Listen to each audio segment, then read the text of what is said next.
Hey, what's up everyone? It's Dolby today for a Path of Exile live stream. Live stream.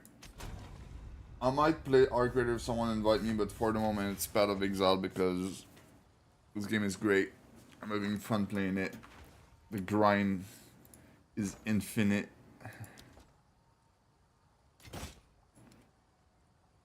Oh, wait. I gained 6 Divine?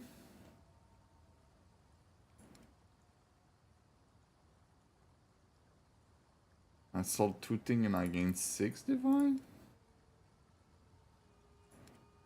Can I see like the history of what I sell or like, on the overlay?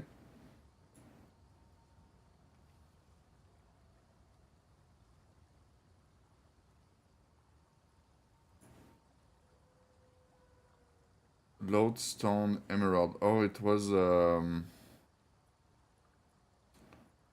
jewel in a ring. I like this overlay a lot, man.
Hmm.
It's crazy how some stuff gain value and lose value like 2 or 3 days after.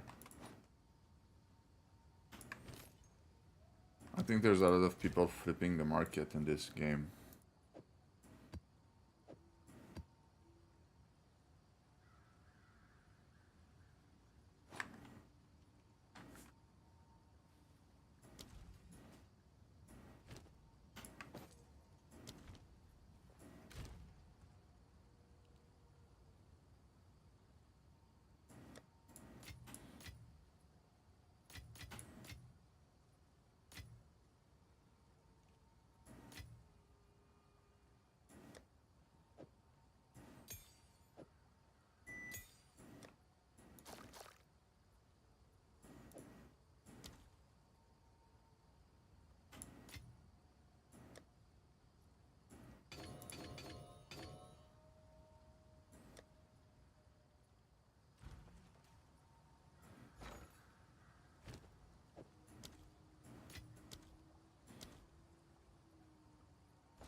Equivalent to equivalent chaos modifier? Wait, so you can get a 40% maybe chaos on item?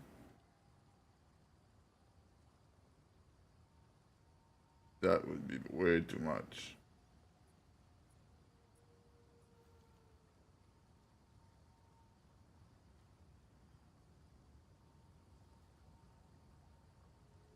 You read it like this, but it's probably not what's gonna happen.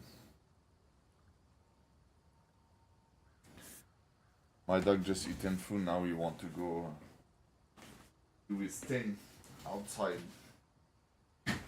Oh.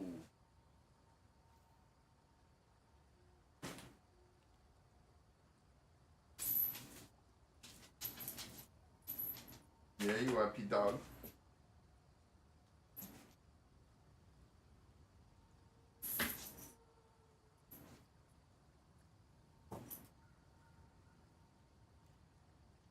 Happy, happy.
Oh, happy, happy. Happy, happy.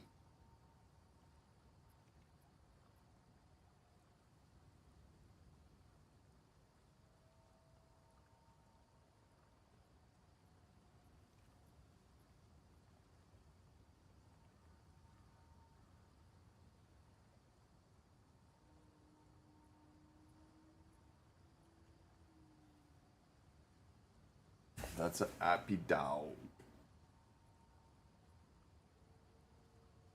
Can I pet that dog?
Bro, can I just price check it? Or this game is scuffed?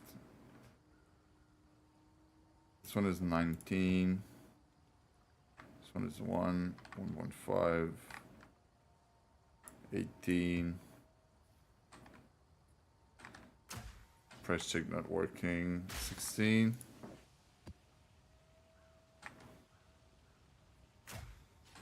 Ah.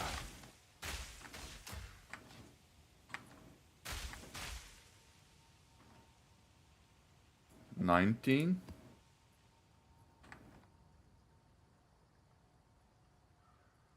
And then I'm gonna look all the one that have the most value and what they have in common.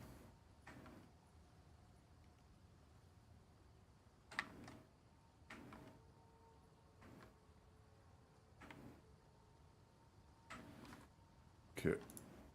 So there's only those 4 right there that have value.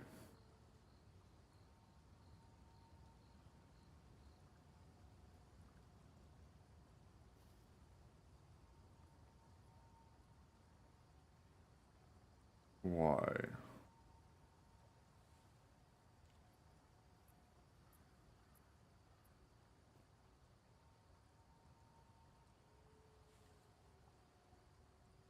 Only because monster effectiveness. This one, the monster rarity. Monster effectiveness again.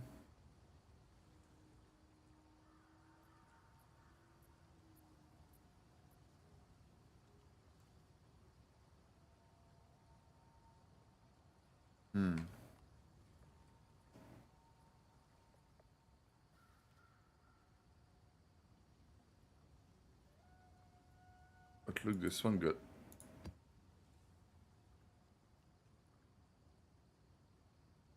Oh, it's because of the patch of chilled ground, probably that it's worth low.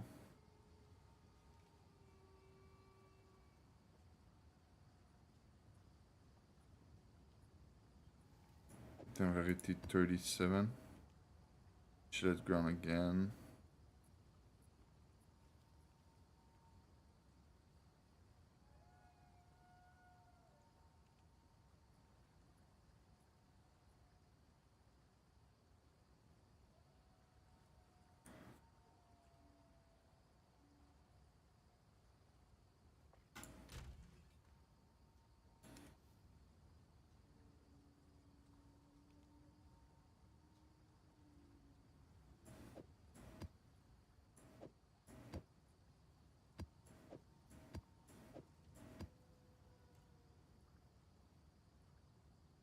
I might try to just sell them out. Didn't still worth even money. 6.4. 6.2.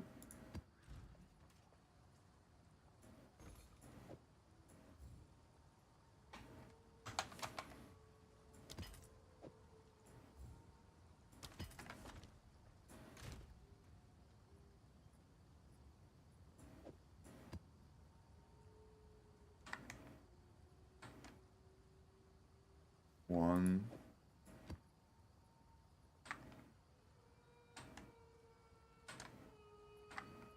One. Bro, the price check thing is so ass. 8.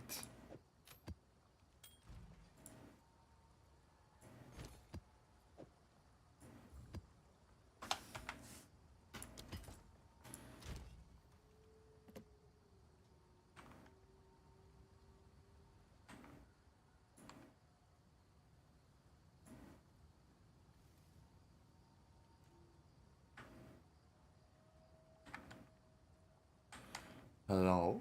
8.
Monster Rarity, nice.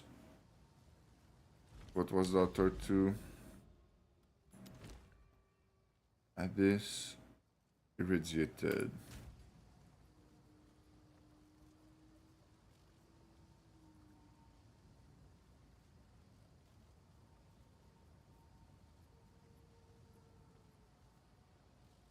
Monster Rarity.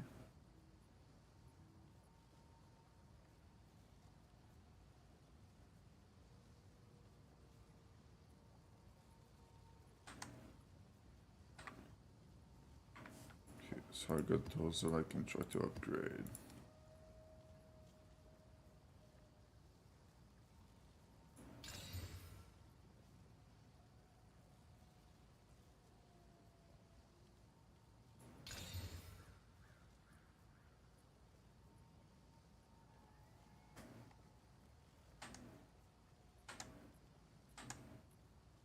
Ten Divine?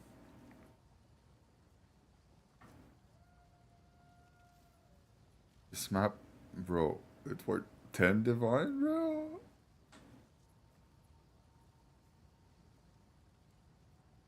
Why? Rarity, okay. 97% chance to contain essence, monster have increased effectiveness and modifier.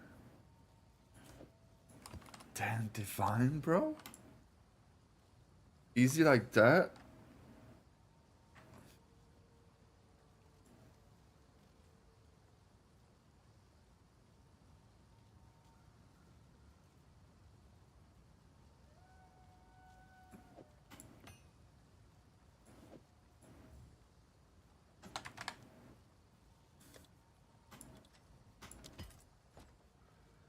Let's be real, it's probably not gonna sell, like.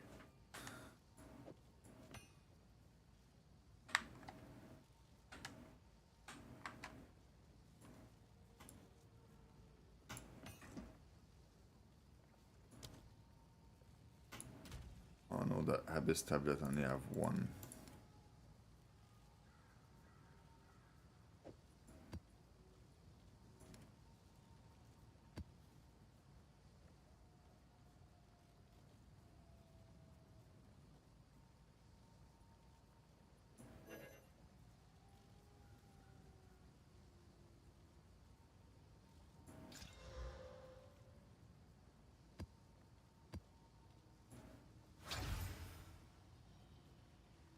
No way he's gonna buy it. He bought it, bro.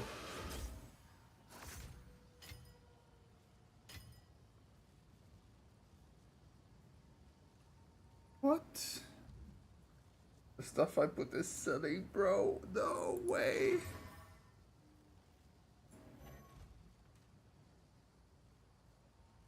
$3.6 divine for that stuff that I just crafted.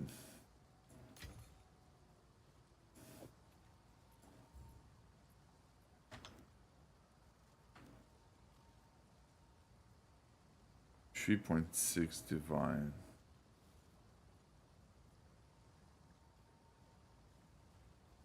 I'm gonna put it to 4.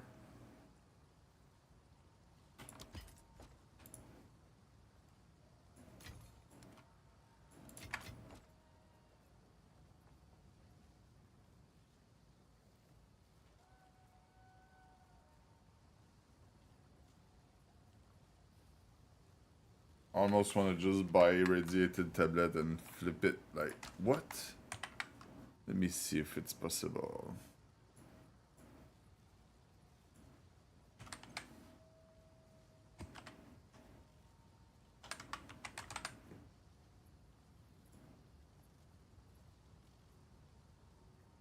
Irradiated tablet. It's probably not what I want. Type.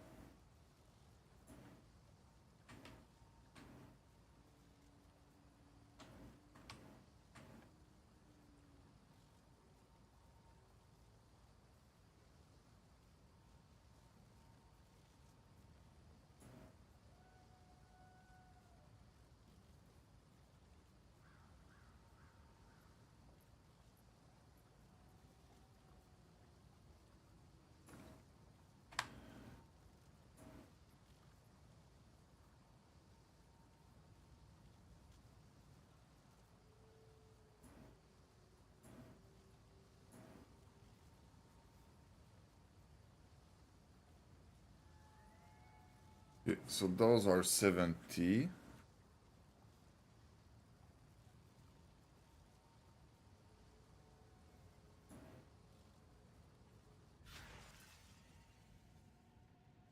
Let me see if this flip work.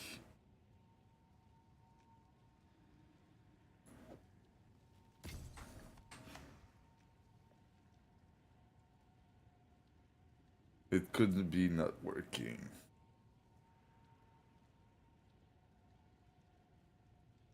We'll see, we'll see.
Someone else bought the tablet before me? No way, bro.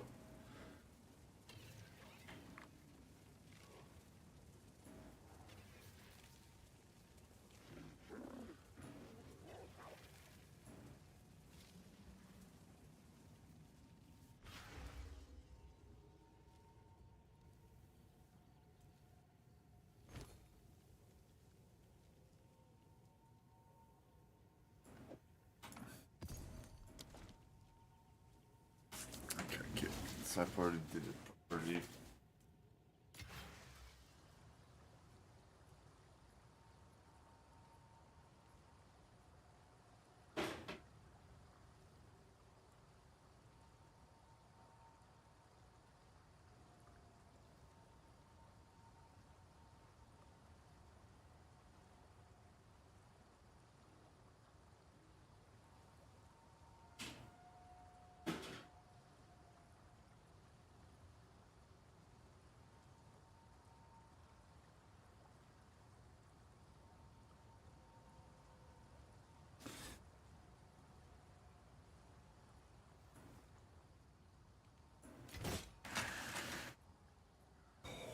Look at this.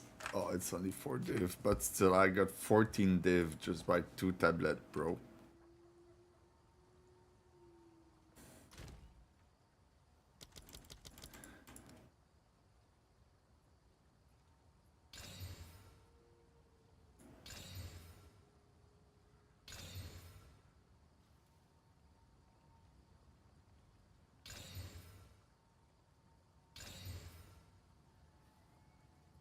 Okay.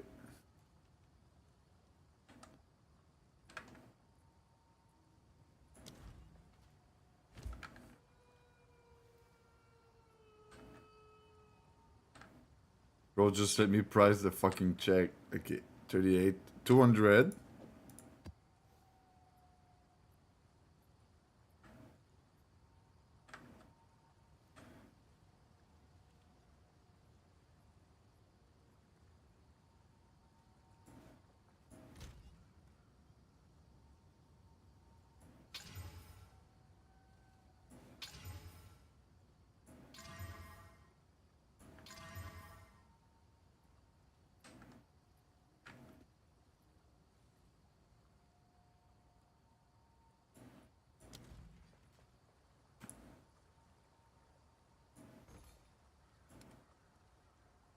Let's say this one is 200.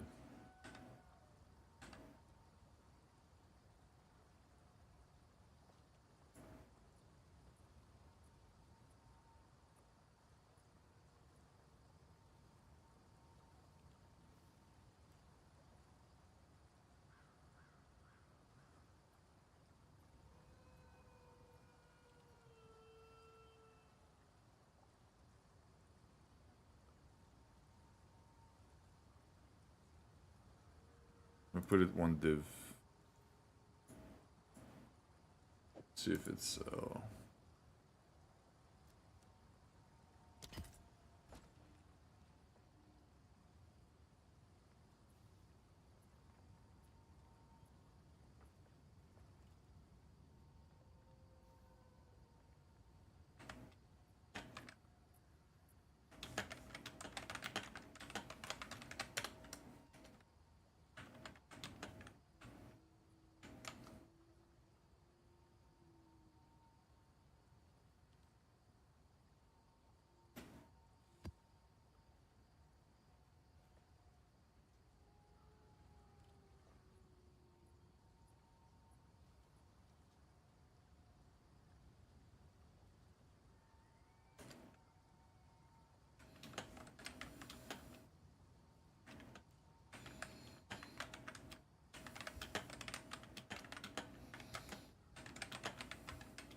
Alright, I'm losing brain cell reading this chat.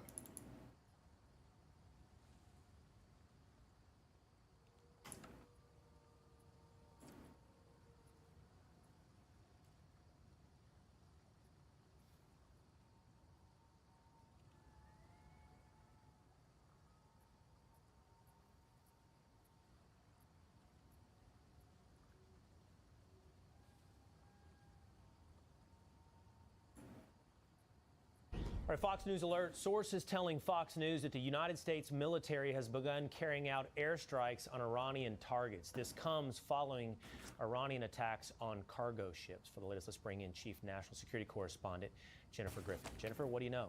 Well, Will, I just spoke to a senior U.S. official who confirmed that those airstrikes were, in fact, in response to Iran firing a one-way attack drone against a Singapore-flagged ship overnight. That ship was trying to leave the Strait of Hormuz. It was passing along the Oman Why does she have air like this? Did she had cancer or something? coast, and it struck that cargo ship. And so this is in response for what the president has said was a breach of the MOU, the Memorandum of Understanding, and a breach of the ceasefire. We heard that there were explosions in 3 locations in Sirik, Iran. That is along the Strait of Hormuz coast. Now we have a statement from CENTCOM saying that the targets were drone and missile storage sites as well as radar installations. It's not clear whether these airstrikes will continue, but since CENTCOM has put out the statement, my past experience would suggest that the strikes are over for now, but it is a strong warning shot across the bow at Iran to get the IRGC under control and to stop firing on ships in the Strait of Hormuz. Will? All right. That phrase, Jennifer, a warning shot across the bow of Iran. So CENTCOM's already put out this statement suggesting that drone and missile targets have been hit in Iran. The president, we know, is very dedicated to trying to see through the terms of the deal, to see through the MOU. So is it your sense then that this is simply I don't know the right analogy to use, but in response to that targeting of that cargo ship, this is basically a slap back in the face, not resuming full-on war against Iran at this stage? I believe that's the case, Will, based on the conversations that I've had. This is to show the Iranian leadership that the U.S. military is still there in the region. We have 50,000 troops. We have 2 aircraft carrier strike groups. 50,000? The military still has the option to resume striking Iran at will. There are still areas along the coast in the Strait of Hormuz, and the IRGC keeps testing the U.S. military and the limits of this Memorandum of Understanding. And what's clear is there seems to be a breach between the political leadership who signed the MOU and the IRGC leadership. We heard yesterday that CENTCOM was planning to place one of the IRGC commanders in CENTCOM headquarters in Qatar so that they could be side by side to try and mitigate and stop this kind of activity because it's not clear whether it's sanctioned from above or whether these are isolated cells. But tonight, the U.S. military struck back at these 3 sites to send a clear message to the Iranians. I don't think either side wants to restart the war, but it shows the U.S. military can still strike at will. And just one more, Jennifer. To your point, what remains a mystery is how coordinated even actions are under the banner of the IRGC. Even if you get the buy-in of senior leadership of the IRGC, what does that leave on the ground in terms of cells who don't buy into the prospect of peace? Well, I think that's really the problem. Since the Iran war began, the leadership has been fragmented, and it's not clear that the hierarchy really is in control of all those lower cells, and that's really the problem going forward. All right, thank you for that. It's breaking news. Thank you for that, Jennifer Griffin. All right, thanks for watching. Check out my new podcast, Hanging Out with me, Sean Hannity. The big interviews, the debates you won't get anywhere else. Like and subscribe.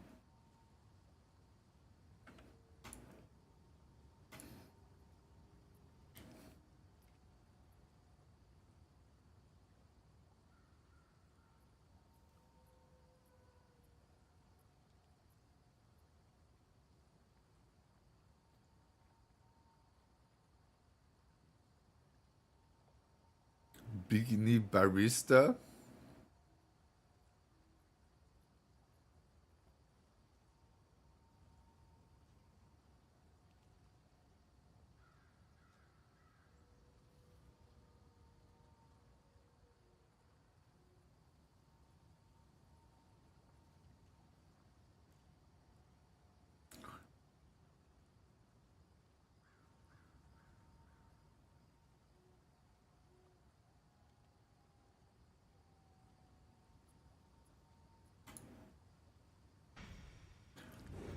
Welcome back. Confusion on Capitol Hill. President Trump canceled the signing ceremony for the 21st Century Road to the Housing Act. Oh, well, I read singing. This. Today's housing news conference and signing is hereby canceled until such time as we pass the desperately needed Save America Act, which I consider to be a national emergency. The Save America Act passed out of the House back in February, but Senate Majority Leader John Thune told me and has repeatedly said he does not have the votes to pass the measure in the Senate.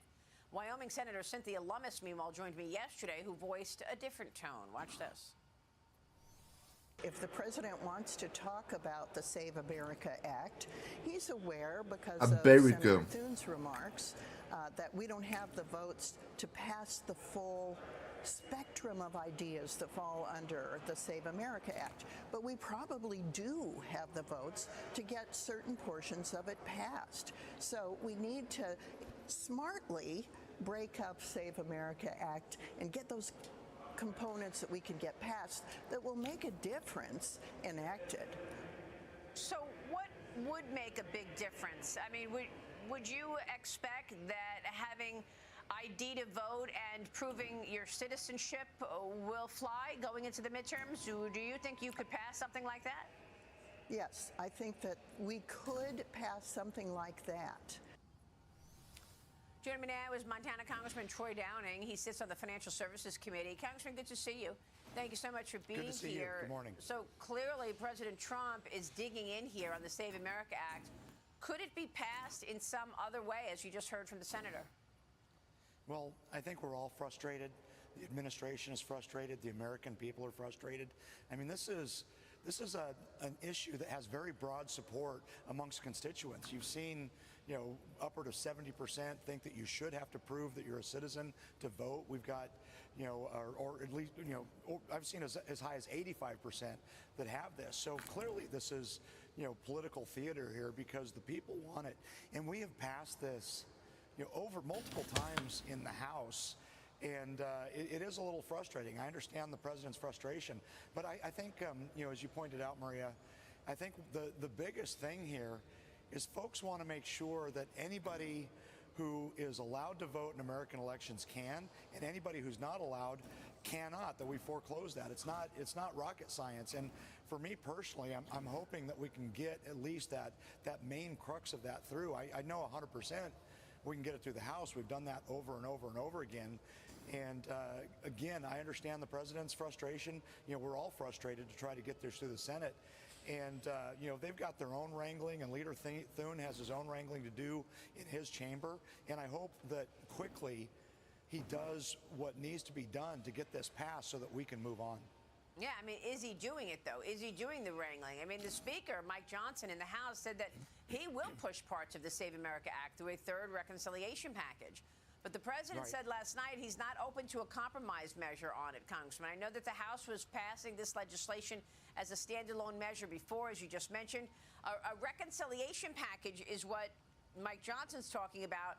But once that package gets to the Senate, is there enough time to get the support to get it to the president's desk? Well, we certainly hope so, and there's a lot of effort, especially on the House side, to try to get a reconciliation bill through. There's so much policy that we still need to and still want to get done this Congress, and so that's one of the paths. And frankly, I think if you just keep putting this up for votes and show that the Democrats are contrary to their constituents on this issue. That's a very important issue to so many Americans. Maybe we can get something to move there. But I completely support Speaker Johnson's attempt to find another vehicle to get this done. And, you know, my personal opinion is if we can get the ball down the field in the right direction, that's a win. If we have to piecemeal it, if we have to put it into a reconciliation bill, we need to get some closure on this issue, because it is a very big issue for not just here in D.C., but for the people who sent us here. Well, it doesn't matter what the president comes up with. The Democrats are going to try to upend his agenda. I mean, there's an upcoming October 1st deadline now for government funding after all that you've been through with these shutdowns. This past fall, we saw the longest full government shutdown in history. The Department of Homeland Security went without funding for 76 days. And Florida Senator Rick Scott was with me here last week, and he said he would not be surprised to see it all happen again right before the midterms. Watch this. The Democrats are going to shut down government October 1. We have to, whether we fund it through reconciliation or through a continuing resolution, remember, everything will get shut down again. This will be the fourth time in 2 years by the Democrats. So we've got to figure out how to fund the government, like just how do we fund ICE and CBP through reconciliation. So we were going to have to do something. Our government will be shut down because the Democrats think it's in their best interest to win in November. So you think we're seeing another government shutdown on the horizon before the midterms then? Absolutely. Some people do a lot of noise in the street. Unless the Republicans, we come together and fund government through a continuing resolution, through reconciliation, something, and we need to get started on it now. Congressman, what do you think? Your reaction? You agree with that? You know, I think we're all tired of this political theater. Yeah. And we've seen the other side of the aisle, you know, trying to throw this at us again and again. And everybody comes up with who wins in a shutdown. Nobody wins in a shutdown. But I will tell you that at least my side of the aisle and with the administration, we have tools to make sure that we can still do those basic services. I mean, we've had, you know, as the good senator was talking about, you know, we have tools with reconciliation, with CRs, with moving funds around temporarily. But all of us want to get back to legislating. We want to get back to regular order. And I was so happy to see us. Bro, I just bought 2 tablet, 50 exalt each, and I craft them into, like this one, I'm gonna try to sell 3 div. It's at 2 div, it would sell instantly. I'm gonna try 3. This one's a 1.1. I'm gonna put it at 2. If it don't sell, I'm gonna reduce it. Bro, those flip work. You can just buy tablet, put alchemy orb on it, and then try to sell it back. Most of them, it's gonna worth more. I got 3 that got less value, 1 that got at 10 div, 1 at 5, 1 at 1, and 2. And another 1 at 1 and another 1 at 3. Most of the time it worked. That's crazy. Let's get so far down that path last cycle when we got all 12 of the appropriations bills through in the House, and unfortunately that 12th one got stuck up in the Senate, and we had that first shutdown. But this is political theater, and I think that the senator was right that the other side is going to try to use this to, you know, create an adverse midterm election for us. The fuck is that music, bro?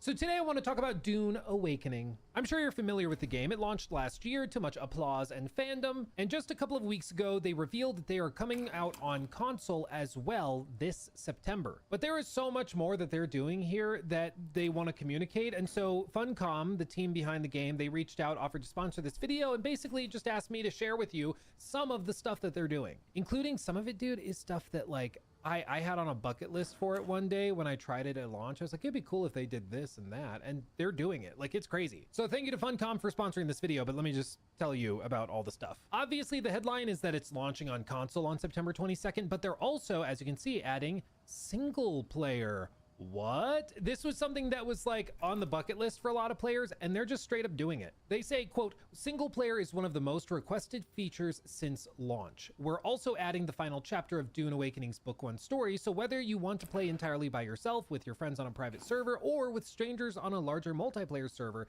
you will now be able to play the story from the start to its dramatic conclusion. You can see that now when you load into the game, you'll actually be prompted to choose between single player and multiplayer, and then there's 3 different difficulty modes you can select for single player to tweak your experience based on exactly what you're looking for, whether it's super hardcore survival or something a little more approachable. To keep it fair, also, these single player characters are exclusive to the single player mode, meaning that you can't grind stuff out single player and bring them into like multiplayer lobbies and servers. It's all exclusive to where it's supposed to be. And honestly, I think that this is all a great move. Like, Dune is such a, shocker, cinematic franchise, and it brings with it a long and storied reputation for storytelling and for blockbuster cinematics, visuals, framings, and narrative elements. Like, it is tailor-made for a really immersive single-player experience, and that's why back at launch, I was like, oh, dude, that'd be so cool. And a lot of other players also were wishing for single-player to be added, and now they're doing it. But with the added benefit of getting all of the extra game improvements that they're bringing in September, and also all of the improvements, optimizations, fixes, all sorts of stuff that they've done since launch as well.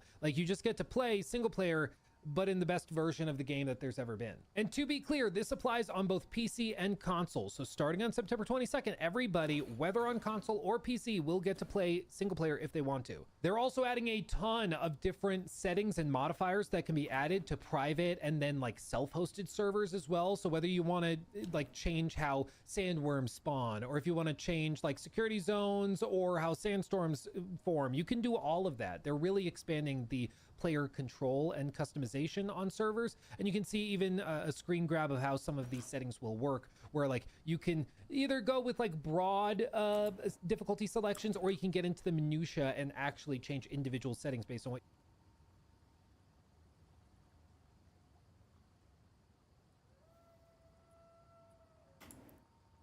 Madam Secretary, sorry to belabor this. I know so many people on both sides of the aisle have asked you about the department's decision to remove nursing, teaching, social work, and other critical occupations from the definition of professional degrees and capping their ability to receive federal loans.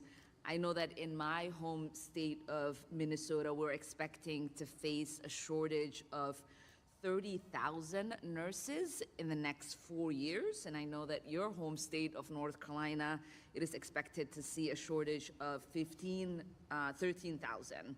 Our nurses obviously are limited in their capacity, they're overworked, and they're worried. So I know you said the decision is final, but I'm just trying to figure out if you can answer, why did you move forward with an action that you know is going to be creating a problem or worsening a problem that already exists? All right, everyone. Welcome back. Just put more men nurse. They will have no problem. They wouldn't get the job done. We just watched the opening moments of this exchange, and honestly, it feels like the same kind of political drama we've seen time and time again from Representative Ilhan Omar. From the very beginning, she attempts to present this policy change as a deliberate attack on hard-working nurses, students, and everyday Americans trying to build a better future. But if you listen carefully to what is actually being discussed, a much bigger issue is being overlooked. The conversation quickly shifts away from one of the biggest problems facing higher education today, the skyrocketing cost of college tuition. Instead of addressing why so many students are struggling to afford these programs in the first place, the focus remains on the immediate political narrative. Representative Omar raises concerns about shortages and the potential impact on future professionals, but critics argue that this ignores the underlying economic realities driving the crisis. Why are educational programs becoming more expensive every year? Why are students graduating with enormous debt burdens? And why has affordability become such a major challenge for families across the country?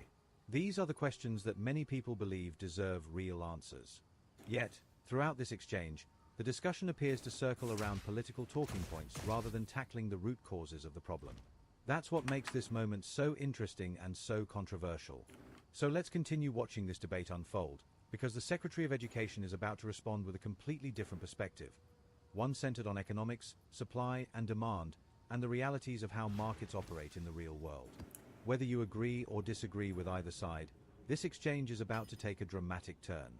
Let's jump right into the full video. Well, first of all, let me correct one thing.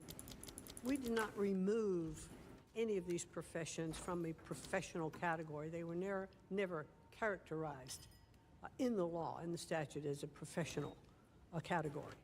So as these caps were put into place, and many professions were then being reviewed as to what constituted a professional category, guided by the definition of a professional degree from Congress.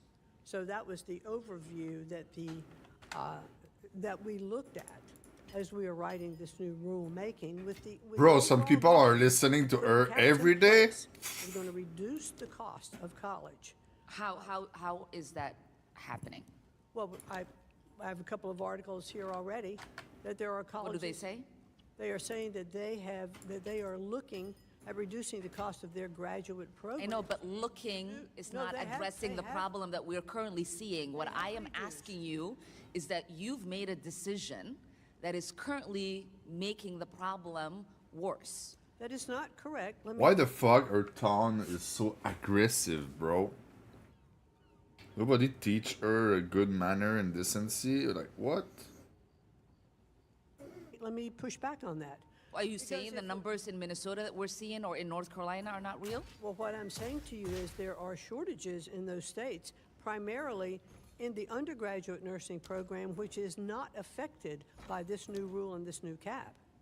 Undergraduate programs are not affected at all by this. I know, cap. but These can are you only graduate programs? So the shortage is not a result of this cap being put on. The shortage of nursing is that we don't have enough applicants into the nursing programs that are coming through our universities. So instead of helping with the problem, you've decided to make it worse? I don't think you were in when I talked about another way to get to an RN, an expedited program. You can get a 2-year certificate and then take the exam to become an RN. My sisters are nurses. I do know how those things work. I'm asking you about the specific classification that you created that lowers the cap. His sister are nurse, so I know how this works. How does that make sense? It's your sister, it's not you. Like, what? We didn't remove them from a professional designation. I know, but address the cap issue when it comes to the I just did, because I said it does not impact. But you said you were trying to lower the cost of tuition. How does that happen? Because there are already colleges that are lowering the cost of their graduate programs because what are those colleges? There's a college in California, University of California in Irvine, and Purdue University in Indiana. And is it for business or for nursing? They have lowered them right now and for their business programs. Yeah, but we're talking about nursing, ma'am. Well, I hope that they'll look at other programs to reduce their costs. Business is not something that you had an impact on. I don't have control over which programs they're doing, but if they have fewer applicants coming into their universities and they realize part of the reason is because their cost is too high, they will lower those costs. I don't think that is how it works. I don't think. How it works. Your specific job is to try to make sure, as the head of the Department of Education, to make education accessible for Americans. When you create policies that make education unreachable for Americans that want that education, then you are failing at your job. No, when there have not been caps on programs, and universities have been allowed to charge whatever they wanted, and the student loan program allowed them to borrow up to whatever that university said was the cost, it was time to take action and to put caps in place that are going to... Yeah, but your caps only create a funnel through the private borrowing system. That's not true. Yes, that is what it will do. How else would somebody, if I wanted to get a professional degree and I'm capped... Ow. That was an absolute clash of ideas. And if you watch the entire exchange from start to finish, it's easy to see why so many people are talking about it. The Secretary of Education leaned heavily on economic arguments and long-term reforms, while Representative Ilhan Omar focused on the potential risks and consequences of the policy. The disagreement wasn't just political. It was a debate about how higher education should work in America. Let's take a closer look at the issue at the center of this discussion. For decades, college tuition across the United States has risen dramatically. Critics argue that universities have been able to raise prices year after year while students increasingly rely on federal loans to cover the cost. Supporters of reform believe this system has created little pressure for institutions to control spending or keep tuition affordable. The argument goes something like this: if colleges know students can continue borrowing large amounts of money with government support, where is the incentive to reduce costs? Instead, universities expand campuses, invest in new facilities, increase administrative staff, and pass the rising expenses on to students. The result is a generation of graduates carrying massive debt burdens that can take decades to repay. This is why advocates of loan reform say that placing limits on federal borrowing could be an important step toward accountability. Their belief is that if students cannot borrow unlimited amounts, universities will be forced to compete more aggressively on price and make their programs more affordable in order to attract applicants. During the hearing, Representative Omar raised concerns about how these changes might affect important professions such as nursing and other essential fields. She warned that restricting access to loans could discourage students from entering careers where the country already faces shortages. However, supporters of the policy argue that these concerns may not fully reflect how the proposal is structured. They point out that different rules often apply to undergraduate and graduate programs, and they believe it is important to separate those discussions rather than treating them as one issue. That distinction became one of the most heated moments of the exchange. Omar also questioned whether limiting federal loans would simply push students toward private lenders instead of solving the affordability crisis. Critics of the current system counter that continuing to expand federal borrowing without addressing tuition costs only allows the problem to grow larger over time. The Secretary of Education argued that market forces can play an important role here. According to this view, when universities realize students have fewer borrowing options, they may be forced to reconsider pricing strategies and compete more directly on affordability. Supporters of this approach say there are already examples of institutions adjusting tuition policies in response to changing market conditions. At the heart of this debate is a larger question: who is truly being protected by the current system? Are unlimited loans helping students pursue their dreams? Or are they enabling a cycle of rising tuition and growing debt? Reasonable people can disagree, but it's clear that this conversation is far from over. One thing is certain: moments like this remind us that education policy isn't just about politics. It's about students, taxpayers, universities, and the future of higher education itself. And judging by the intensity of this exchange, the debate over how to fix the system is only getting started.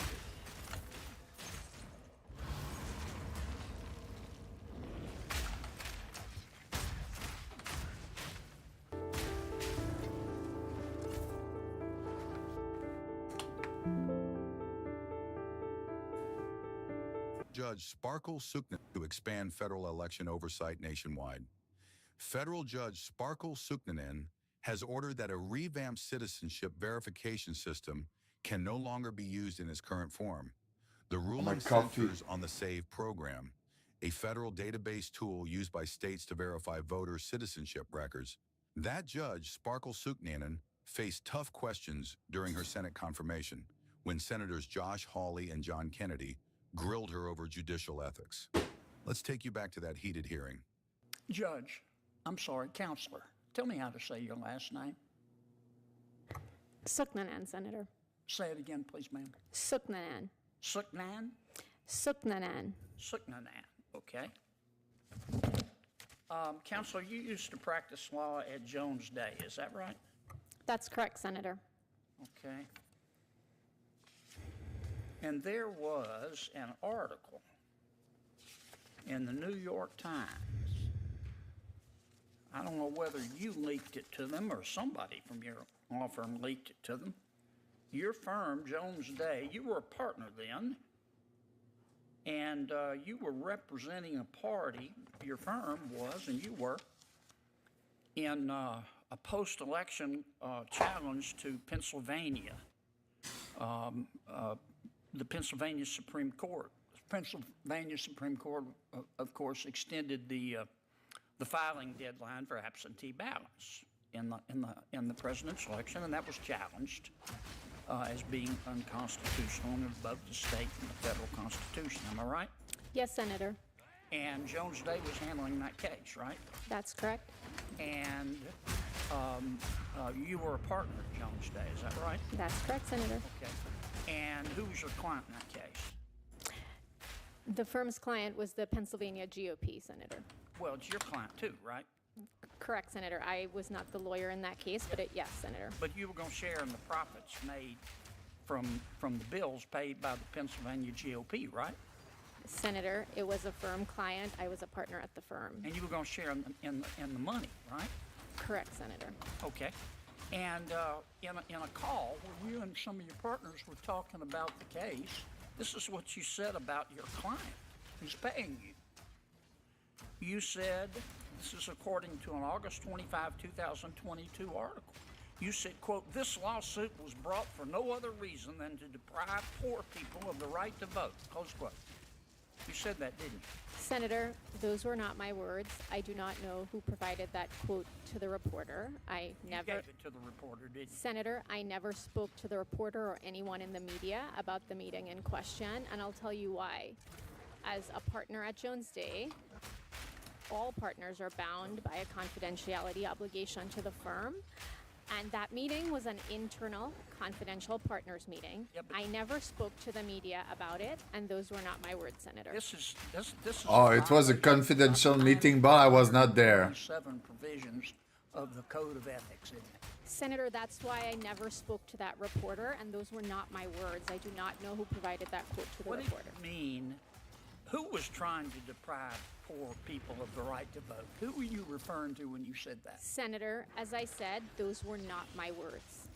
Oh, you never said that. You denied. Senator, those were not my So words. if we deposed your partners on that call, they would say, no, she never said it. Senator, I am telling you here today under oath that those were not my words. I never spoke to them. Deposed your partners on, and put them under oath. They would say, no, she never said that. Senator, I can't tell you what someone else would say under oath. I can tell you under oath that those were not my words. I never spoke to the media about that call. And you think on light of this, you're qualified to be a federal judge? Senator, I never spoke to the media. Say that about a client?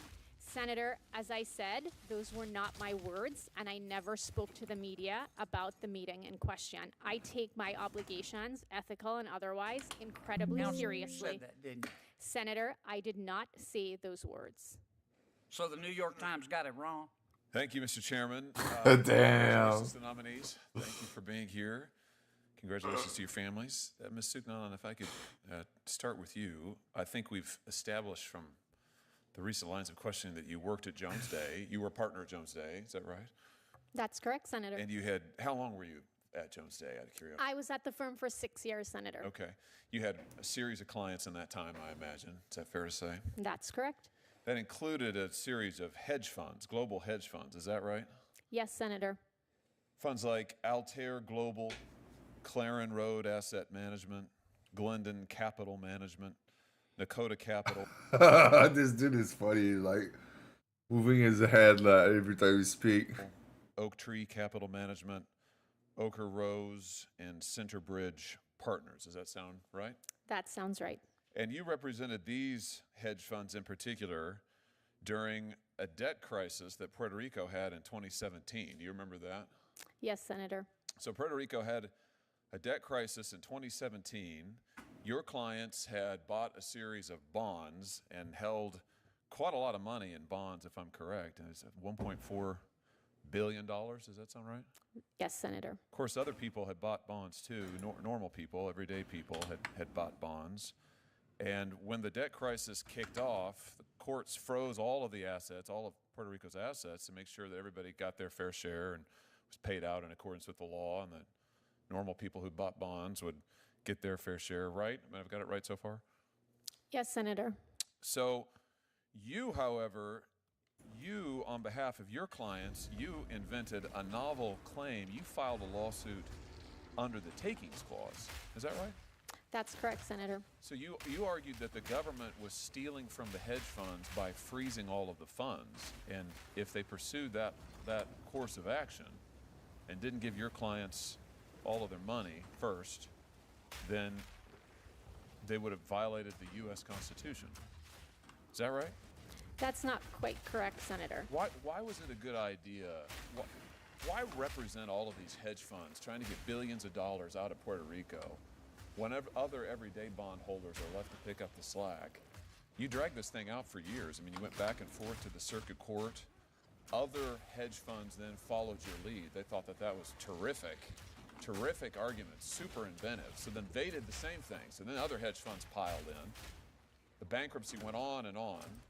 Puerto Rico was forced to institute serious austerity measures, much to the detriment of their citizens, average people who don't have money for hedge funds.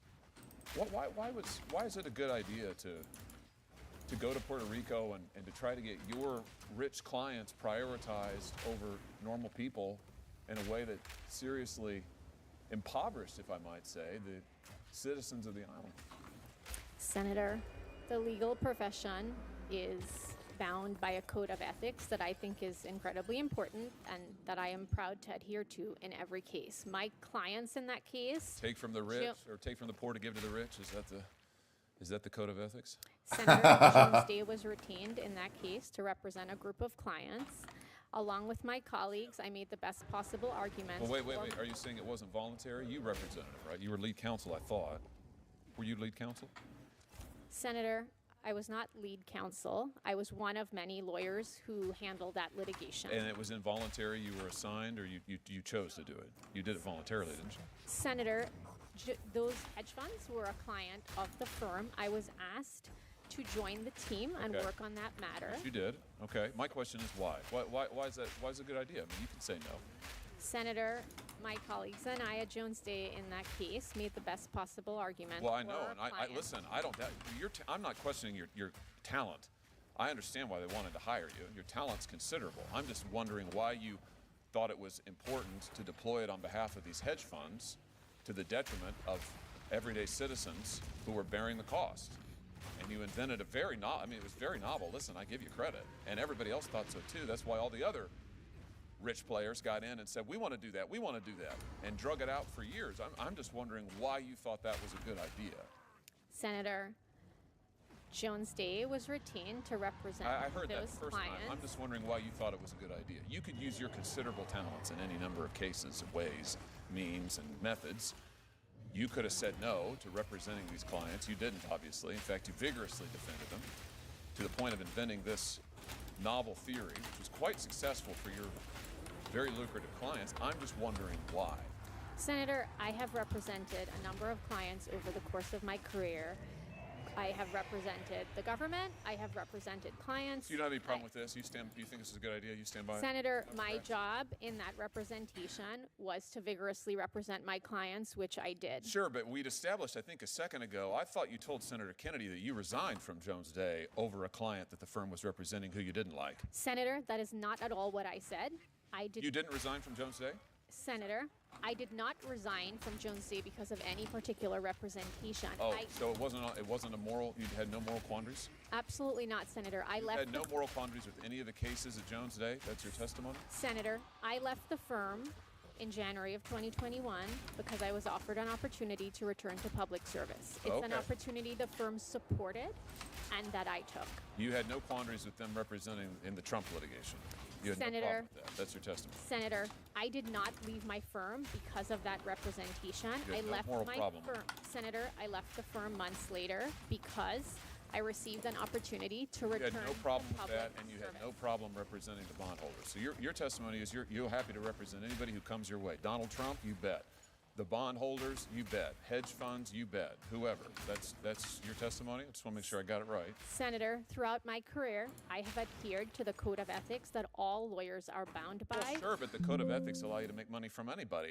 Listen, you can choose your clients. I'm not accusing you of any ethical violations at all. I'm not.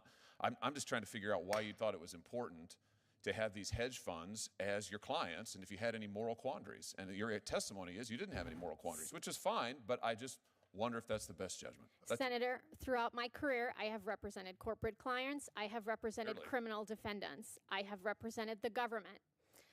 Throughout my career, I am proud that I have Want to say anything to the people of Puerto Rico while we're here? Please let her finish the answer. Your time has expired. Go ahead. Thank you, Chair Durbin.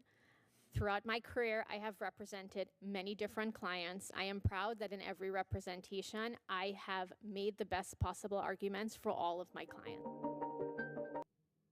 What? It's not even an answer.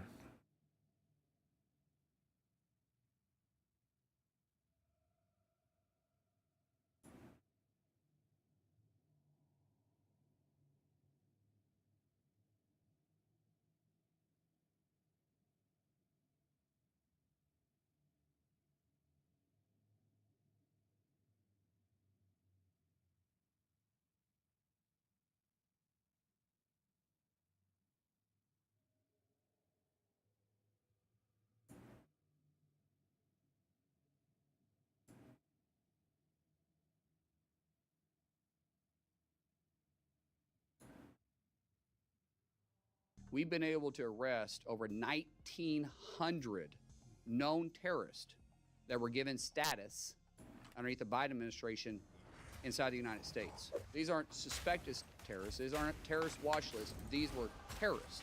We are building a system to be faster at it, and the technology that we have, the private-public partnership we've been talking about a lot, is helping us get there. Does the budget sufficiently provide personnel and resources that are going to be necessary to ensure that CIS is equipped, that they can tackle the potential cyber attacks? Truth is, we actually have the resources we need. We need the people. We need the expertise. I'm, truthfully, once he's in place, it's going to take me probably 12 months to build this back. It may be longer. Thank you for your generosity, Mr. Chairman. Secretary Mullen, good to see you. Let me just follow up with what Ms. Hinson was saying. You do return even my calls and my tests. Sometimes it's late in the night, but I appreciate the response. I really do. I wanted to start by acknowledging some of the incredible work and I say commitment by ICE to crack down and deport convicted illegal criminals. We had a case last month at ICE Seattle arrested a man that had a lengthy criminal history, including 2 felony convictions of raping a child, and it was awaiting deportation. And I just wanted to bring that up and say thank you. That's efforts that are keeping our communities safe. First thing I want to talk about is the visa and H-2A petitions. At the end of April 2026, USCIS reported a net backlog of all USCIS cases at 7.23 million cases, an increase of nearly 70% from the beginning of the administration before your time, with the expectation that additional vetting requirements may even further strain those processing times. Could you describe how DHS is allocating personnel and resources to address this backlog and ensure timely adjudication of applications?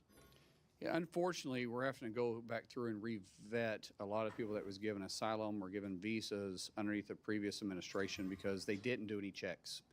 So we're building systems in right now to be able to do that through an automated system. We're bringing up the first one in 30 days. That's going to be specifically for the backlog of DACA, which DACA doesn't give you, status in the United States. It just is a term that Congress never ratified, but we put in place. But it still allows you to apply for a work visa, but it doesn't give you status. That we're going to deploy the first one in 30 days, and then we think we'll be able to get caught up in a very fast time. But we're having to build the automated systems because it's just not possible for us to go through one by one. But because we're going through there and taking a deeper look at all this, we've been able to arrest over 1,900 known terrorists that were given status underneath the Biden administration inside the United States. Over 1,900. These aren't suspected terrorists. These aren't terrorist watch lists. These were terrorists that was just issued because there wasn't any real. 1,900 terrorists, bro. This is crazy, man. And we probably have that in Canada too, man. This is crazy.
Transmutation explosion.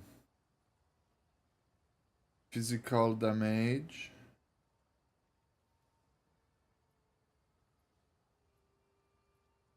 Small radius. Oh, it got damage from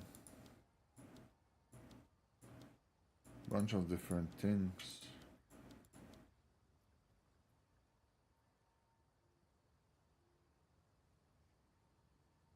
Okay.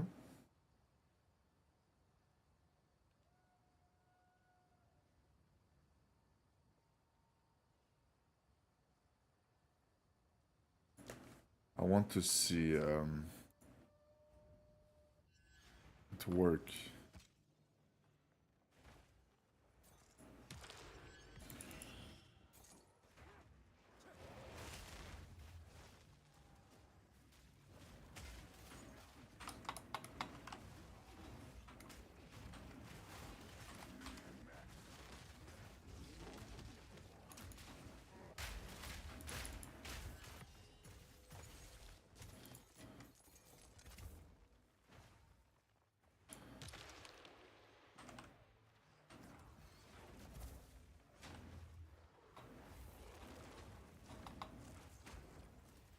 I don't see the explosion.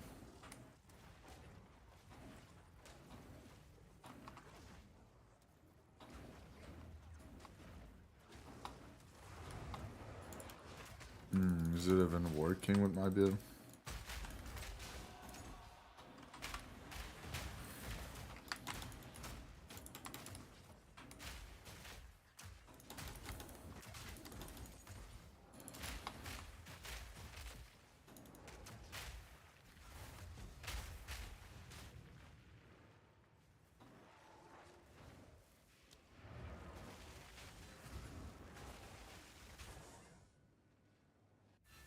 What's up, Mentos? What's up, what's up? Trying to cook my build a little bit, you know, like usual. So there's that thing, trigger, explosion, unpicking remnant. That thing, create remnant.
Convert a part of your damage into an element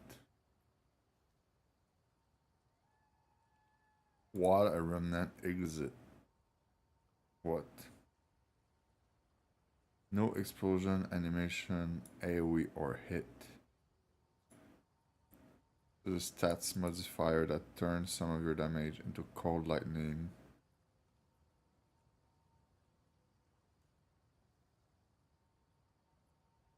This game is so complicated, brother.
The copy can be damaged by enemy, and copy that are destroyed by an enemy will drop a remnant that grant you power charge on pickup.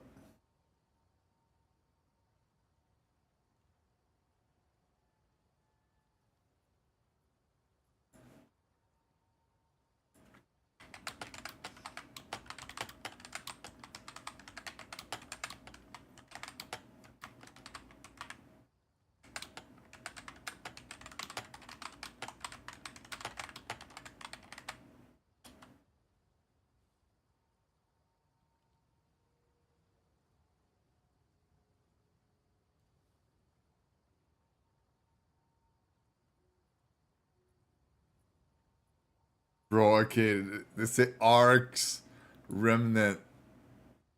Bro, I'm not playing Arc Critter.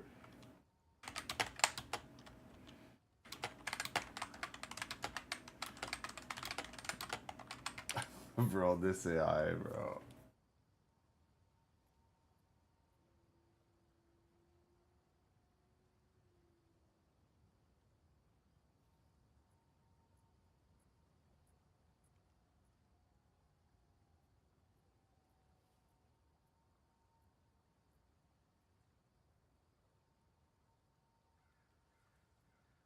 Okay, so it doesn't work with that. I understand. It's fine.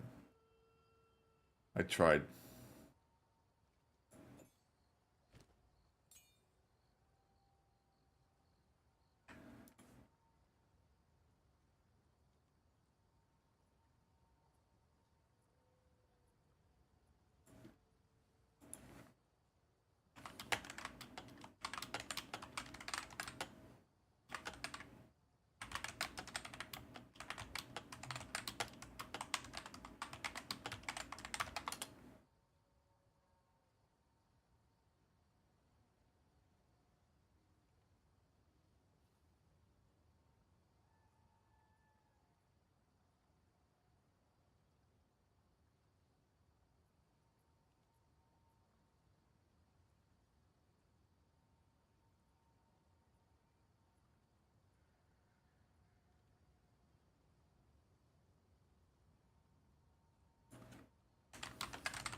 Passive.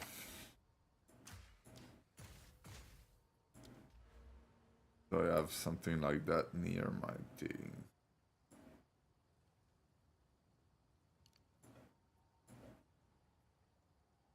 I think I should probably drop the ball, not gonna lie.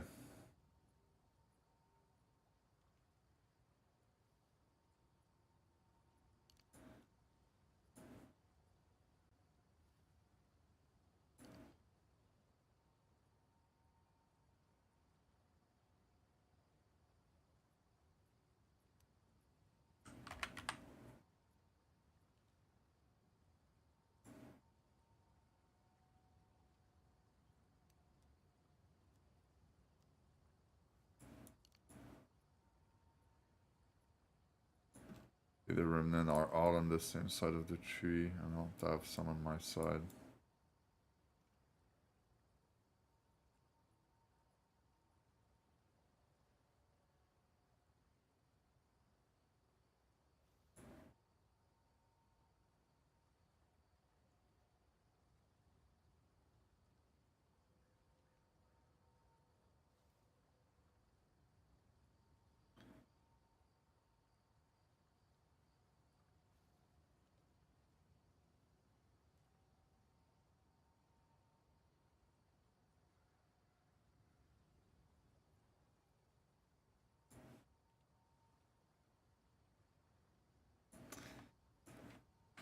There is no passive that say that.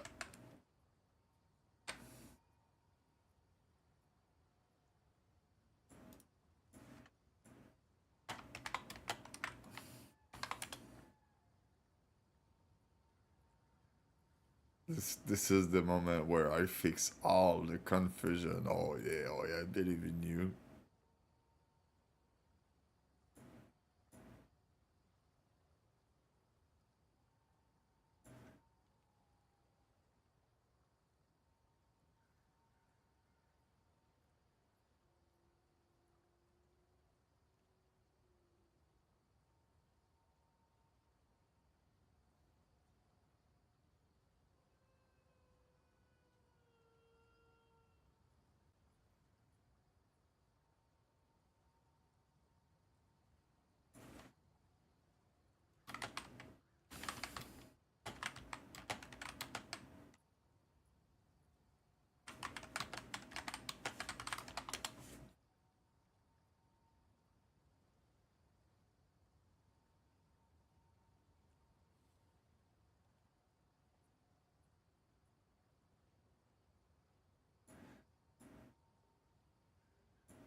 I'm pretty sure the AI is still seeing some weird shit.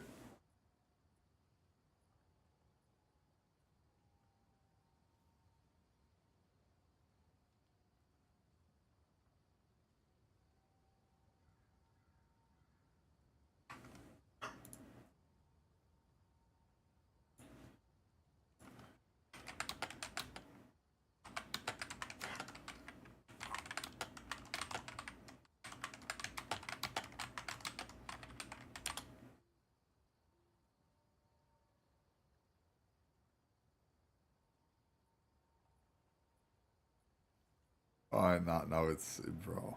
Frost bomb, living bomb.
Right there, it's save, bro. It's save remnant, bro.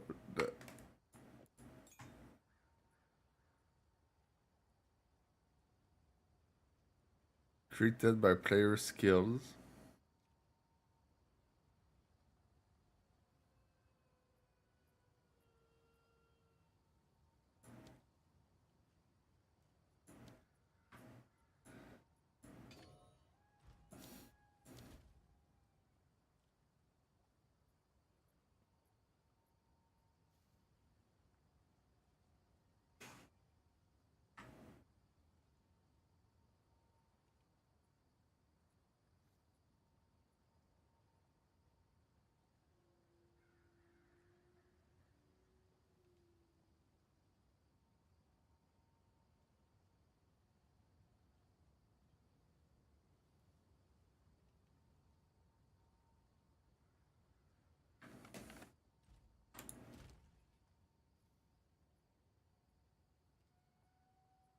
This is cooked.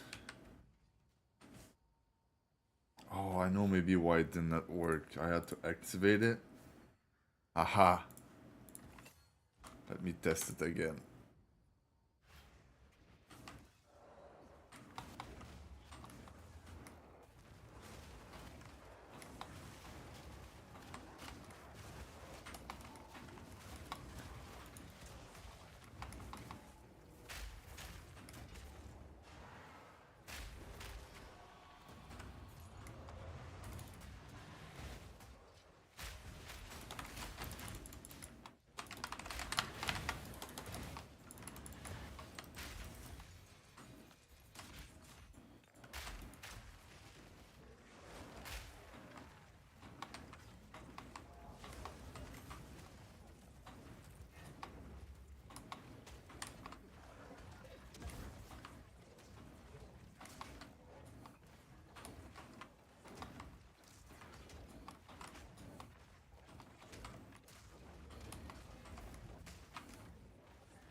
I don't see any explosion.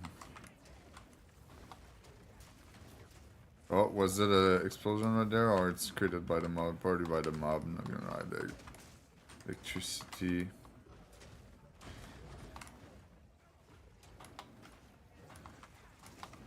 Nah. I tried.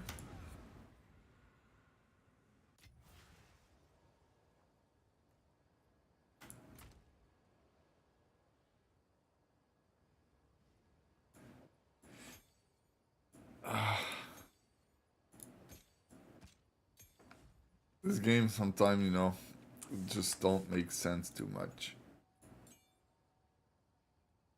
At least I can sell that a couple hundred things.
I don't know why some are cheap, some are not. So 125 can go up to 295.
Why?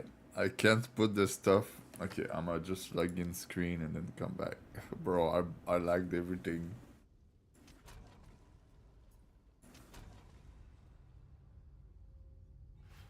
Copilot is like AI except retarded. Yep. Oh yeah, it took me so much time and effort just to make it tell me this, the most simple thing, bro.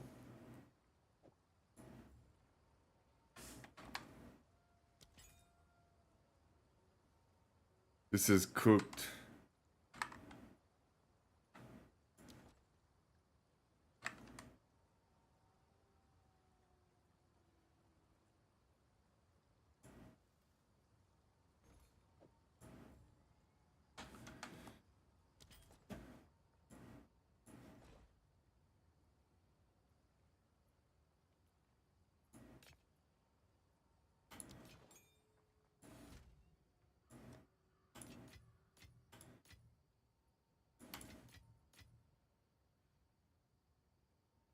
Like that game doesn't always make sense, and then Copilot don't always make sense, and when you put them together and you try to get some answer, bro, it become work.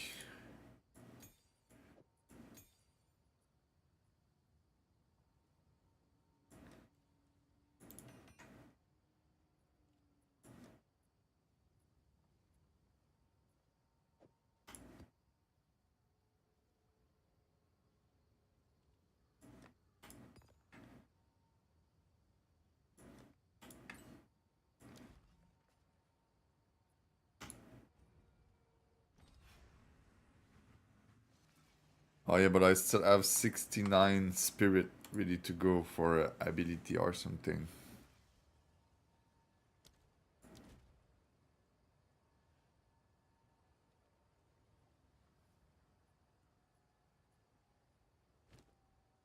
For this to be active, I need 106 strength. Do I really want this to be active?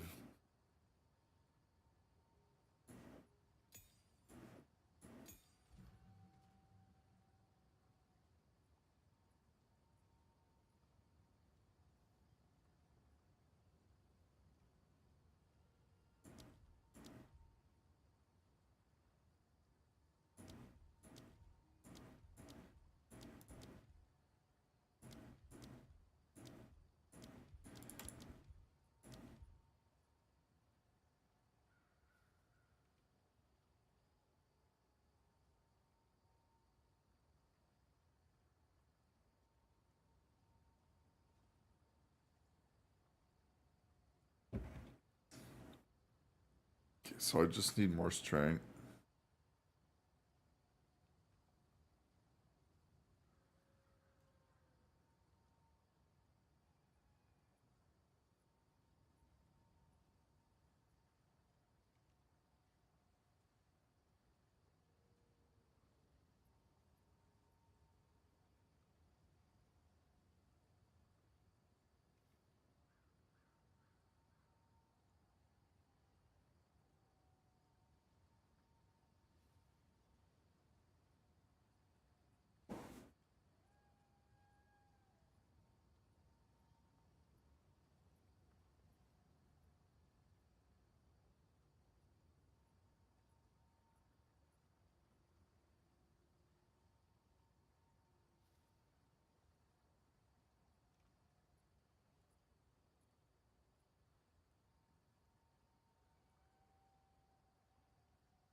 Very good. This gives some remnant right there. I don't know if it's a good remnant again.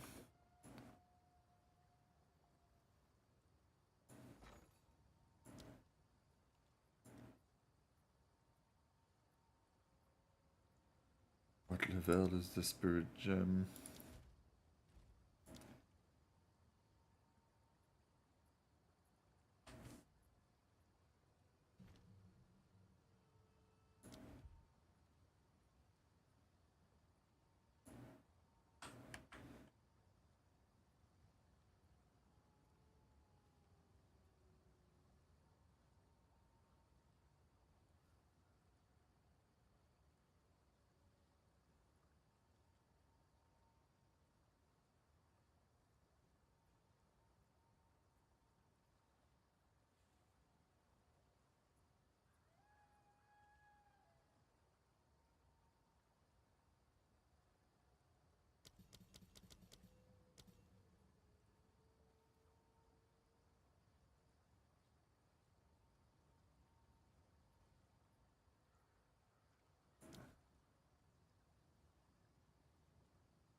Whether it's a cause an explosion that ignite. But it doesn't say how much damage the explosion does though.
Only apply ignite, bro. Don't even like. I say explosion. I was like, if it explodes, it's probably gonna deal damage. Now it's applied like a burn.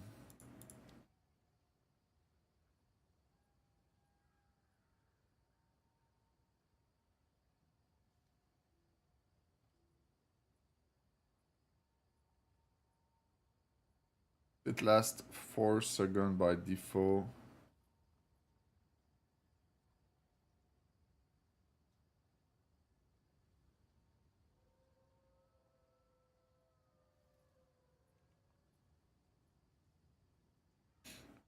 Hmm.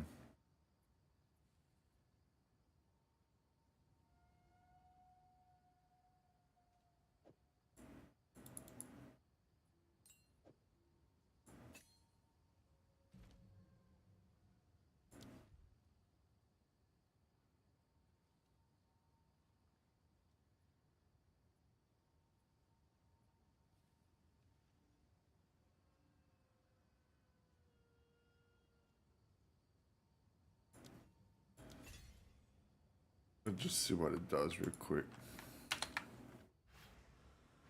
See if I take this or something else.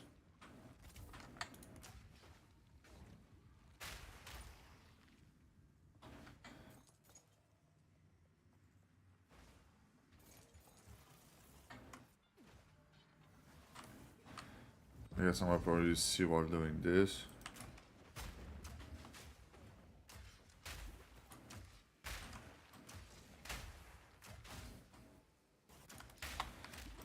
I might have too much burst. I don't think I see the ignite.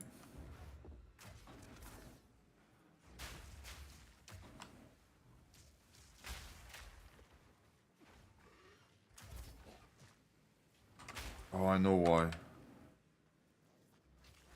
I needed to activate it.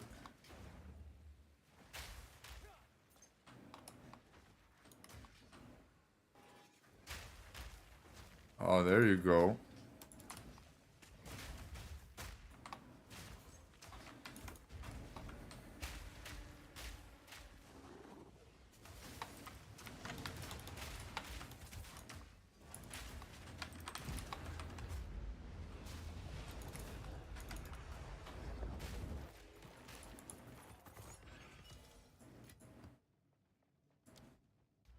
I think this works. This can make me clear map faster, but it's not gonna help me in boss fight, and that sucks. I just want stuff that help me in boss fight. Is the only thing I struggle with a little bit.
Map completed.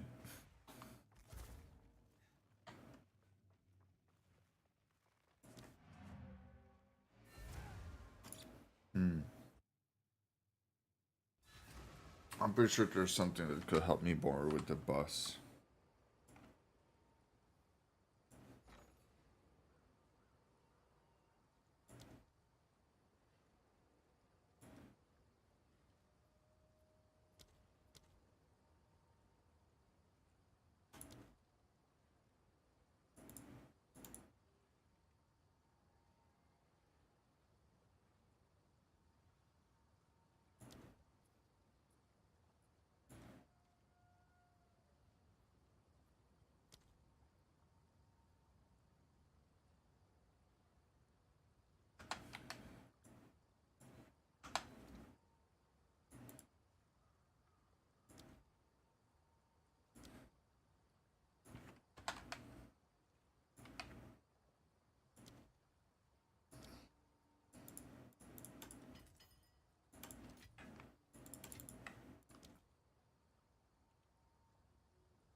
Yeah.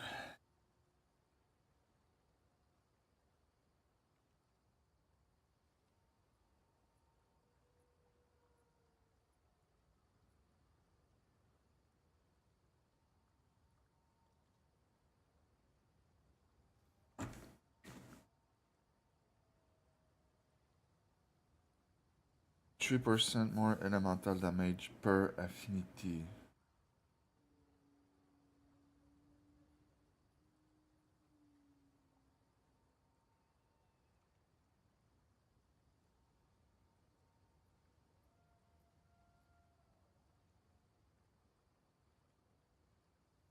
How much time affinity stay?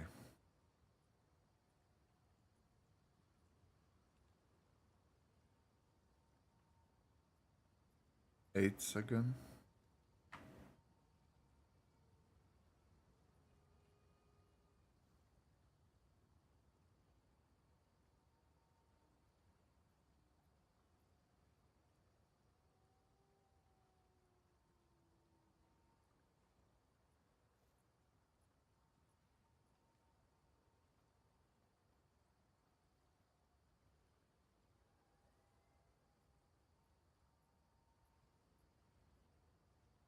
It's only 9%.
Alright, so I probably gained clear speed, but it's not gonna help me in boss fight.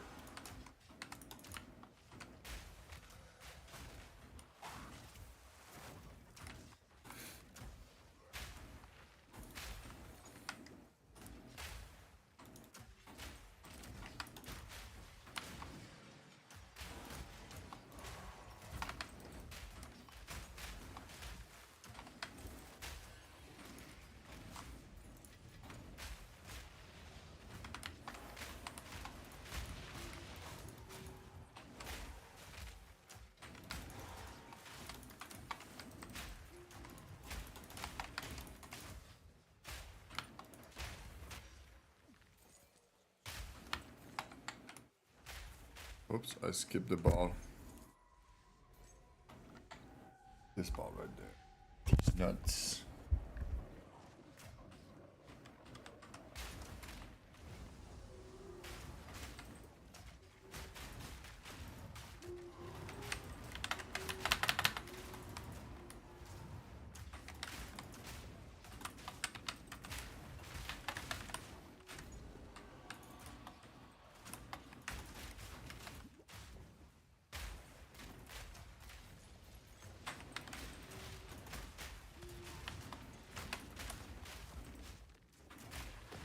What's going on with all those buff on the bus, bro?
Well, Alt F4 and then go back. It's just normal, you know. Nothing big.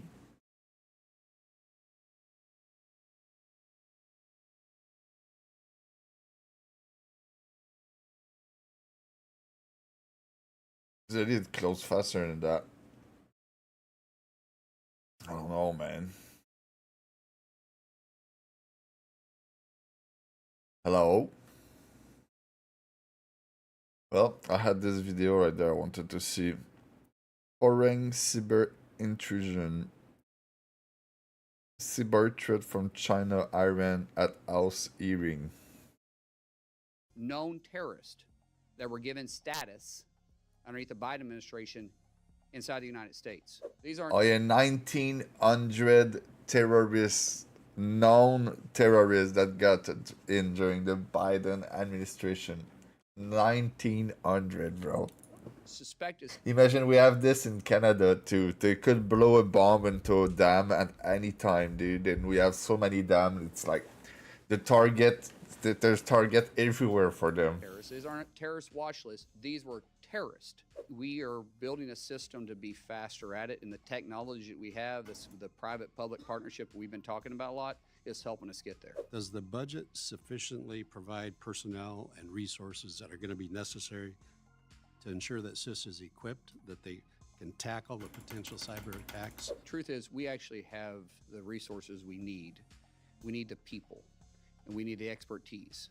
I'm, truthfully, once he's in place, it's going to take me probably 12 months to build this back. It may be longer. Thank you for your generosity, Mr. Chairman. Secretary Mon, good to see you. Let me just follow up with what Ms. Hinson was saying. You do return even my calls and my texts. Sometimes it's late in the night, but I appreciate the response. I really do.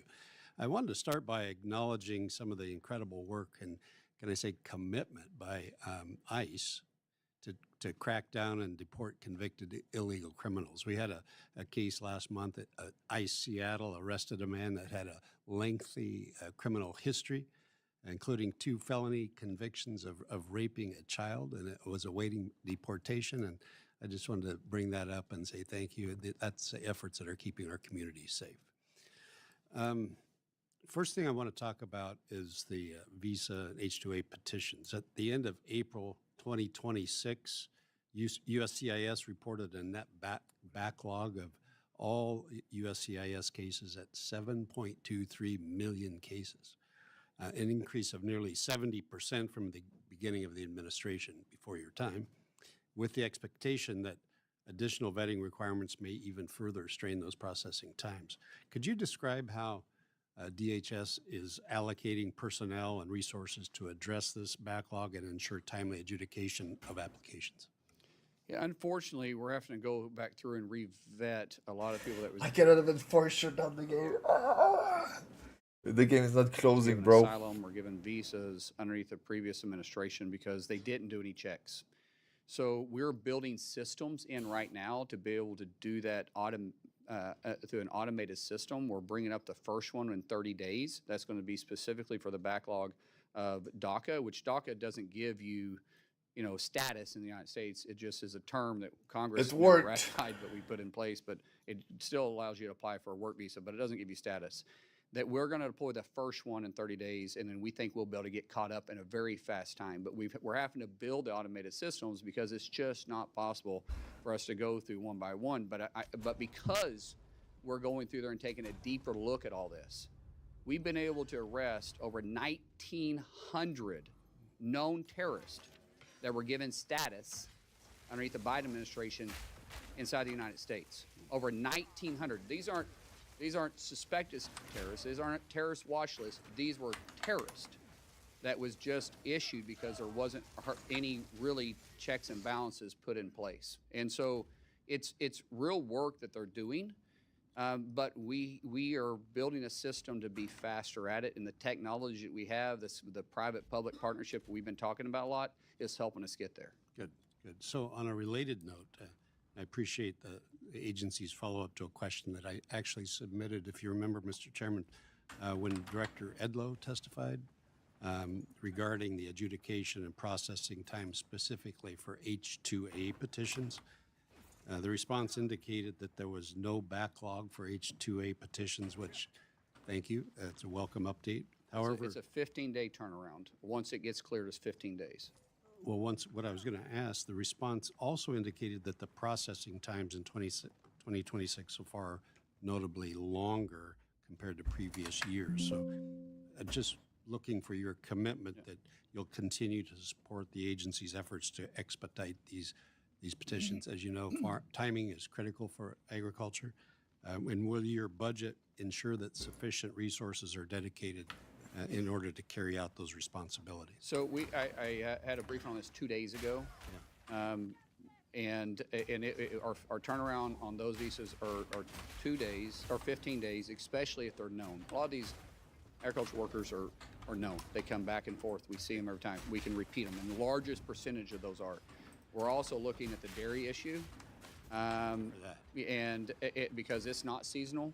So we think we got a path forward to fix that issue finally. We've asked Congress for clarification, but anytime you ask Congress for, I'm not beating up on you guys. I sit there too. So I'm just saying, anytime we ask Congress for anything to try to do with immigration, it gets just politicized. So, but we think underneath statute, there's a way for us to move this and make it work. We're still going through it. We're still getting legal opinion on it. We don't want to do anything but I don't think you guys would get upset if we did it, but I want to make sure we're legally able to do it. But as of 2 days ago, we're 15 days on turnaround on those. Once they're finally submitted correctly, we have a large percentage of them that are not entered correctly. And what I've asked CIS to do, USCIS, is to say, why can't we move this to a system that you can't submit the paperwork until it is filled out correctly? You know, if you do DocuSign or you do any of this stuff online, what you got to go and accept, they won't let you move forward. The technology is there. We just have to adapt it in a way to be able to make it interface friendly with the public, with the general public, to be able to make it more efficient. So we're doing a test program on this. We're actually trying to build an app. This is new this week. I briefed the president about it this week, and the president loved the idea. We're also, because some of these visas that we work with, these programs go through Commerce. Howard Lutnick and ourselves, our teams are working together to try. I don't know how long it'll take. It'll take a little bit to build it. That way, the misinformation won't be as prevalent, and we can get to it faster. Because everyone we delay affects our economy. Absolutely. And so we want the people trying to get here to do it, to do it the right way, to work, to actually be able to come to the country and work. Appreciate that. Thank you. Let me turn the page to CISA for a second. It was already referenced the longest shutdown in history. When Director Anderson testified before this committee, I asked him about CISA's ability to identify, to mitigate, address the cyber threats from adversaries like Iran, like China, to our talking about critical infrastructure. Unsurprisingly, his answer was that CISA was limited in their capacity, and it was clear that a handicapped CISA meant higher risk of leaving our critical sectors, from our water systems to our hospitals, energy grids, you name it, dams, the agricultural sector. They're all vulnerable to cyber threats. So does the budget sufficiently provide personnel and resources that are going to be necessary to ensure that CISA is equipped, that they can tackle the potential cyber attacks from those adversaries that target those critical sectors of our economy? I do believe it's not any cyber attack, bro. Just bombs, bro. They can just make a bomb and throw it in your GGs, bro. It's easy. I mean, as a secretary, I say, no, we always need more money. Truth is, we actually have the resources we need. We need the people, and we need the expertise. I think we even have the ability underneath statute to do it. What's happened over the years, like any great government agency, it creates its own bureaucracy. You guys give us authority, then we write the rules. And the rules sometimes handicap ourselves. So we're going back and looking at is what was the actual intent of Congress, and then how many layers of rules have we put on ourselves to say no? Because too often government agencies, it's easy to say no. We're changing that way at DHS. We go to yes. We lean to yes. That's our new policy. We're there to figure out how to make it happen, not to find the easy way out. And some of that is our own rulemaking. So I feel like right now, Congressman, we have the resources financially, and we have the authority, I believe. If that changes, I'll come back to you. But we don't have the personnel. And so we've got to get my director in place that the president's already met with. We got to get him in place, get him down the road, put him in place, let him hire his people, and get it built. Truthfully, once he's in place, it's going to take me probably 12 months to build this back. It may be longer when he gets in there and lets me know, but I believe we can make significant strides in the first 3 months. But to actually be where we need to be, I feel it'll take a full year. Well, let us help you wherever we can there. Yes, thank you. Appreciate you being here. Thank you, Mr. Chairman. Oh, the music is so loud compared to the rest, dude. Chanel have good team, bro. Economic Times.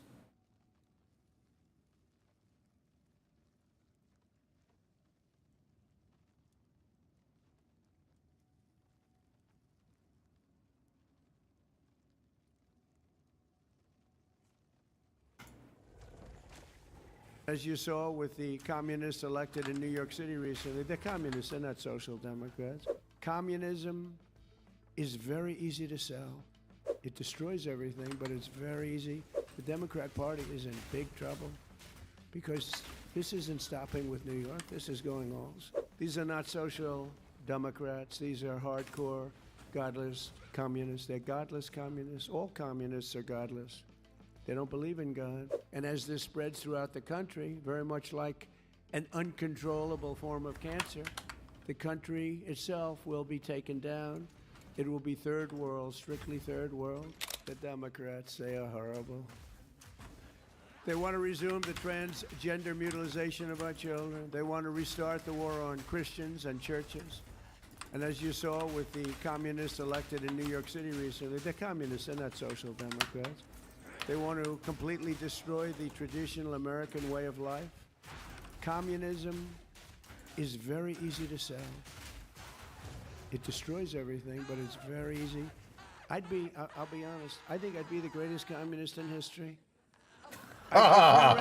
Ladies and gentlemen, from now on, you don't have to pay any rent. From now on, anybody wants a house, don't worry about it, just pick the house you want. Everybody gets free food. Everything is free from this point forward. Everyone's going to vote for me. The problem is, after 2 or 3 years, the country is a disaster area. The country fails. They always do. It always does. So easy to sell. That first year, boy, you're the most popular. It's happening right now in New York. And I hate California. communists, but China is working, though. But you'll start living in squalor. You'll live in squalor. There will be no food. There will be no housing. There will be no military. There will be no law and order. There will be no nothing. There will be no nothing. You'll be a third world inhabitant in every way, and everyone will suffer or die. You'll suffer or die. That's what happens. For thousands of years, it's been happening by different names. Oh! Thousands of years. I'm telling you, I'd be the greatest communist in history. It would be so easy. You wouldn't have to work. You could stay home. The problem is a couple of years go by, the whole place collapses. Always does, always has. But I'm sorry to say, but assassinations of those who oppose them is a very important element of their ideology. Assassination's a big deal for them. They're animals. They're animals. In many cases, they're not smart, but in some cases, they are. It's easy for them to get followers because they make promises that they know they can't keep. And the Democrats aren't fighting back. That's why they're dumb. They're not fighting back. They're afraid. I watch Schumer. He's afraid to fight. That's a 32 div drop. Pretty normal. And guys that we oppose, they're afraid to fight. The Democrats have taken a tremendous turn left. And many of these people, I looked at some of the people that got elected the other night in New York. These are, in many ways, stupid people. In some ways, and intellectually probably pretty smart, but they're people that want to destroy our country. They hate our country. They hate our people. They hate the Democrat Party. The Democrat Party is in big trouble because this isn't stopping with New York. This is going all. It's too easy to get elected, giving everything away. Too easy to get elected. Very dangerous, but you'll soon have nothing left. That's the problem. In many ways, they're allowing them to just go their own way, do your own. We don't want to take a chance on saying anything bad because we're afraid we're going to lose our jobs if we do. They're afraid they're going to lose their election if they even think about saying anything bad about this new breed of sick people. They're not smart enough or tough enough to fight the plague that's happening. It's happening right before your very eyes. If they fought them the way they fight Republicans or the way they fight me, they'd be victorious. They didn't beat us, but they'd be victorious against the communists. but they don't have the courage to do so. So they're turning communist themselves. It's becoming a communist party. These are not social democrats. These are hardcore, godless communists. They're godless communists. All communists are godless. They don't believe in God. This is the most serious threat to our country since its existence, in my opinion, 250 years ago. This is a major threat to our country. It isn't something that's easily solved, but with a little love and help, some hard work. Because it's ironic, we're celebrating a very important birthday, our most important birthday so far, 250 years. And instead of speaking about Christ, and instead of speaking about freedom and victories of all different kinds, we're speaking about yet another threat to the foundations of America. These ruthless communists will attack all religions, but in particular Christianity. They always do. They're after Christianity more than any other religion. It seems to be more and more throughout the world, maybe because we're doing so well. I don't know. Maybe if we weren't doing well. But you see the numbers, how they're growing, how the churches are filling up. It's a beautiful thing to see. I mean, look, it happens to be during my presidency, so I don't mind taking credit for it. I'm very proud. But a lot of great things are happening. All communist countries attack religions violently. It's part of their deal. As you know, we recently struck Nigeria and largely ended the slaughter of great Christian populations. They have a great Christian population. They were being butchered. Thousands and thousands of people were being killed, children, women, old people, just being slaughtered, hatched to death. They know that if they go further, the attack will be far greater, and that they don't want to really get involved anymore so much. You know, we hit them very hard. We knocked out their leader. We knocked out their second leader and their third leader. Sounds a little bit like Iran, actually. That's all about a different cause that we have to do, because we cannot let Iran have a nuclear weapon. Can't let it happen. So I'm saving Christians throughout the world, even though we are not in those various countries where you read about this. But they'd like to make our country just like those countries. That's what. No, it's not AI. It's that this channel right there, Economic Time, they got 3.45 million subscriber, and it's AI say that.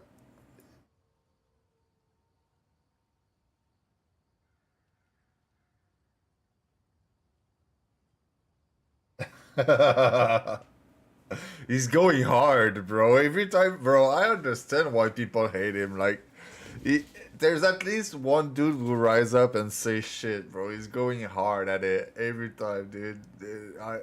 People who are against what he said, they get triggered. It's so quick. My dog wanna go pee. Where they started right where we are right now. But I'm saving them by hitting these terrorists very violently and very hard. We're hitting them very hard by the greatest weapons on earth. The greatest weapons. We know where they are. We Greatest hunt them down and we country, take them out. Best of Think of all it, they go time. into a village and they just kill everybody. It's like crazy. They will close your churches in this country. They go communist, and they're trying to. They will kill your people, and that's what they're about. They want to end religion. They have to end religion because their ideology doesn't work if you have strong religion. People like you that are so incredible and love our country so much and love God. This is the greatest threat to our country since its founding, in my opinion, 250 years ago, what's happening right now. It's the greatest threat. People don't look at that, well, oh, 3 people were elected. No, it's many more than 3 people. And the other people are being swayed because they don't have the sense to see what's happening. They don't have the sense. Their followers are not leaders, even though they're politicians, in some cases successful ones. For the first time in history, the powerful Rent Stabilization Board, as an example, that sets rents in New York City, just happened today. They've done it for years and years, and they've been very far left. They're run by Democrats, and they give landlords a hard time for years and years. It's called rent control. You know, I think he's right, but at the same time, Russia have church. Russia is like Putin is Catholic, I think. Yep, my God, bro. They give landlords a hard time, but they always give some increases so they can survive. But they just came out, first time ever, with a ruling, 0 rent increases for landlords, 0 for the next 2 years, despite the fact that energy, supplies, real estate taxes, and just about everything else has gone up. They're supposed to allow you to have that, 0.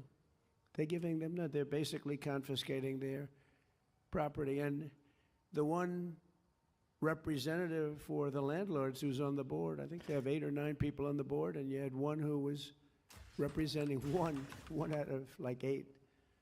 But at least you had somebody. But that person walked off in disgust, walked off and got booed. Mayor Mamdani, who came to the White House and seems like a nice guy, but he said he was going to do this in his campaign. Nobody thought he was serious. He said he was going to make sure that people don't have a rent increase, even though energy went up. It's going to come down. It's coming down fast right now. I hope you're watching what's happening. We had a low number just now, $69 a barrel. That was, some people said it was going to be 350 by now. 69, it's going to be 300, 350. Never hit those numbers at all, even in the height of it all. But what the mayor doesn't say is that these buildings will soon turn into ghettos and slums, and that everybody will continue leaving New York. And as this spreads throughout the country, very much like an uncontrollable form of cancer, the country itself will be taken down. It will be third world, strictly third world. And it's happened many times before to very big and very powerful countries. But it's not going to happen to the United States of America. No way.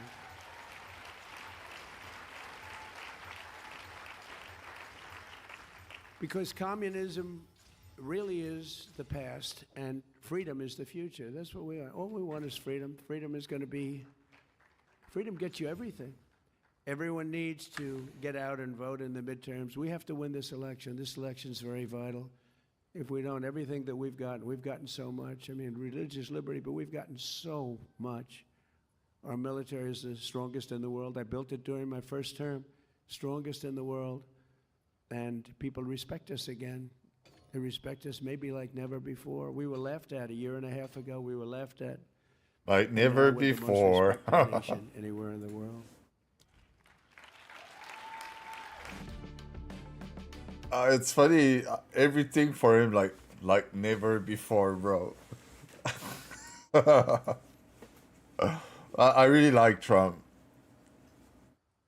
Take one, you know, is able to take everyone, like, have everyone hate him and he don't care. It doesn't matter to him if people like or hate, as long as it works. It's the opposite of all the politicians who are just trying to have everyone liking them, but at the end are just lying and not trying to make the thing work.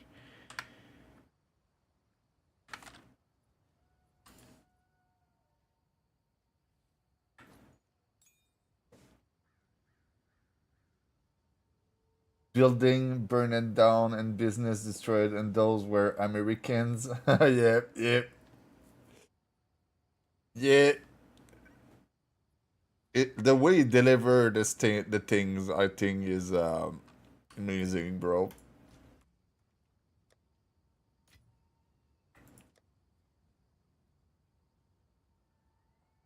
It's hard to describe his tone for me, like, as a French. He's like nonchalant, but at the same time saying some punchline.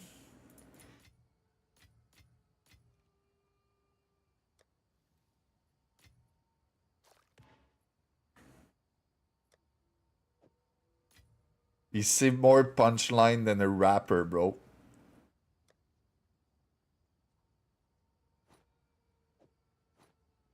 I just dropped this item in the past map. It's worth 232 divine. Wait, worth more than that. Look, the other 245 divine.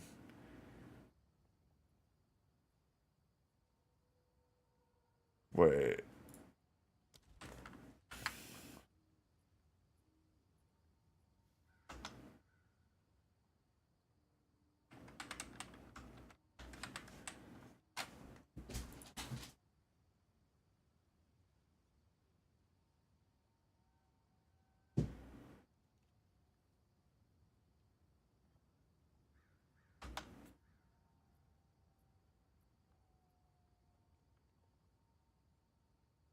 Bro, it's 225 divine. It's crazy.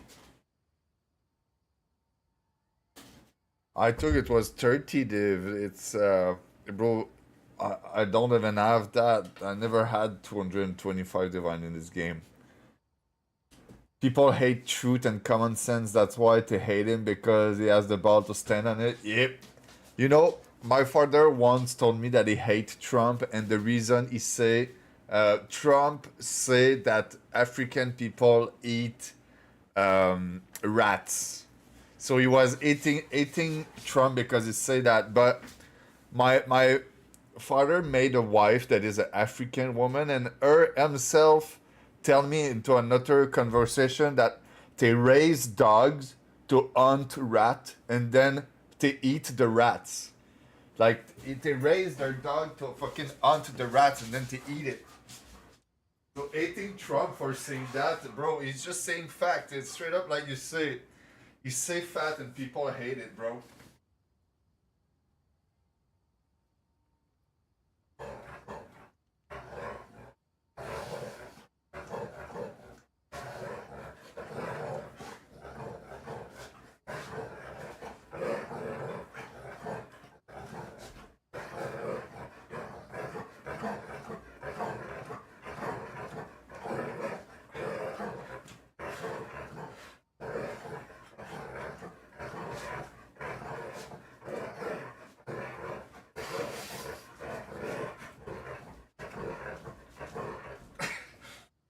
You know, it just made me think about, you know, the people who do the big rope like this? You can do it with a dog, bro. It's too much for you?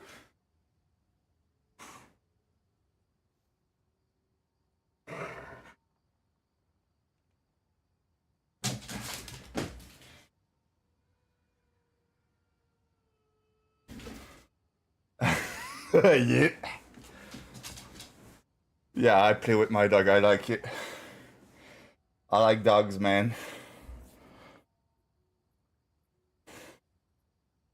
African American EBT. Wait.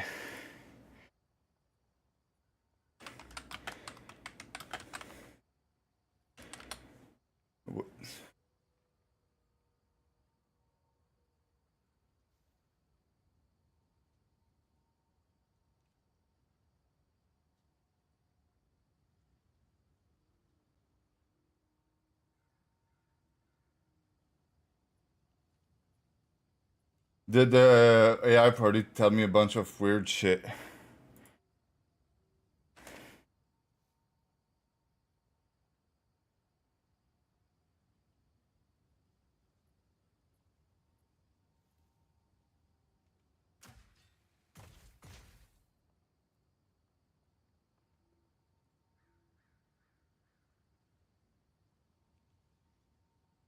I just realized they all corrupted. A non-corrupted could work more.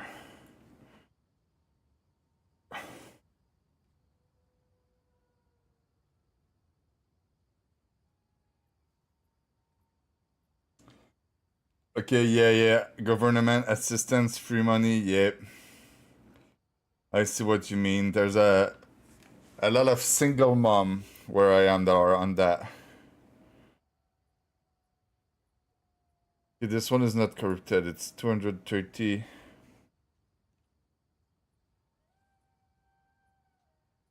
And it's bad compared to mine. I'm gonna put some stats.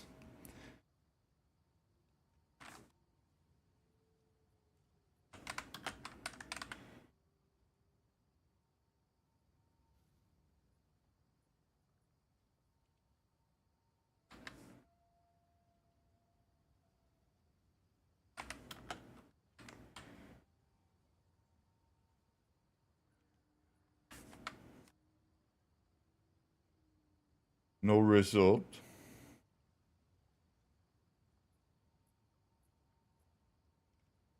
Oh, it was 35. Not 53. 150. Oh, 250. It's pretty good, man. Like, what the fuck?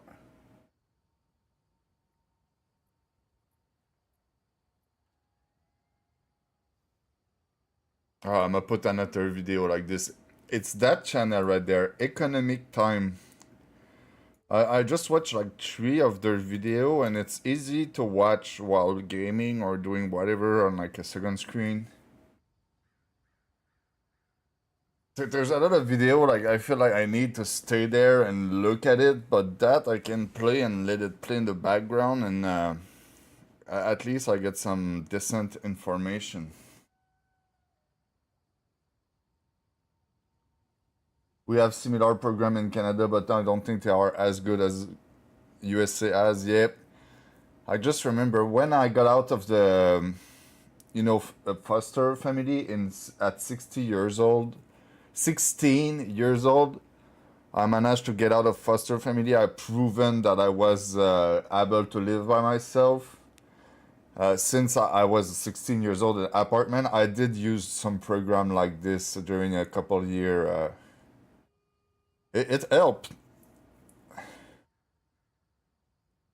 And it was not, I did not get money by that. I got food, you know, it's just you go to the place and to give food to people who are, who need, you know, stuff. Yeah, there's no shame in doing it when you need it. Yeah, and everyone have their own, you know, I think there's a lot of people who need that at some point in their life. For honest, people who live on it and make money under the table and can't get bad account or ID. Yeah, they sell it or stuff. Yeah. Yeah, man.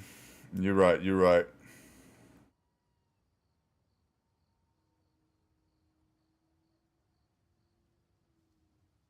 We have some fake program too, a bit like in United States, fake government program that are made to help poor people, but at the end it's just people who fill their pocket with money, create themselves fake work.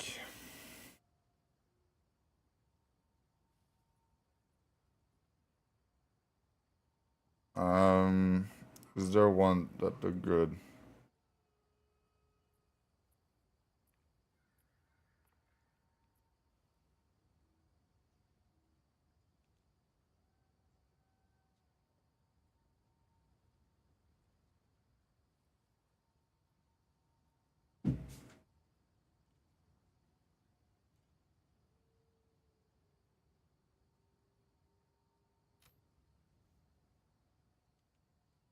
So many people chose not to work, and the doctor are on making up stuff that is wrong with people, like fake mental disorder. Yes.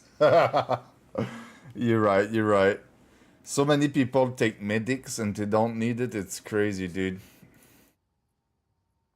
Like, it's like if there is a mental health crisis, but their life never been easier. Like, the life is easy, bro. We have roads. We don't need to use a horse to go get some food in, like, a city or something. And people say, oh, life is hard.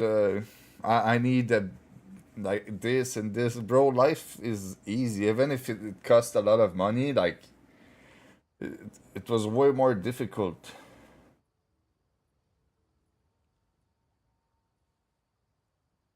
So many people, yeah. I don't know, man. It's weird. It's the inflation. That there's for sure too much inflation, but it's still easier than it's been in the past. Like, let's be real, the foster family in the past, it was not that great. Now it's not better. Yeah, I did not have the best experience with the foster family too, when I think about that. But it's better. It could have been better. I did not get, they did not beat me or whatever. That's a plus. Well, did not beat me. Wait. There's just one that gave me a slap in the face. Nothing more, Nothing big. If you claimed to have mental disorder, you should be able to be locked up. If there is any question about your safety or the safety of others, declaring yourself mentally ill is a slippery slope. Can and should have consequence. Yes, yes. The story of my family, well, my father was working a lot, and my mother had to take care of. She had 2 children with my father and 1 children with another dude, and so I have a stepbro, stepbro. I have a stepbro, and he's like 10 years older than me, and this stepbro became really violent and whatever, and he was taking some serious drugs and whatever. So he did be violent with me and whatever, but he got away. And then my mother stayed crazy, and my mother, even for 2 kids was too much for him. In the past, the woman had like 10 children, and it was fine, but 2 was too much for her. So at some point, she wanted a girl too, and I was the younger. So at some point, I was taking drugs too, and there's no chronology recorder and whatever I say. I started to take drug and whatever, and she did not like it because she wanted to look good.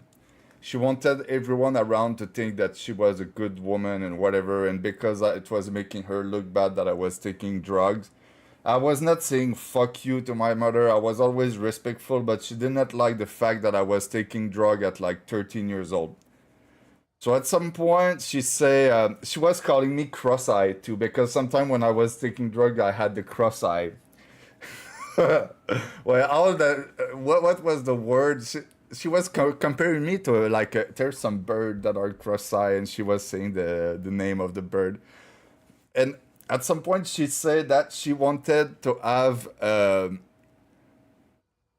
girl instead of a guy, children, and that she did not like me. She said that to me. I don't love you. I would like to have woman children instead of you. So at that moment, I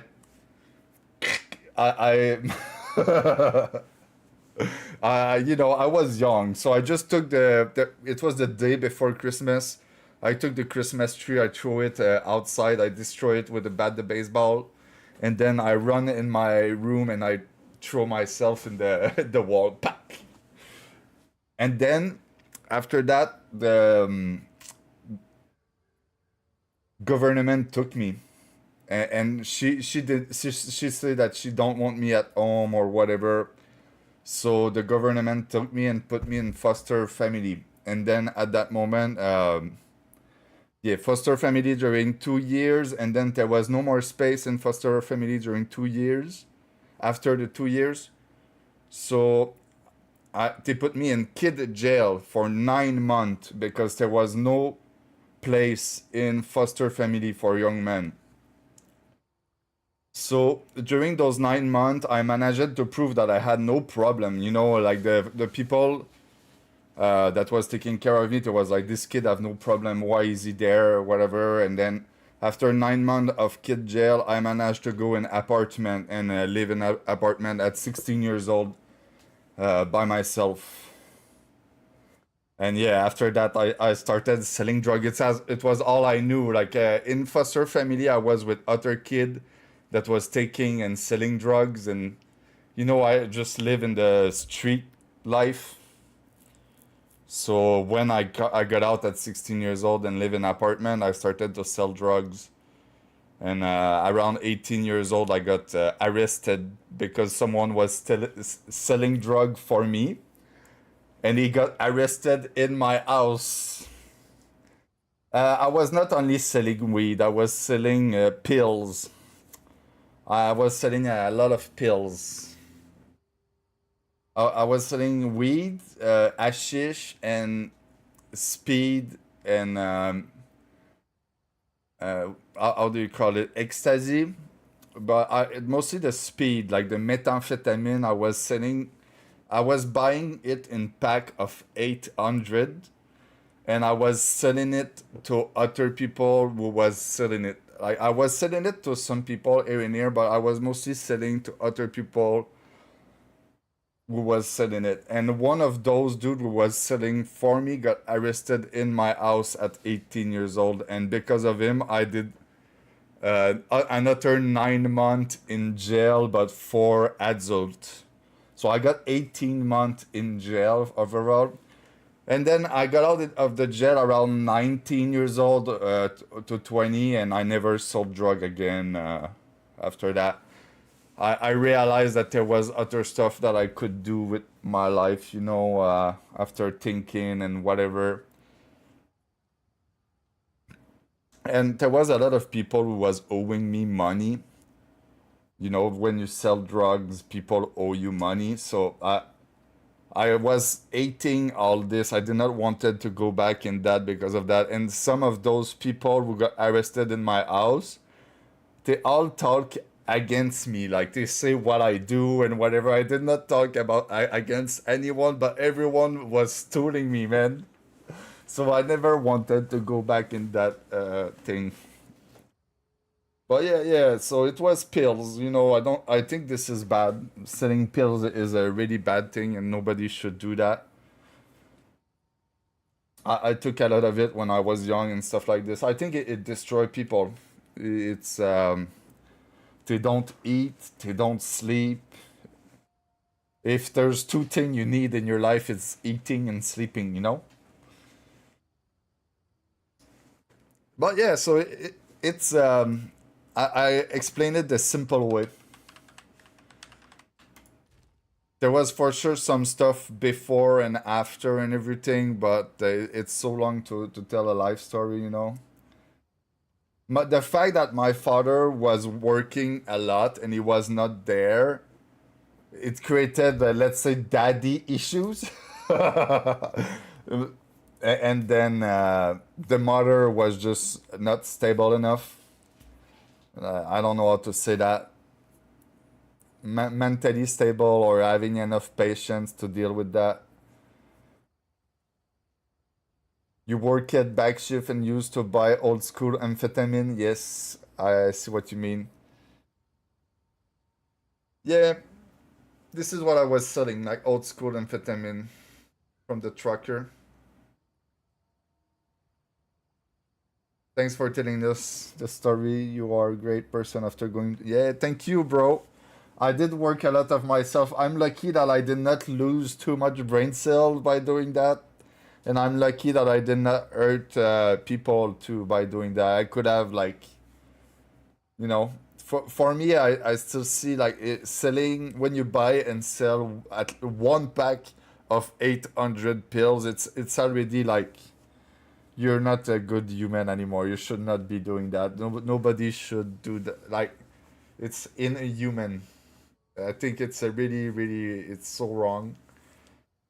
But you know, when you're young and you gotta gain money, I was hating the government. I was not feeling like I was protected by the government and everything. So for me, it was a good way to be outside of the government by going in the street for some reason. You're getting raided in Rust. Yeah, it's better than in real life. Yep. One of my neighbor got raided this year. Like, let's say 4 or 5 months ago, there's a dude who entered his house and started to steal shit while he was there. Bro. It's a in real life red. That's crazy, man. Yeah, I still can't believe I got a head hunter heavy belt, man. I don't know what to do with it. It's 250 divine, man. Look, I only have 50 divine. It's like 5 times more than me.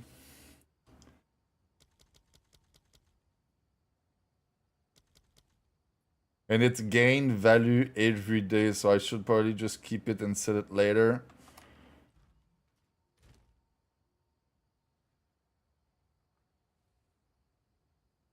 He's talking shit outside of the of the thing. Nice, nice. I think that every PvP game need a proximity chat. Nowadays, if a PvP game release and there's no prox chat, bro, what are they doing, dude? Proximity chat just make game way better. Every game, whatever is the game, you need a prox chat. Like party chat and a prox chat.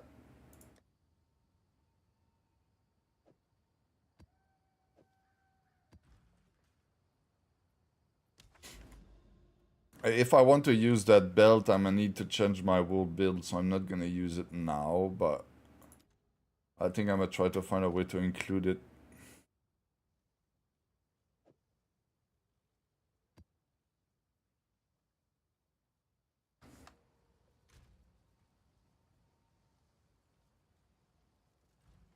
It's delirium and irradiated.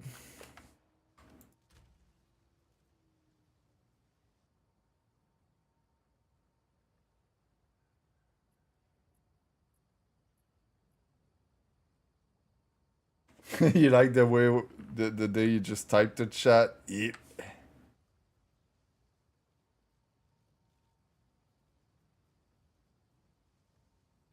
Yeah, it was great in you can still do that in many game. It's mostly for the game like let's say Arc Raider. I like this game too. Like there's a chat like in New World. Sometimes you just go there, say a couple dad joke and stop or whatever. I think it's pretty funny. I stayed just looking at the chat sometime during like an hour, just reading and saying weird stuff. I think yeah, the typing chat is a great thing.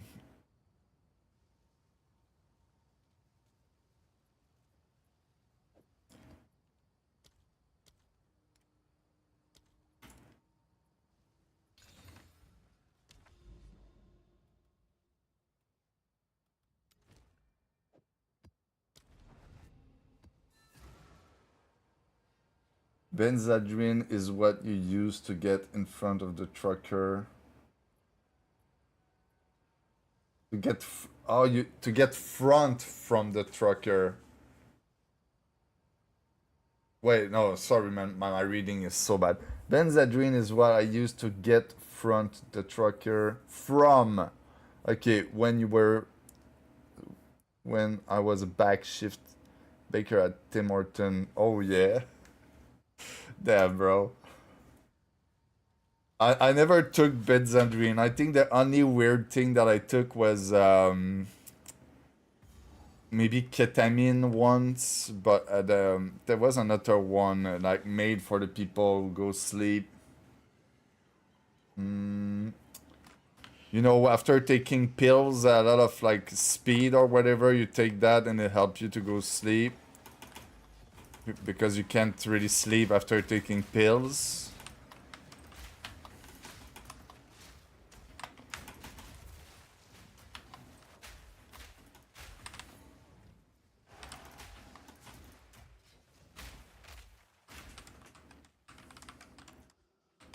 You made donut in the deep fryer all night from 11 to 7:30 p.m. You had to clean up for the last hour. Damn.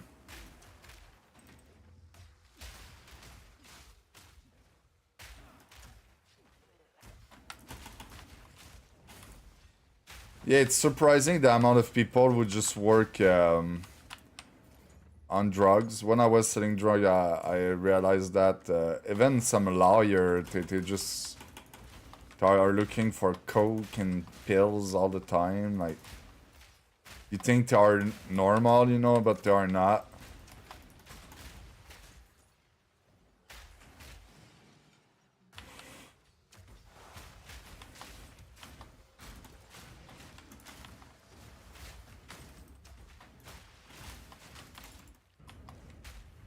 This game is satisfying. The amount of mobs you can kill with one attack, I think it's one of the best thing about this game.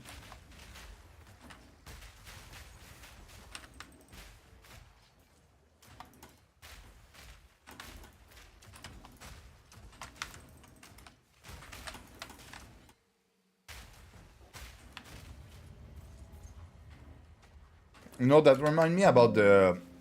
I think it was called the Flood in Halo.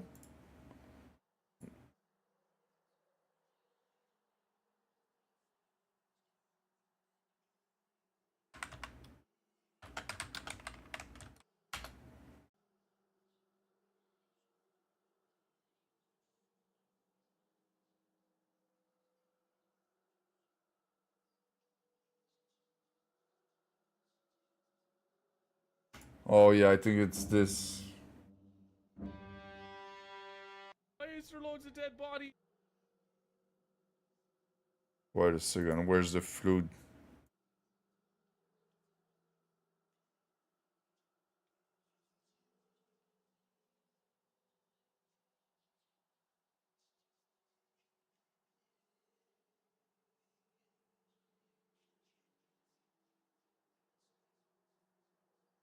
Hmm.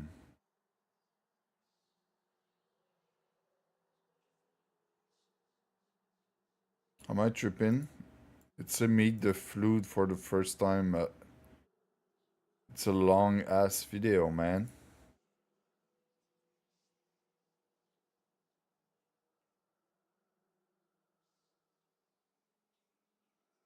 Yeah, I think you were clearing those room, and then after those room, it was the Flood. Oh yeah, I think it's there.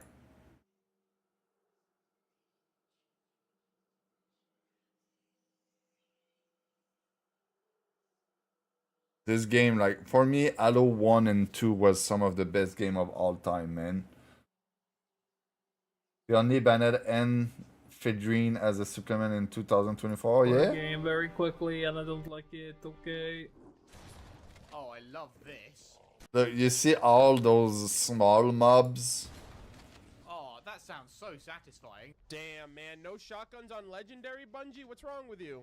Let's get the fuck Ah, out okay, of so this is why it's scuffed. There's like 10 different content creators for some reason, all doing the same map.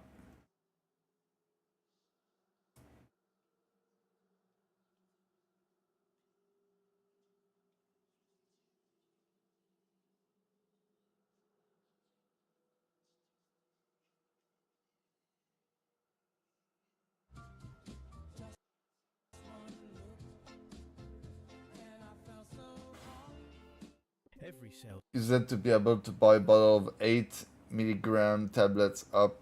Oh yeah. Damn. Where's that moment with the flute?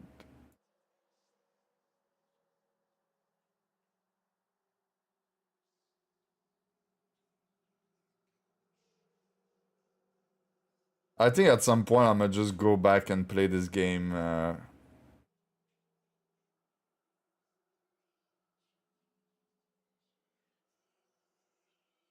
It's probably almost free right now if you get the emulator and you play that.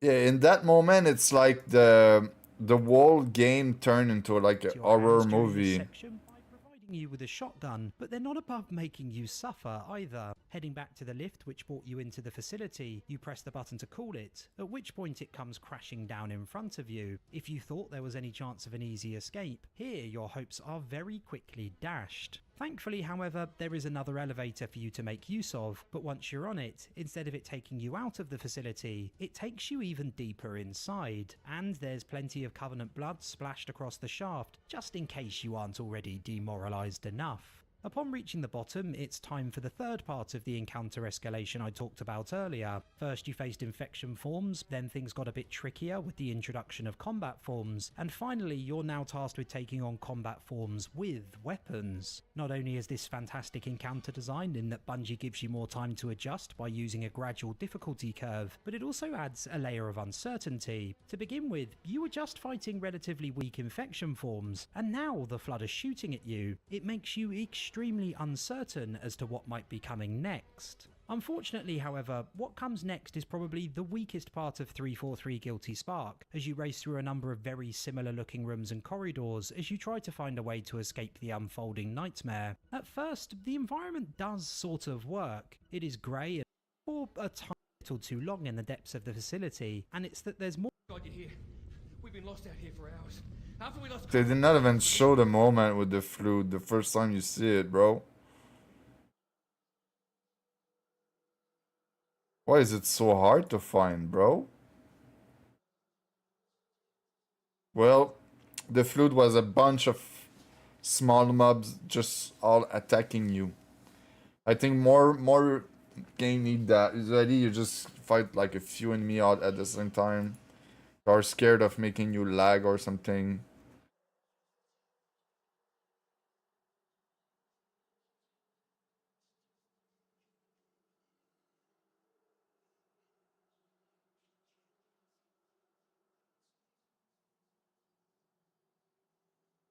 Yeah, I might try at some point to get back a Halo game.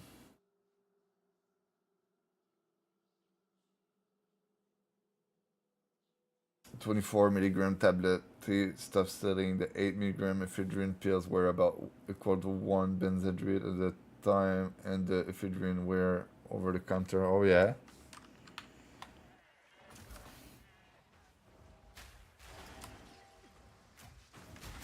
I did not know that. I never bought any of those like legal drugs.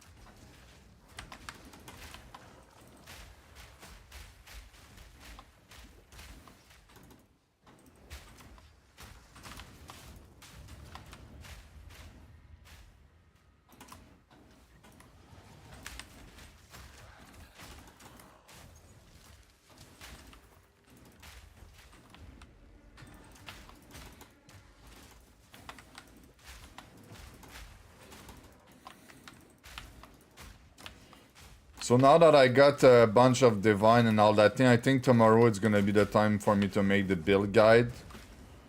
And then after that, I'm gonna just improve my build and make more build guide about the same build but improve. But not like once every day or every 3 days. It's gonna be more like, you know, probably one now and one when it's gonna be like almost perfected and that's it. Because right now I got a really cheap version of the build. It's like, I think it's worked to make a build guide because people are probably looking for a build that are easy to make and you don't need to spend a bunch of currency just to make it work. Pseudoephedrine is what is in decongestant. Both are used to make methamphetamine, and that's why they are not sold outside of pharmacy. Oh, I see now.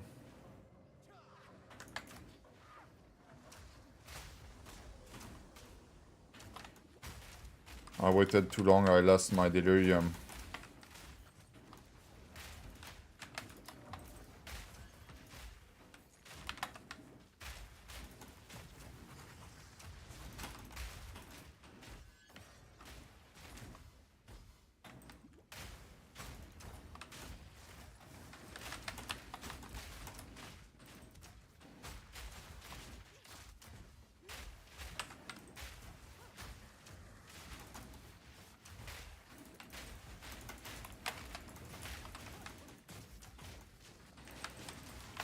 You know they're gonna add PvP at some point in this game? I think that's gonna be fun.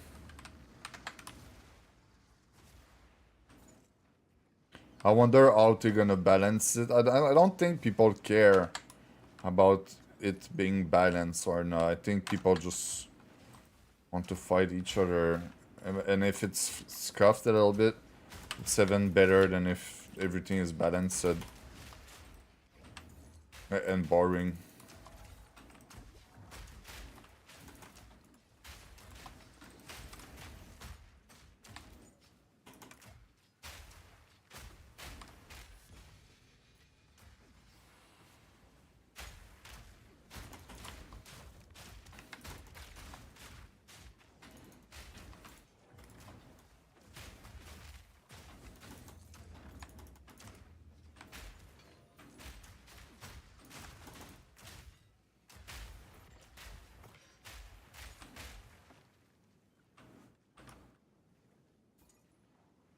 You could just go in a supplement store and buy 100 tablets. Damn. Yeah, there was probably a bunch of dude doing that. Okay, so I think there's a boss fight over there. If I get close, yep, there's a shark. It's in the water right there. It's coming.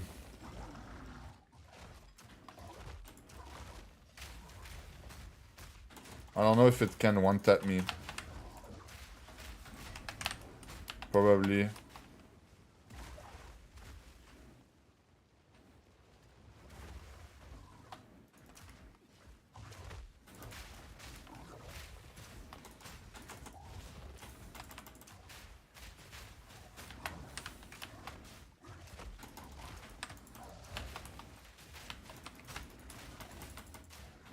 This boy is tanky, bro. It's an empower boss. Like, it's one of the modifier of the map. Empower map boss.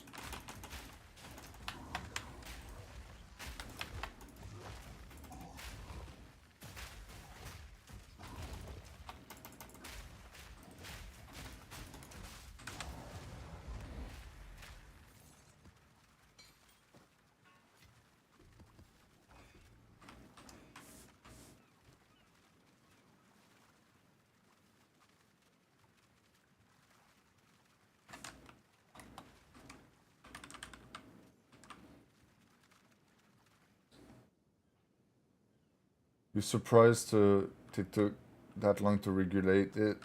If you put more than a bottle, they've already called the cops. Yeah. And since they have camera, the cops could just probably look at the camera, identify you, and arrest you. You go by it with like a mask in your face or whatever.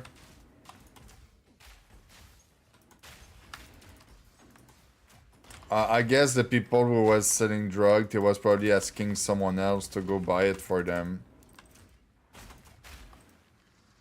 Oh, here you go, I crashed. Too many visual effects. GG's.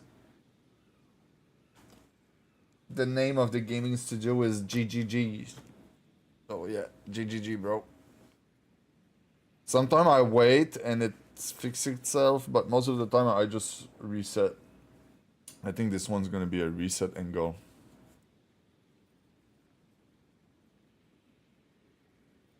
Damn. Alt F4.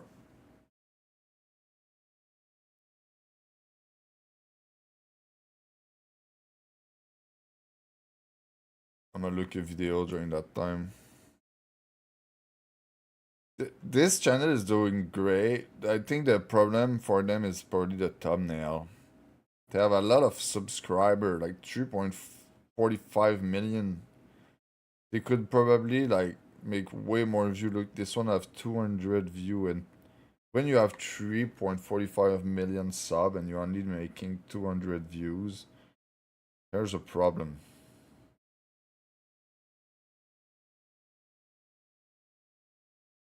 I think it's the problem of this channel is mostly just the thumbnail. It's not like you look at it, you don't want to click on it.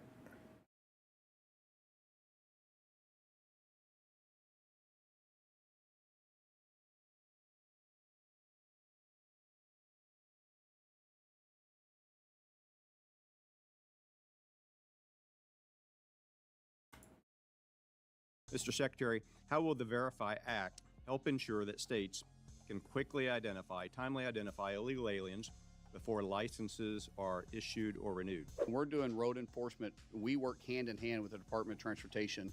And Congressman, can I ask you to do me a favor and let me respond to Ms. Underwood since she wouldn't, so I can point out some of the hypocrisy between the federal detention centers, but yet most Democrats don't pay attention to their own correctional facilities, because we see this quite common in our state. So just some facts here. Illinois has failed in 29 of their facilities to have adequate medical or dental care. That's from their own state health inspectors. I would suggest that maybe our Democrats should look at their own backyard and look at their actual constituent base.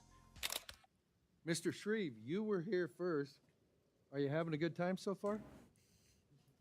The floor is yours for 8 minutes for questioning. Thank you, Mr. Chairman. I have been interested by the chippy discussion this morning, and the subject is important. I appreciate this opportunity to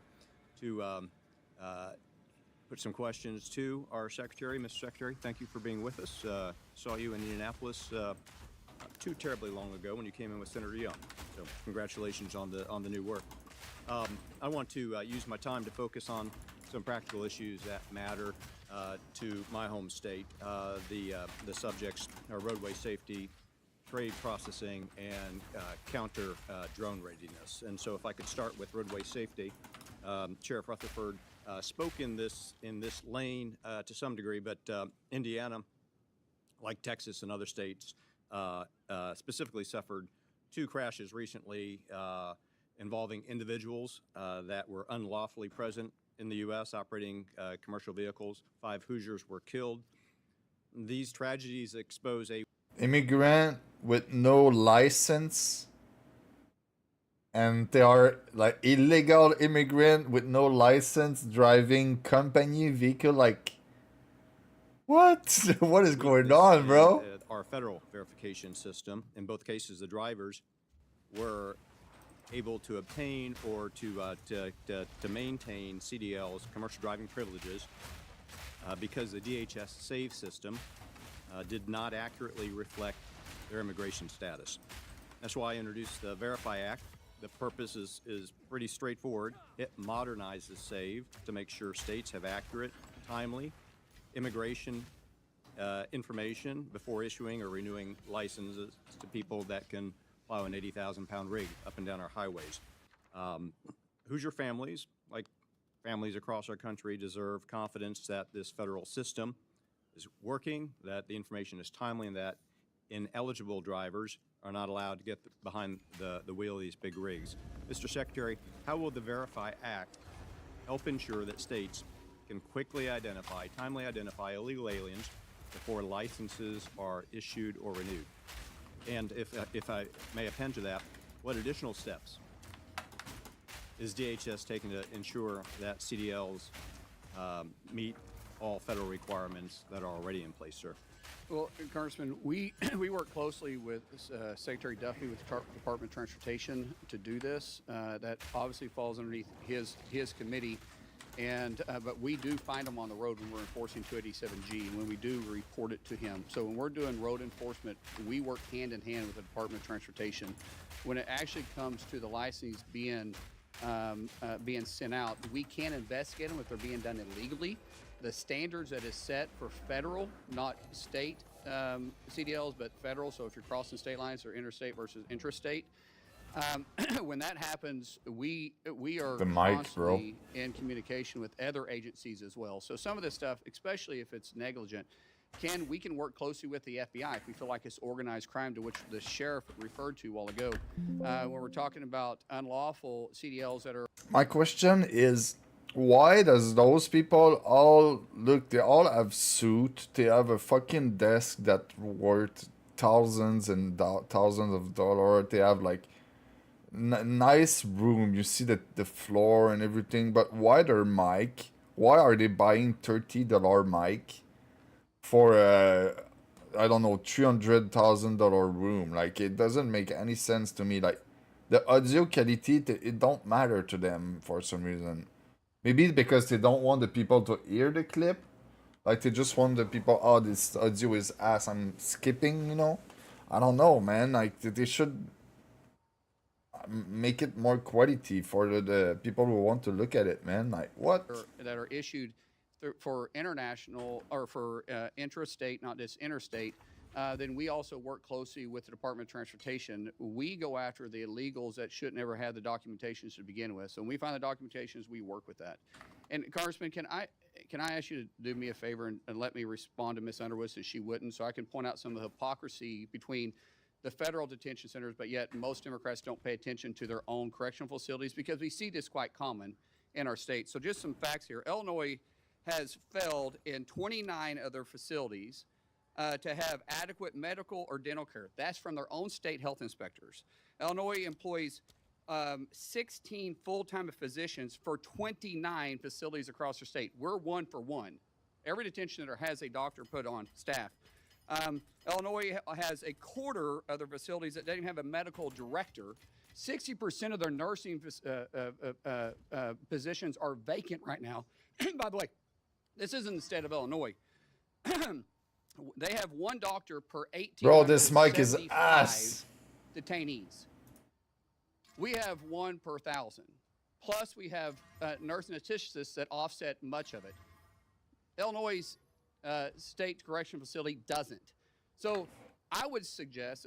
I just crafted a 3.8 divine item, dude. Sick.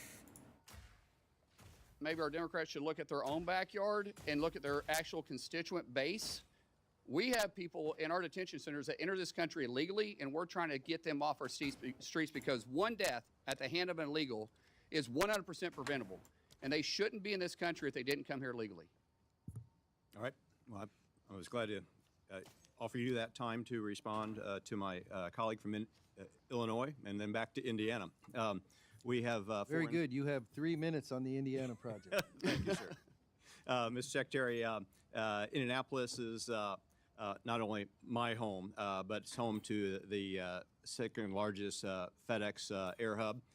And the subject of foreign trade zones matters much to distribution-based economies such as that which we have in Indiana, the crossroads of America. Businesses in and around my district depend on the functioning of these foreign trade zones. They offer not just logistical convenience for Hoosier manufacturers and employers. They mean savings through duty restrictions, lower processing fees, reduced costs, helping companies compete. And we compete globally, doing value-added work here in the U.S. The foreign trade zone application process is handled by CBP, and there have been significant delays, in some cases 6 months to 12 months in those applications. I know CBP is operating under resource constraints, and I appreciate the work our officers are doing under difficult circumstances. The fiscal year 27 House mark includes important investments in CBP that may enable, excuse me, sure. Can you even speak, dude? In the automated commercial environment improvements, what resources could CBP benefit from to ensure that? That dude right there is say, if you can't read traffic signs, then you should not vote, not be driving, voting, or be present in the United States. It's kind of real, but I mean, like, autistic people probably cannot do that, but I mean, yeah, I think, yeah.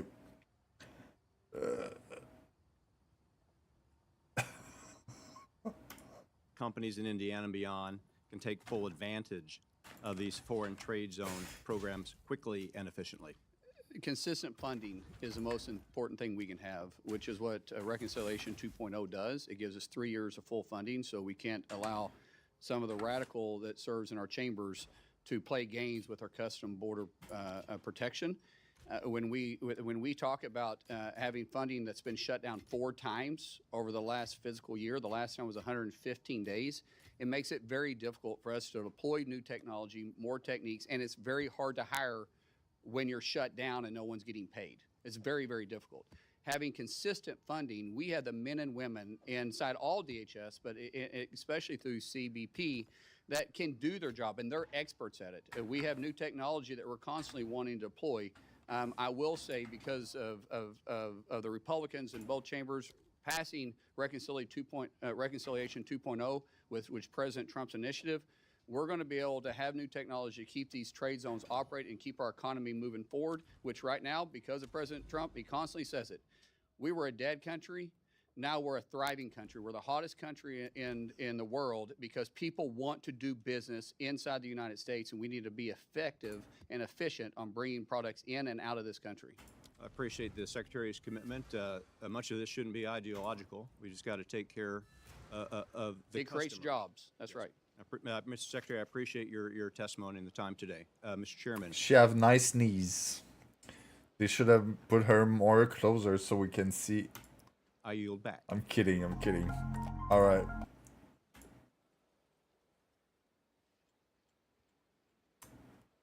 I like armpit and knee pit. Knee pit. I'm kidding. I'm kidding. Somali don't assimilate. GOP whip Emmer Spark firestorm on fiery rant on Minnesota migrant. I come from the People's Republic of Minnesota that has been so mismanaged by criminals. They're criminals. This map is pretty sick. And they steal. They let Look at this, like, what? come to this country not wanting to assimilate, lie, cheat, and steal from them our money. There is nothing racist about calling out a criminal. Sometimes Minnesotans are so afraid that you're going to call us a racist, you're going to call us an Islamophobe. You have to understand, you're coming here to be an American. They don't assimilate. And if they don't assimilate, then they should go the hell back to where they came from. My great state of Minnesota, we have abortion laws that are as bad as North Korea. This is the age-old battle that you and I are engaged in of good versus evil. Bro, It's never it's changed. this dude right there. I don't know who he is, but he's cooking, bro. What? The battle has been engaged since they left the garden. It's been, it has been the same battle, and it just keeps getting more difficult because now our founders, who were Christian, they created a Christian-based nation. And I come from the People's Republic of Minnesota that has been so mismanaged by criminals. They're criminals. They lie, they cheat, and they steal. And by the way, they let immigrants who come to this country not wanting to assimilate lie, cheat, and steal from them our money. Guess what? It's because they was not there during the 9/11. They only saw the 7/11. There's nothing racist about calling out a criminal. So when I say that it's time. It's time. I mean, this is what they do in the great state of Minnesota. You know, our culture, that Scandinavian culture. By the way, I better make it clear before I go any farther. Minnesotans, are there any here? Ah, good. Then let me just say. Okay, well, born, you're wearing that hat. You must be from northern Minnesota, the Iron Range. No. Probably closer to Iowa. No, I'm going to leave that alone. The reason I bring it up is because I tell people regularly, Minnesota did not create passive-aggressive behavior, but we did perfect it, okay? And I happen to be more on the aggressive side, which doesn't always work in Minnesota, as Ralph will tell you. You know, sometimes Minnesotans are so afraid that you're going to call us a racist, you're going to call us an Islamophobe, you're going to call us some name that we just don't want to get into that fight. You know what? I would argue that I never did care, but I am done being careful, even the least bit careful. Yes. Imagine being offended, bro. It's a woman thing. But if you come to this great country, you have to understand you're coming here to be an American. We celebrate everyone's culture. We're happy with that, as long as you are an American. Celebrate your culture. I don't care. Italian, Polish, Somali, okay? But they don't assimilate. And if they don't assimilate, then they should go the hell back to where they came from.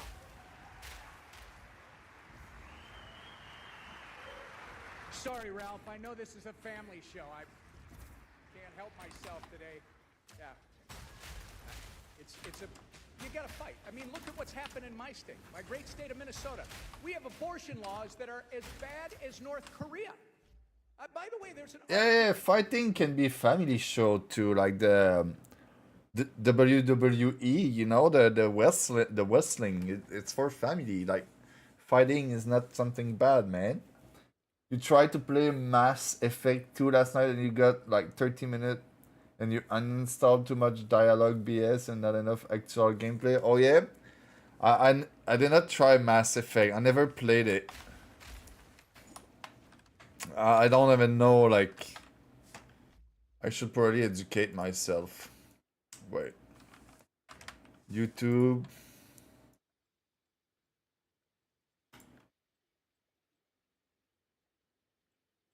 Mass Effect.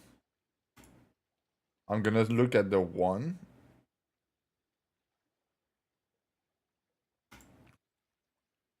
This is Over my... 16 years ago, BioWare released what many older gamers consider the Canadian video game developers' magnum opus, Mass Effect, an RPG set in a sci-fi setting that took the gaming world by storm. Elon Musk say it was a good game, so you try. Oh yeah, yeah. Mass Effect 1 and 2 are beloved. Andromeda is trash. Okay, okay. 2007.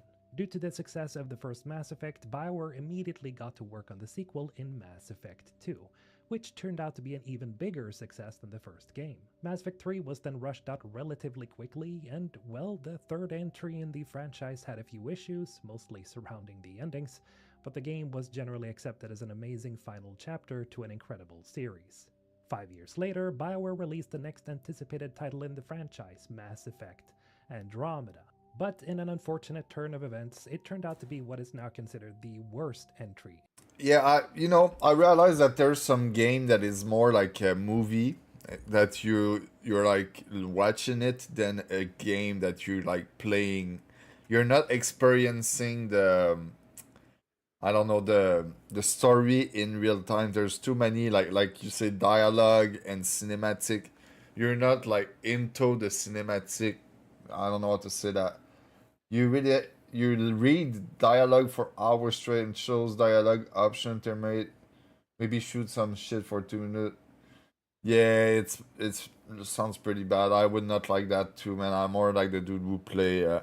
I don't really like to read that dialogue. If it's some like NPC speaking with the voice and with cinematic, it's kind of okay. But when you're at the point you read the dialogue and you need to press okay at every 2 seconds. The last one I did like this was Where Wines Meet. I like it, Where Wines Meet. It was a great game, but man, the dialogue, it was in like non-stop, and you always had to press a button to like. There was the bubble, and then to pass to the other bubble. I hated it. I totally see what you mean. At least you got dialogue option, but even then, I don't think it's a good thing. Well, that depends. For some people, I guess they like it. Elon Musk liked it. Numerous issues plaguing the game, such But as Elon Musk, I like him. He's a great person, but he's a little bit weird too. It's not because he likes something that we all gonna like it. You know, he's doing some little weird shit here and here. But I like the dude. I think Elon Musk is a great man. I support him. game-breaking bugs, horrible animations, and lackluster writing, to name just a few. Now, no matter what you think of Mass Effect Andromeda as of today, even after numerous fixes by BioWare post-release, the fact of the matter is that the negative reception of the game And Elon Musk is a space lover. You just put him in space and he's gonna be happy about it, probably. put the entire franchise on hold for several years, and for a long time it was believed that this was the end for the franchise. Well, up until December 2020, when the first teaser arrived for the next Mass Effect game, and soon after that, it was revealed that a remaster of the original Mass Effect trilogy was in the works, and in May 2021, N7s old and new all over the world were playing this legendary series once again. And it's now been over 3 years since the release of Mass Effect Legendary Edition, and the beloved series has seen a pretty big resurgence in gaming culture. Despite this, some of you maybe never played any of the Mass Effect games, and maybe some of you played the original versions of the games, but not the remaster. And so you may be asking yourself, is it worth playing Mass Effect Legendary Edition today? Well, in short, yeah, KOTOR? Oh yeah? absolutely. But you're the first. I never heard about KOTOR. It's my bro. I got stuck in Call of Duty during so much time, and then you wall that all the stuff around it I was not aware, but it looked like it looked like it's Halo, and I liked Halo a lot. So if it's just close to what Halo was, it's great, man. There's a lot of potential. I see what you mean. If KOTOR is similar, probably a lot of potential, like you say. before we get into the reasons why, if you're a fan of the channel and you want to unlock some extra content, you'll simply... Mass Effect is essentially a grand sci-fi epic, not unlike Star Wars, albeit with more sex. You play as either male or female Commander Shepard, a special military operative with a custom background who gets thrown into a galaxy-spanning adventure centered on uncovering a mystery that threatens every sentient life form in the known universe. Speaking of which, Mass Effect is set more than 150 years into the future, at a point when the human race has become members of a galactic community of many different alien Knight of the races. Old And as Republic, Shepard oh will yeah. become a de facto spokesperson of humanity for much of the story surrounding the three games. This means that despite Mass Effect being I see what you mean now. Okay, it's Star Wars. Yeah. Star Wars. I think it's one of the universes that have the most potential to create game. I feel like they should create more game of Star Wars. There's so much potential. It's not used. It's crazy, man. They need to make a new MMO of Star Wars. Start making a new race game. I think they need to make those more often. And they need to make like the Star Wars Battlefront. I think they need to make that more often too. Like they never announce another one. And I really loved the game Clone War when I was young too. That was kind of crazy, man. And welcome back to Star Wars Battlefront 2. It's made the just for single player mission and career or like co-op. That there's so much potential again, like the Bounty Hunter game, or like you know, like Han Solo is like just doing mission, like if you're Han Solo, stuff like that. I had a game like this when I was younger. It was great, like driving the Falcon Millennium, fighting in the sky, man, in the space or whatever. And there's the New Republic. There's like so many era. It's just big, man. You played Star Wars Galaxy back when it was popping before the World Jedi BS that killed the game. Oh yeah, I see. You know, I had to jump on and come and check it out again. There's a lot of people playing today. Perfect time to experience this incredible game again. And I was just thinking to myself before I loaded up, this game right there, it's 9 years old and it looked good, almost like an Arc Raider. And you have some third person view. I don't know why this dude playing first person. hey. But it's really cinematic. Anakin, don't ruin my kill streak. No, this won't protect me. Dodge. Okay, that's kill streak over. Yeah, just imagine what kind of experiences we're going to have in 6 months' time when people have really gone in and crafted some in-depth gameplay with it. There was another... This game has so much potential, man. You're probably not going to believe this. What I have just learned is staggering, and I'm struggling to get my head around it. I just learned that over the weekend, during the Battlefront 2 resurgence, Battlefront 2 had approximately 4 million unique players. 4 million people, estimated, played Battlefront 2 this weekend, the one that just passed. Let me remind you, this game is 9 years old, and yet so many people still keep coming back to play it. And for everyone who keeps looking at the Steam charts and it being like, oh yeah, we're nowhere near where we were last year, Steam charts only accounts for concurrent players, meaning players on at the same time. And across all platforms, this number is also way higher than whatever you're seeing on Steam charts. This weekend, during my live stream, during the Battlefront 2 resurgence, I've have seen nothing but positivity from players, nothing but positivity from the Star Wars community. Jumping back into Battlefront 2, playing this game, having a great time, and still appreciating just how good Battlefront 2 really is. And today I've got some other information and other numbers from the resurgence from the past month of people playing Battlefront 2 during the month of May, Star Wars month. I'm going to share all of that with you today, as well as talk more about Battlefront 3, the direction Battlefront 2 is headed in, everything the modding community of Kyber is doing to keep Battlefront 2 alive, and what's next for Battlefront 2. Well, let's talk about it. Hey everyone, it's Andrew. First of all, huge shout out to everyone. They never announced a Battlefront 3, so it's just like a clickbait. But this game is sick, dude. It's like Battlefield of Star Wars. Star Wars Galaxy.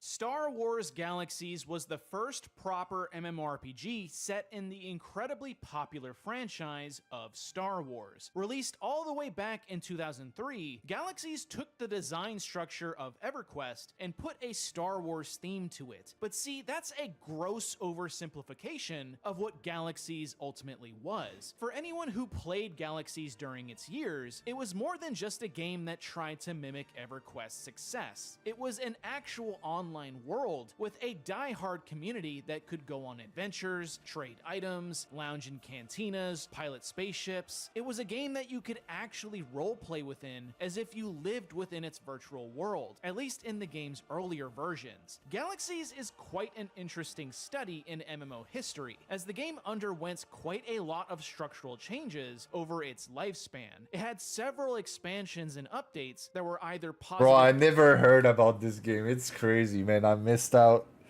This game sounds great, and the Old Republic looked pretty good too. I tried it, but yeah, I was not willing to buy a membership or whatever. But it was good. I think those games a lot of potential. We need it. Received or controversial. One such update, known as the New Game Enhancements or NGE, essentially stripped Galaxies of its original elements in an effort to streamline the game into a wider audience, but it ultimately alienated its fan base regardless of its actual gameplay improvements. Bro, the quality is just horrible. Oh, now the quality is better. For that weapon type, but it gets even more complex when you start building your character into the role you specifically want. You see, not only are there professions you start with, but there are advanced professions that require more focus on specific experience. Okay, yeah, I understand. Play. Give me something. I want to see gameplay. And a 4. So when the game closed in 2011, the fans. Bro, it just If you finally. can get past the game's obvious age, there is a really Oh, it's the rolling robot. Those robots are sick, dude. Here. I'm not even scratching the surface in terms of what Galaxies can offer as an MMORPG, and I'm sure veterans will share their history in the comments down below. Personally, I do wish that the SWG community wasn't so split between the many different servers, but as I stated earlier in the video, Galaxies went through so many changes during its lifetime. Not everyone is going to agree on what is the best way to play it. It's just a bummer that having so many different servers separates the community from each other. Not to mention, it requires research from potential new players to even see where they may have the best experience playing. So for those watching, do you play Star Wars Galaxies? Comment below and let me know. Don't forget to like the video and subscribe to my channel to support. I never played it, man. That looked pretty good.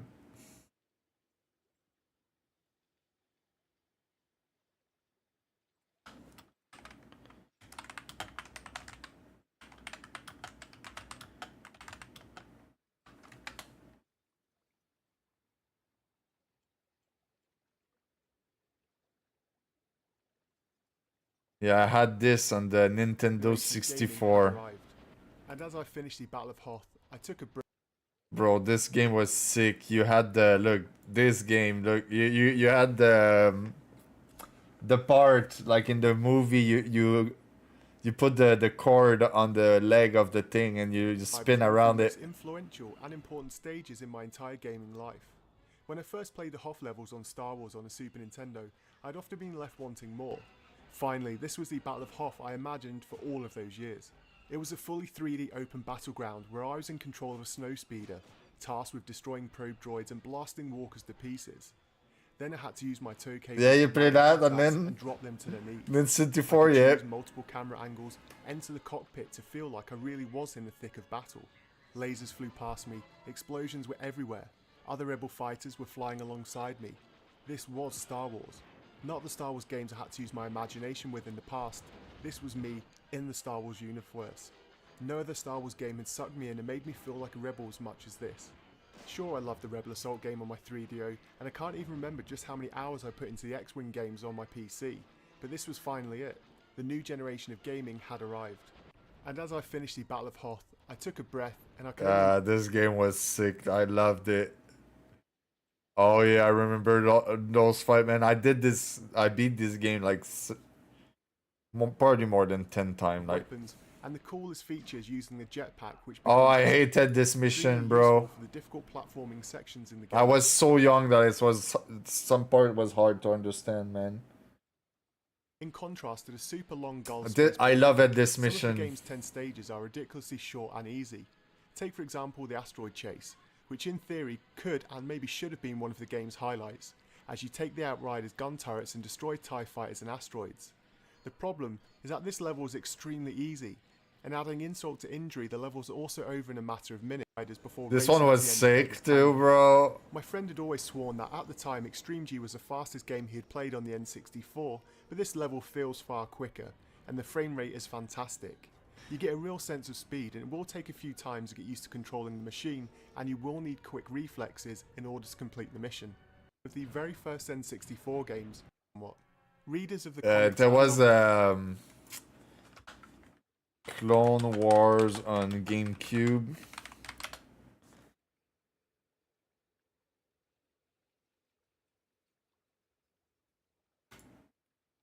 This game was sick, dude. Released in late 2002 for PlayStation and GameCube and April 2003 for Xbox. Star Wars The Clone Wars takes place near the remembered and loved... Bro, being able to drive those all the clone stuff, like those flying things, It man. seems like the Clone Wars... There was the Y-Wing, the X-Wing, I think, in this game. There was I had a game like this where you were able to drive like most of the nicest thing. Clone Wars game anyway, has been almost forgotten. I don't see it mentioned very often online, but thanks to backwards compatibility on Xbox and this game being recently added, it can have a second life. And for a huge Star Wars fan like myself, it's always awesome to be able to revisit some childhood favorites. And some awesome TX own quirks, but they are all super fun to control. If there's one thing this game nailed, it's the vehicle controls. They're super responsive and fun to use. I just wish something exciting would happen around here. Be careful what you wish for. My favorite missions were always the ones in the Republic gunship. This is my favorite vehicle in Star Wars, and it's so awesome to be flying around in it. And the levels actually do a really good job of conveying these giant battles taking place, and I continued to be impressed by this game as I was playing. You also have a section on speeder bike. We just can't have nice thing anymore. It's over. But yeah, it looked good, the Mass Effect thing. Many of the most memorable moments that a lot of the sniping with your boyfriend as foreplay, then the Mass Effect franchise will likely become your bread and butter. Speaking of characters, the Mass Effect franchise... Sadly, like you said, there's not enough action. I need action, bro. For me, like playing a game where you don't feel like there's enough action is bad. Alright, there was that dude that was going hard at it. Look at his face, dude. This dude, he's spitting.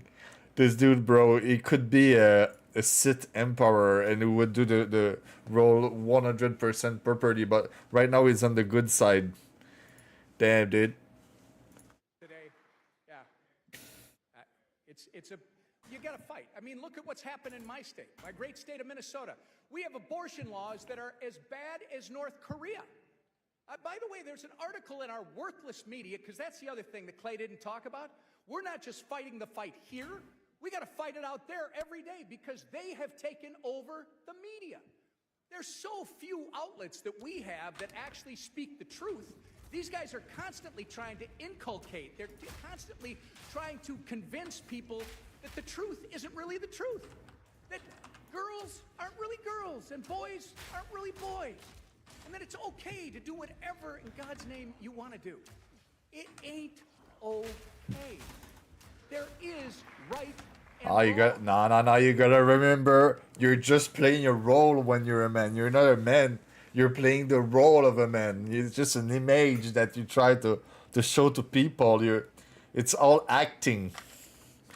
Some people are better, or some people are worse. Wait. There is moral and immoral. All you got to do is go to the greatest book ever and read it, and it'll tell you how other people that came long before us made the same mistakes. I mean, there's a reason why Sodom and Gomorrah was destroyed. And by the way, that's what we're fighting. But I got good news for you.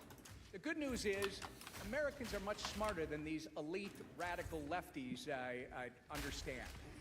And by the way, the media. Americans, Charlie Kirk showed you, but Ralph Reed's been showing us this long before Charlie even started. These guys have been doing this. Charlie was just a phenomenon. I think Ralph and I would agree. He was like a storm that was coming across the country, that new front that was coming across and bringing young people, college kids, into the fold. I had a bad day, obviously we all did, when Charlie was assassinated. But mine was on the floor of the U.S. House of Representatives, where I had members who, some were in tears, but they were trying to figure out how they're going to deal with the young people that work for them in their offices, because the offices around here were devastated.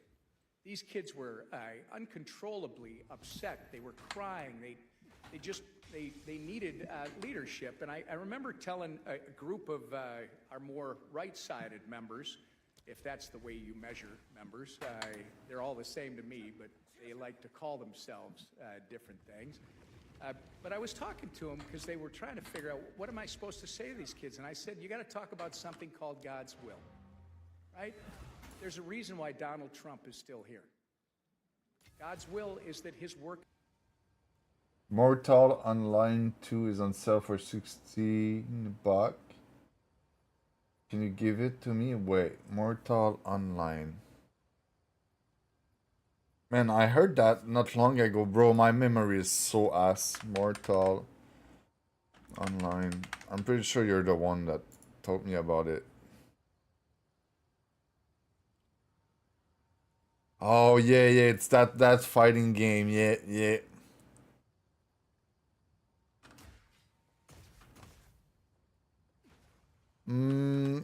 You can probably give it to me. Yeah, like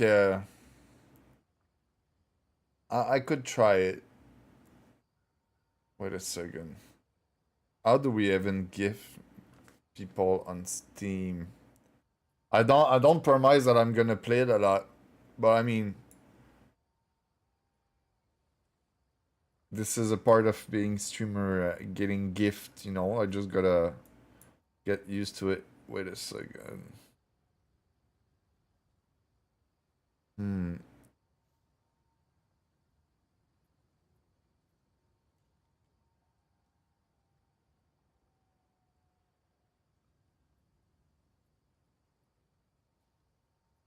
The game looked good. Not gonna lie. I could try it. I don't say I'm gonna get addicted to it or whatever.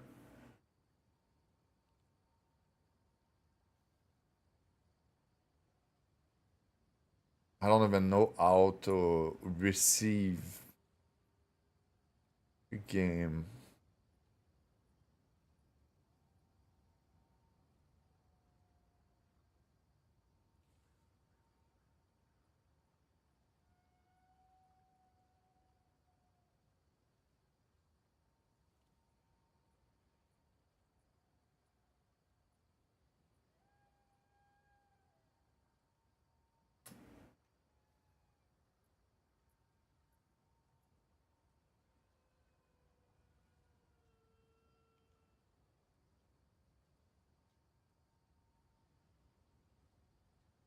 Search by friend name.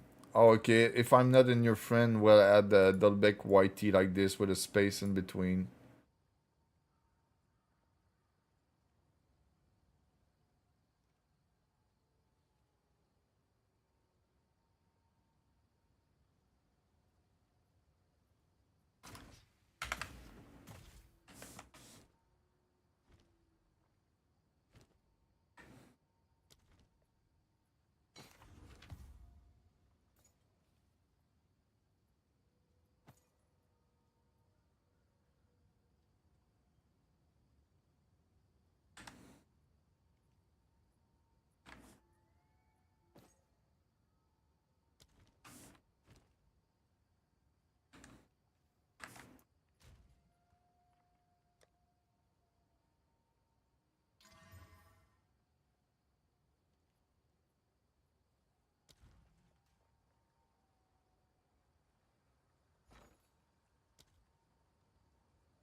You send an invite?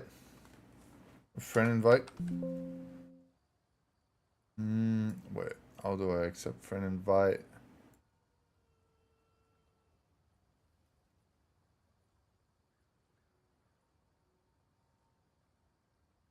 Tide butt god. There you go.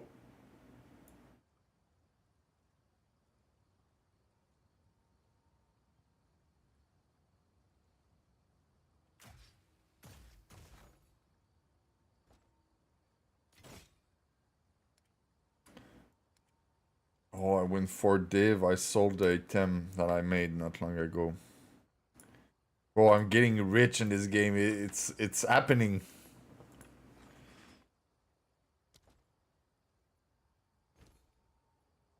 The last time the first time I played and I made an account, I struggle a little bit to make my character strong and whatever. But now I'm like, it's working.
Yeah, I think that my graphic card can handle most of the recent game. I think it's gonna be fine.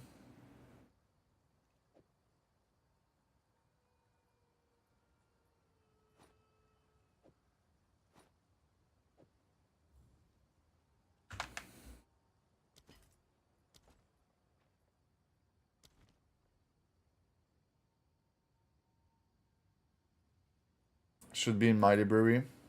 Steam.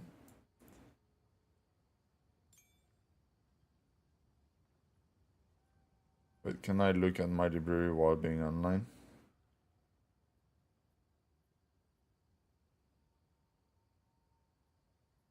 What did Mistfall Hunter did? 248 screen capture?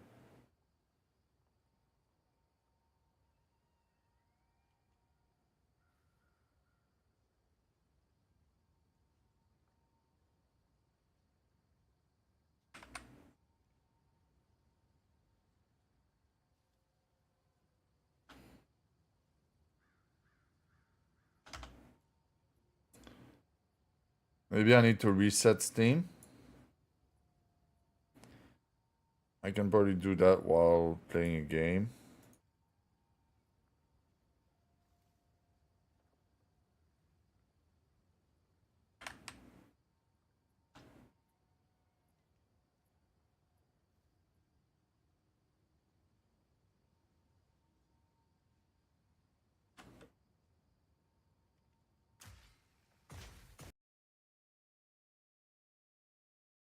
Quit Steam.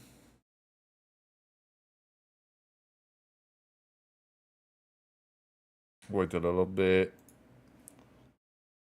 And opening Steam. Oh, and listen to the dude who's spitting. Things.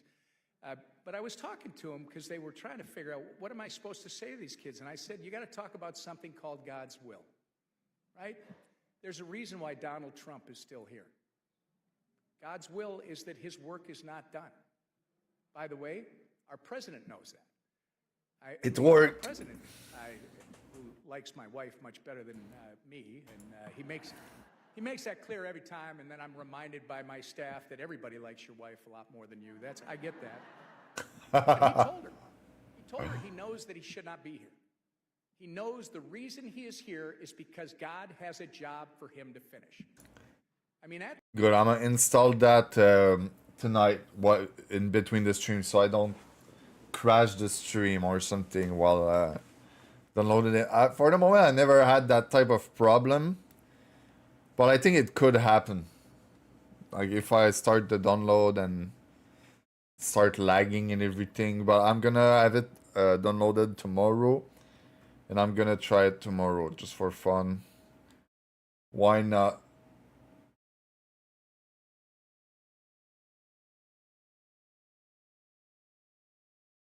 Thank you for giving me the game, bro.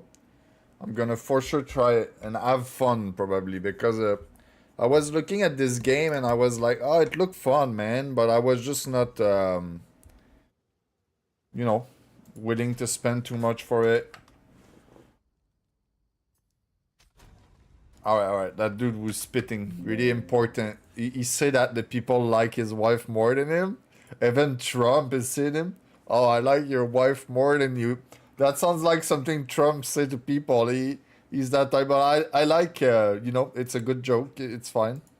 I get that. I'm down with that. But he told her he knows that he should not be here. He knows the reason he is here is because God has a job for him to finish. I mean, that is profound. The other side of that coin is God's will was that Charlie's job was done in this place. And that Charlie was going to be called home because he had done what he came here to do. And if you think about what's happened since, I have a little routine that I follow every morning. It involves a certain church up the street. And I realized after a while that all of a sudden more and more young people were showing up at Mass. And it didn't connect for me right away, because I'm telling you the story on the house floor. You would think it would have connected instantly. But it took me a few weeks to realize this is because of Charlie Kirk. These young people, yeah, it's something to celebrate. These young people are desperate to understand the purpose of life. They are desperate for leadership from adults, not political losers that are trying to tell them the world isn't the way the world was designed to be. They are looking for leaders. Charlie just gave them that option. You all are giving them that option by showing them what it means to lead and stand up for what you believe in. It's a phrase that I started using at home back in that governor's race long ago, and I'm going to use it today. Well, I'm gonna lower the sound of the game. Stand up, speak up, and take our country back from these evil Marxists that are moving in. It starts with all of you. Well, what's going on with the song? Oh, it's because the speech is done. It was like... People's Republic of Minnesota. It's the channel that like got a sound okay, man. I was like, dude. Man, this dude was spitting. What is this dude name?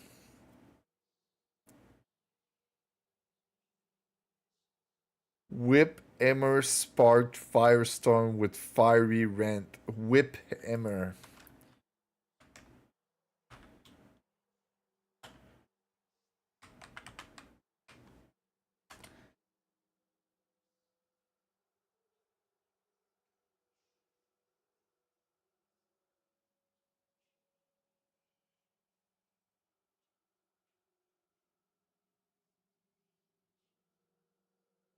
Let's welcome the one and only House Majority Whip.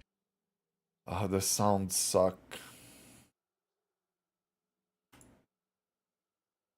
This week, House Republicans are once again demonstrating that our focus is on governing. Thanks to the excellent leadership of Chairman Tom Cole and the Appropriations Committee, we've already passed 2 appropriations bills for the fiscal year 2027. And this week, we're going to pass 2 more.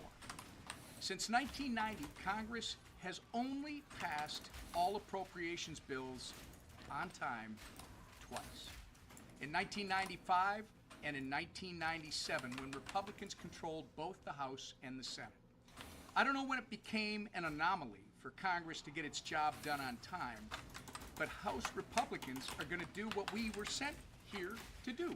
Bro, I like this dude, man. What? When Nancy Pelosi controlled the House, she delayed the appropriations process so Democrats Hey, could appease peace, their far Dark. left. Thank you for the gift, bro. I wish you a good time at store. Peace. Marxist base. With Republicans in charge, we're returning to regular order. Thank you, Mr. Speaker. Passing single subject funding bills ending waste, fraud, and abuse in government programs. So if there's a government shutdown after September 30th this year, it will once again be entirely on Democrats. Republicans are doing the work we were hired to do. And we're on track to get all 12 appropriations bills on time, done on time this time. This week, we're voting on funding to strengthen our national security, unleash our energy dominance, rein in wasteful government spending, and advance our America First agenda. I know there are people back home who have a distorted view of Congress because the corrupt media fails to cover the historic wins our House Republican majority continues to achieve. House Republicans are going to be the party that governs and delivers because that's what the American people sent us here to do. And with that, I turn it over to our leader, Steve Scalise. It was only that, bro. This dude need to be given the mic more than 1 minute per, bro. Like 2 minutes there, 18 minutes there, but it probably sounds his ass. Kicking things off, our host, Congressman, tell people, you know, they call this the whip job, but I think I've been kicking people in the butt so much, I've got to have my feet repaired. So, yeah, it's just it's an ongoing saga. But I will tell you, I ran a marathon for the first time in my life in May. Serves you right. A marathon? I did. You should have a sore foot then. 26.2 miles. We don't have enough time for me to tell you that story. Oh, my goodness. My feet hurt just listening to it. But back to work here. We're kind of kicking off a fun show. This is an annual thing that I travel with the St. Cloud Area Chamber of Commerce folks. One of my many trips here throughout the year, but this is kind of fun. And I know the folks are coming in this afternoon, Tom. Yeah, I'm looking forward to seeing them. It's interesting times in Minnesota. There's people are waking up to the negligent, poor leadership, and I think people, elected officials, better start picking a side in this thing. You're not going to be allowed to be on both sides of every issue, which politicians, this is what has frustrated the voting public, whether they're left of center or right of center, not the extremes. The extremes you're just not going to convince of anything. But the reasonable Minnesotans are waking up to the fact that, wait a second, you know, Amy Klobuchar, she said she was with us when it came to mining. She was given an opportunity to vote for mining in northern Minnesota, and she voted against them. So it's time. The public's sick and tired of people who are everything to everyone. They want people to be honest with them and tell them exactly what it is they stand for and what they're willing to do so that they can make an educated choice. And you'll see more and more Minnesotans. I think central Minnesota is a great example because I think central Minnesota, I heard from more people in our district saying, please thank President Trump for the going after the illegals, the rapists, the murderers, the pedophiles, the drug dealers. Thanks for finding those migrant children. Were they all happy with the methods that were used? No. They were concerned about some of the methods that were used and they had questions. But the overwhelming response from central Minnesota, which we represent, was thank the president. Absolutely. And to that point then, all the things that Trump has been doing, they're things that we've wanted done. He hit the ground running. He keeps doing things. It's shocking because we're not used to this. We are bombarded in the press by all the stuff that he's doing, but every time I come to Washington, it amazes me. Guess what? There's other business going on here. You're all not totally obsessed. Imagine having a politician doing things. I'm so offended, bro.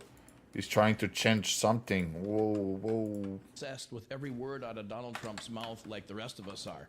How much of a distraction is Donald Trump on your day-to-day workings here in Washington? Well, keep in mind, We in Minnesota are not focused on everything that Donald Trump says and does. Our press has Trump derangement syndrome, especially that worthless paper in the Twin Cities. Those guys, I swear, I don't know that paper is good for even a dog kennel at this point. It's just not worth it.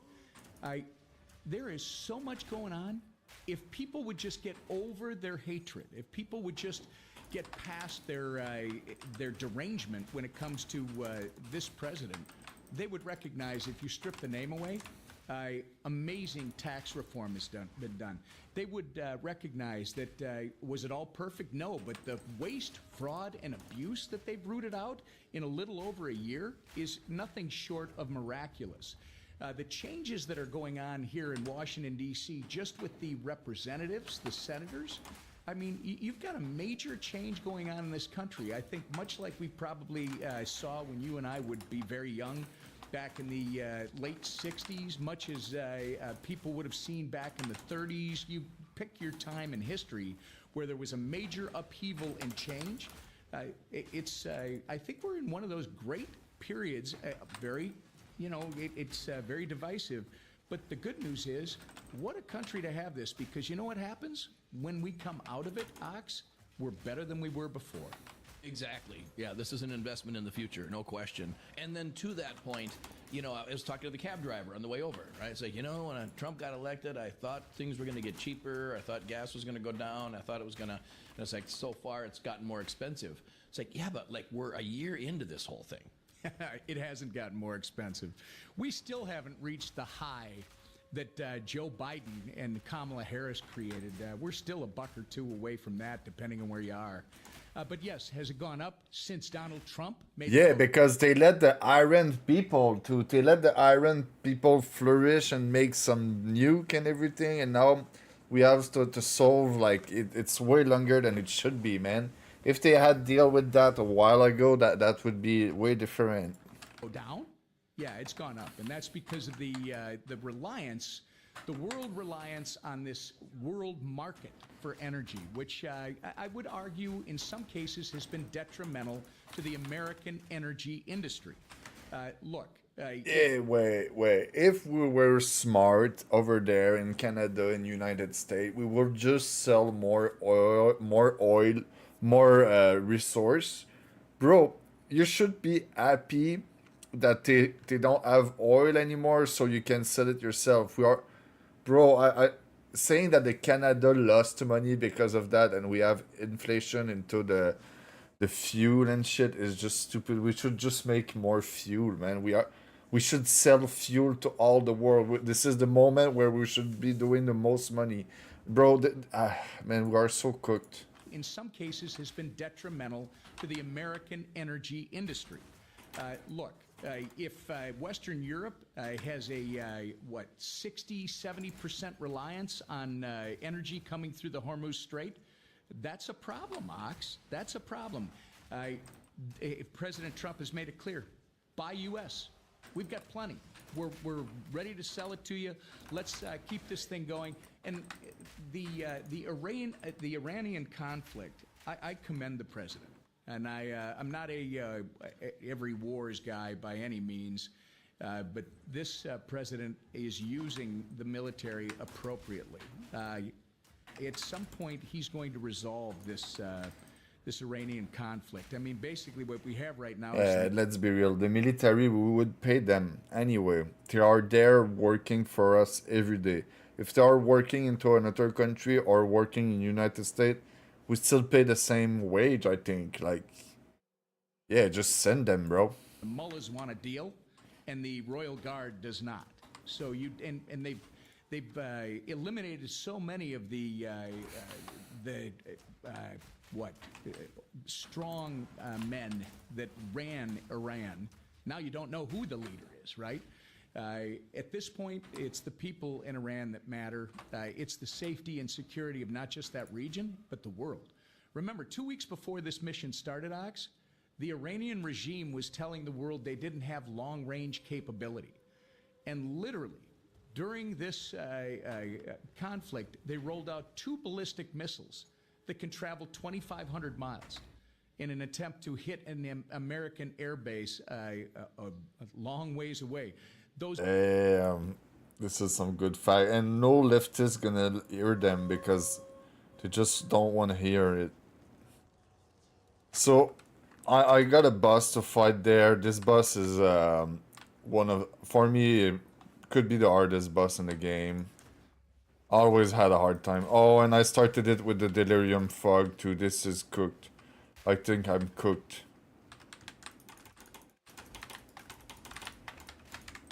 I only have 1 respawn too. I don't have Margin.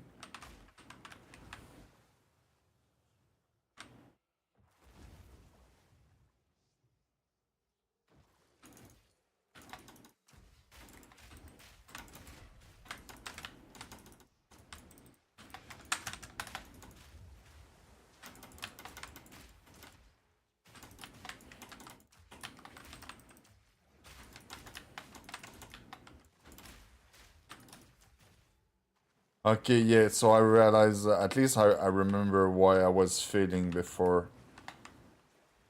Look, she got the booba out. Watch out. She's showing it. Crazy.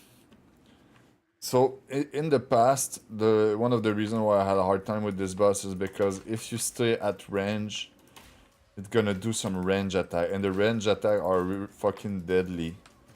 If you stay in close combat and you dodge the attack, it's way easier. A bit like a lot of the boss in New World.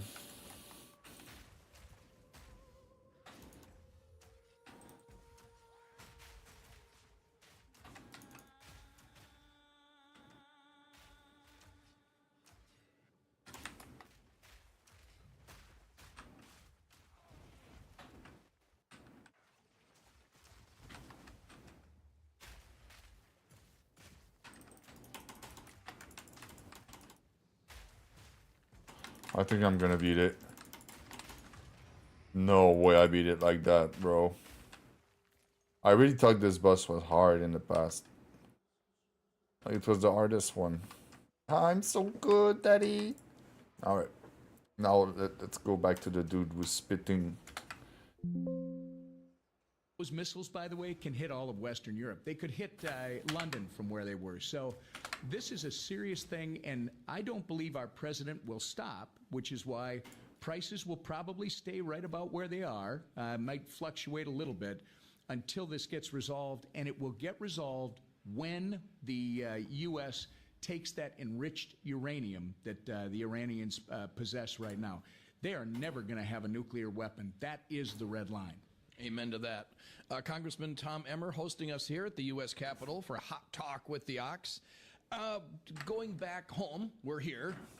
You represent the 6th, of course, in central Minnesota, kind of. A couple other people in Minnesota, Ilhan Omar. Is Elk River in your district? Oh, yeah. Elk River. I'm so proud of those guys. You've got the flag thing going on. Well, I'm glad that they finally recognized. I mean, everybody wants to point at Tim Walz. It's the Somali flag. Tim Walz and Peggy Flanagan and these radical, woke, left-wing anarchist Democrats in Minneapolis literally changed our state flag to resemble a foreign country flag. We are not the country of Somalia. If you want to be in Somalia, get the hell out of here and go back to Somalia, all right? You're here, Minnesota, proud of Elk River. They said no. The flag that we had for so many years reflects our history much better than this nonsense that these guys put out. Yeah, God bless Elk River. I want to move there. Also, Ilhan Omar is making some news. Interesting, the whole campaign finance thing. There's a lot of my listeners, we hear about, Ox, yeah, they always say they're going to do this and say they're going to do that. When is somebody going to finally arrest people like this? Are we approaching some criminal charges with Ilhan Omar? Are we finally going to get to the truth of her background and how she got here and her financing? Well, the number one question I get from Minnesotans that I represent and Minnesotans that I just know from across the state is, when is someone going to be held accountable for the bad things that they've been doing, breaking the laws? In this case, whether we talk about Tim Walz or we talk about Keith Ellison or we talk about this worthless prosecutor, cop-hating Mary Moriarty in Hennepin County. It seems to be a theme, but Ilhan takes the cake on all of them. Ilhan Omar is a corrupt, fraud-enabling, racist anti-Semite like we have never seen. And the current scandal, which has been out there for a while, I mean, we file financial disclosures as representatives in the U.S. House of Representatives every Congress. We disclose what our interests are because people want to make sure that you're on the up and up, that you're literally not conflicted when you're making decisions and taking votes.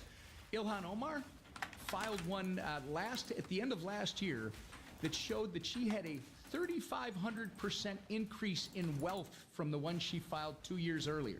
She literally, her financial disclosure indicated she had gone from a net worth of roughly $65,000 to a net worth of $30 million in 2 years. Now, okay, she filed it. I was talking to the White House at the end of the last year, asking, hopefully someone's investigating this, because this doesn't just happen. Her husband's winery that he was getting sued by investors for misrepresenting the investment that was upside down is now suddenly flush with money. Money's coming through his so-called consulting business. These people have all this cash. She's working with Somali fraudsters at home. Follow that money. We don't know where that went. Well, we know where a lot of it went. Went to BMWs, Mercedes, property, trips, etc. But guess what? That thing is out there for months, saying she's worth $30 million. This week, she filed an amended disclosure, eye-popping. She files an amended disclosure that suggests, oh, that was just an accounting error, Ox. I'm actually worth slightly less than $100,000. I mean, a multi-million-dollar accounting mistake? Listen, either the accountant she was using is a graduate of the Leering Center, or she is incompetent and or, at worst, corrupt. If Ilhan Omar, and I celebrate all of the ethics investigations that they're doing on her, whether it's coming from the administration or you're not going to get it from Minnesota or other independent groups, and more importantly, the members in Congress. If that girl is found to have benefited in any way or participated in any way in this fraud, she should be held to the highest accountability the law provides. And by the way, that includes marriage fraud. If it is finally confirmed that someone in her capacity committed marriage fraud to gain or help someone gain a citizenship in this country, they should be denaturalized and shipped back to where they came from. Immediately. Yes. Congressman, before we go, we have a unique opportunity here to be in the whip office in a minute or so. For those who don't know, what exactly does the whip do?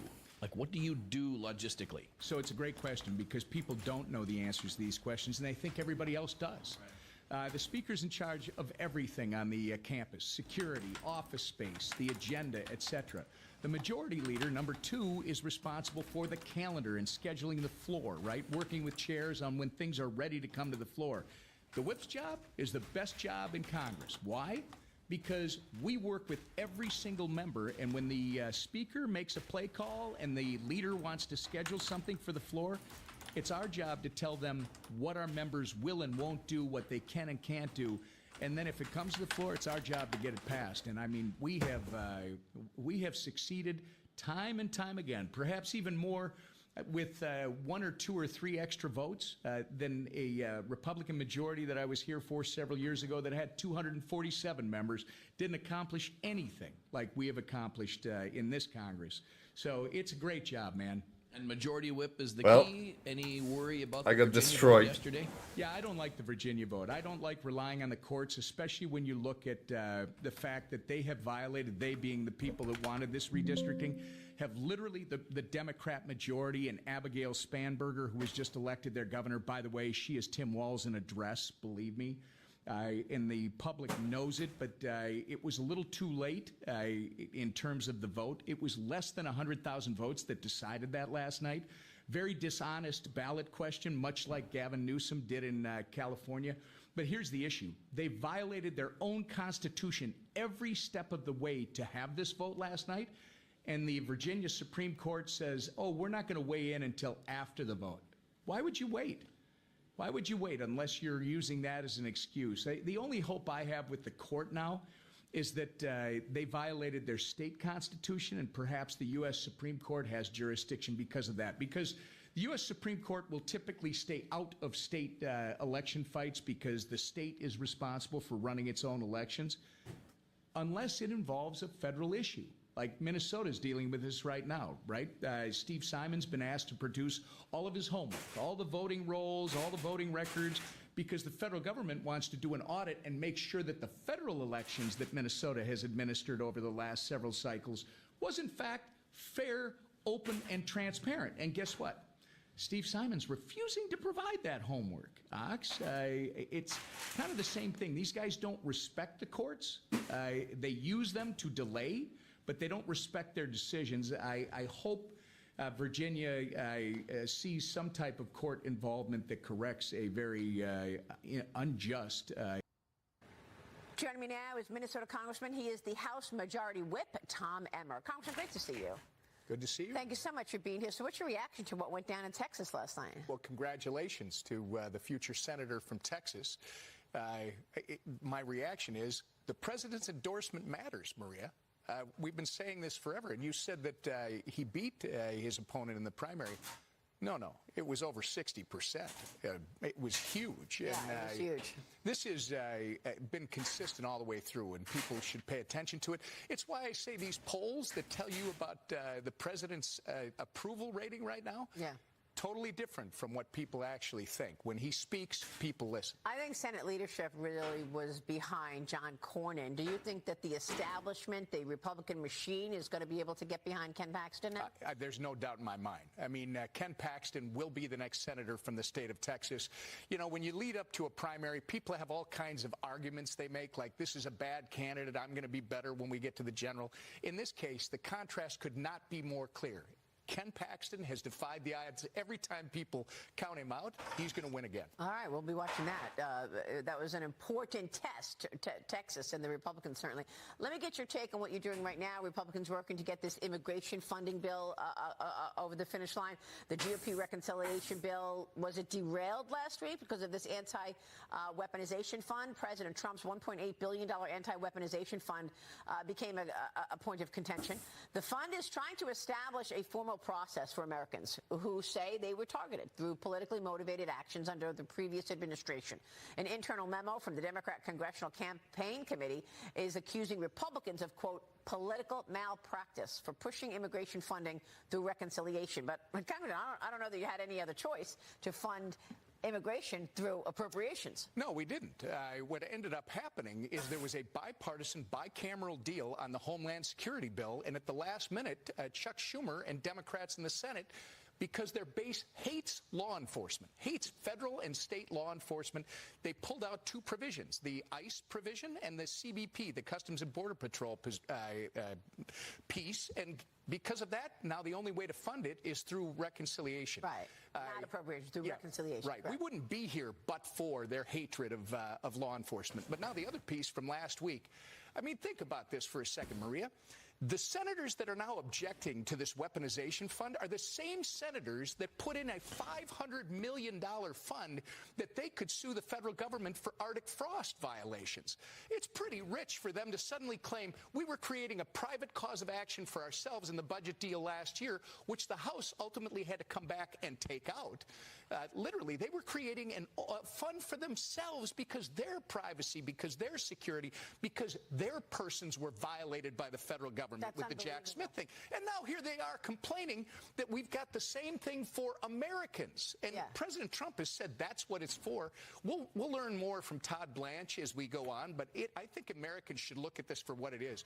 You've got senators who think they are the only ones that are entitled to some type of compensation, but Americans who are being attacked by their government, just ordinary citizens, aren't. Well, that's incredible. I mean, this Arctic frost investigation, by the way, was so wide. What a wide net they had had in terms of surveilling and spying on people and following ordinary people around. Yeah, but I mean, the intellectual inconsistency, it's okay for the senators to have a claim, but it's not okay for the average American citizen. That's a great point. I didn't even think about that, but you're right. Meanwhile, Senate Finance Committee Democrats are now calling for a hearing on this fund. They want to know more details on the anti-weaponization fund. Bipartisan House lawmakers also introducing legislation to limit or eliminate it entirely. So what's the problem here? Well, I think the problem right now is communication and information, right? I just pointed out to you just the total inconsistency with those that have election certificates versus the people that voted for them. Now we're talking about American citizens who have been targeted by their own government having a cause of action. And I think members who are opposing it right now or want more information, it came so sudden. Again, we wouldn't have been here but for what Democrats did to defund police, federal police at the federal level.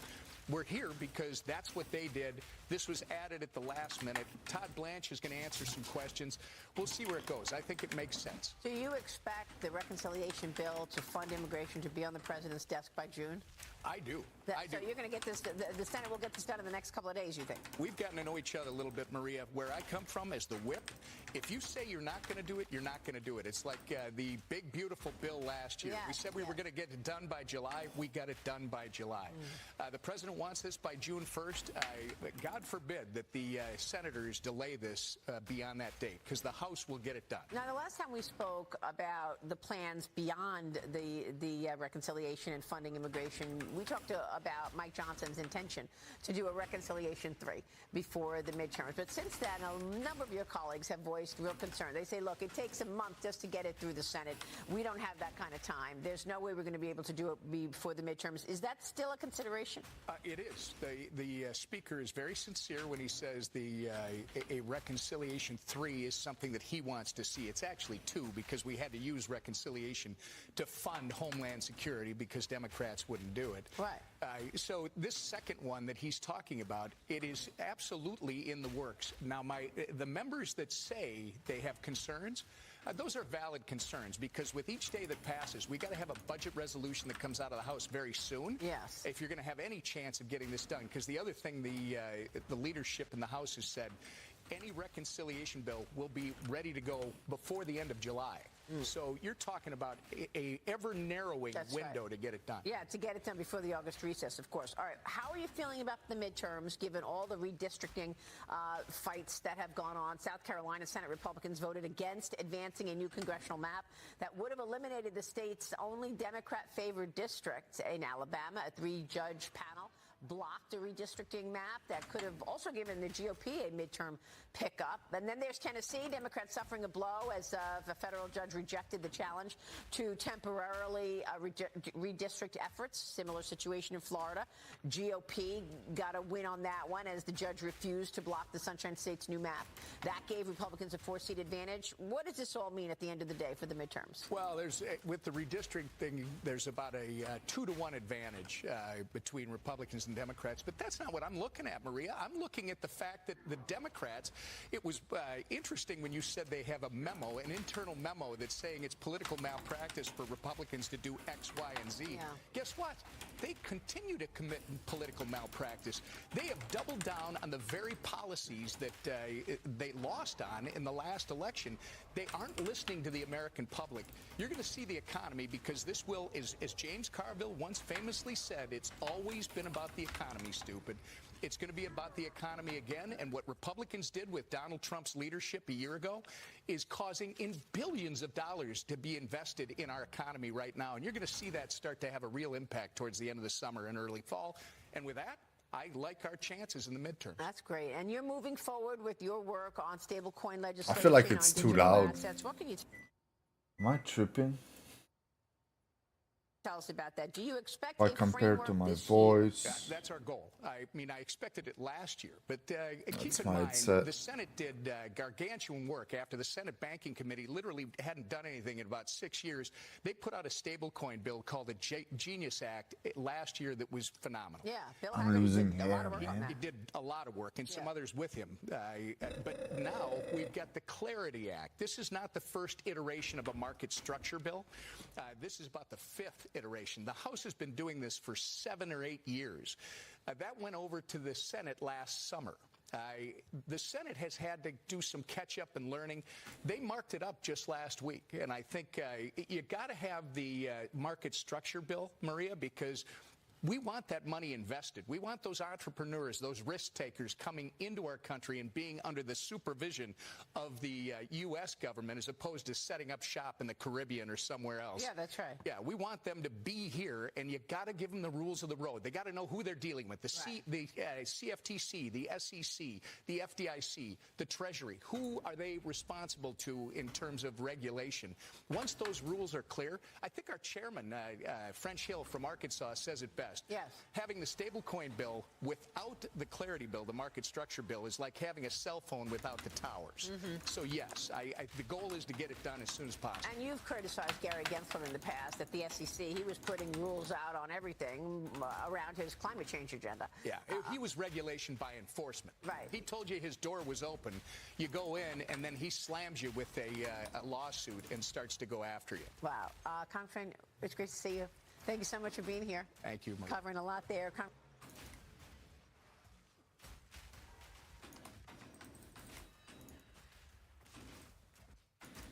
Tom Emmer, the House Republican Majority Whip from Minnesota, joins us. Congressman Emmer, thanks for being with us here on the Scott Jennings Show. We'll just start right there with the breaking news.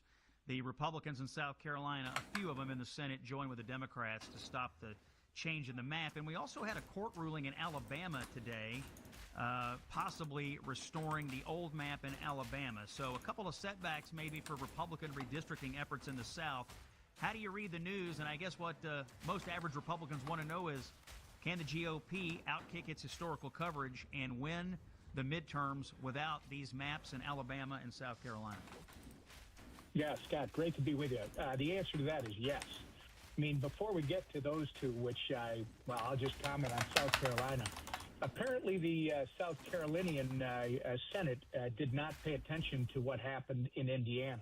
And, South Carolina, I would argue, is even stronger Trump country than Indiana. So that's, for whatever reason, they decided to go against the voters and, frankly, common sense. Look, you asked a question.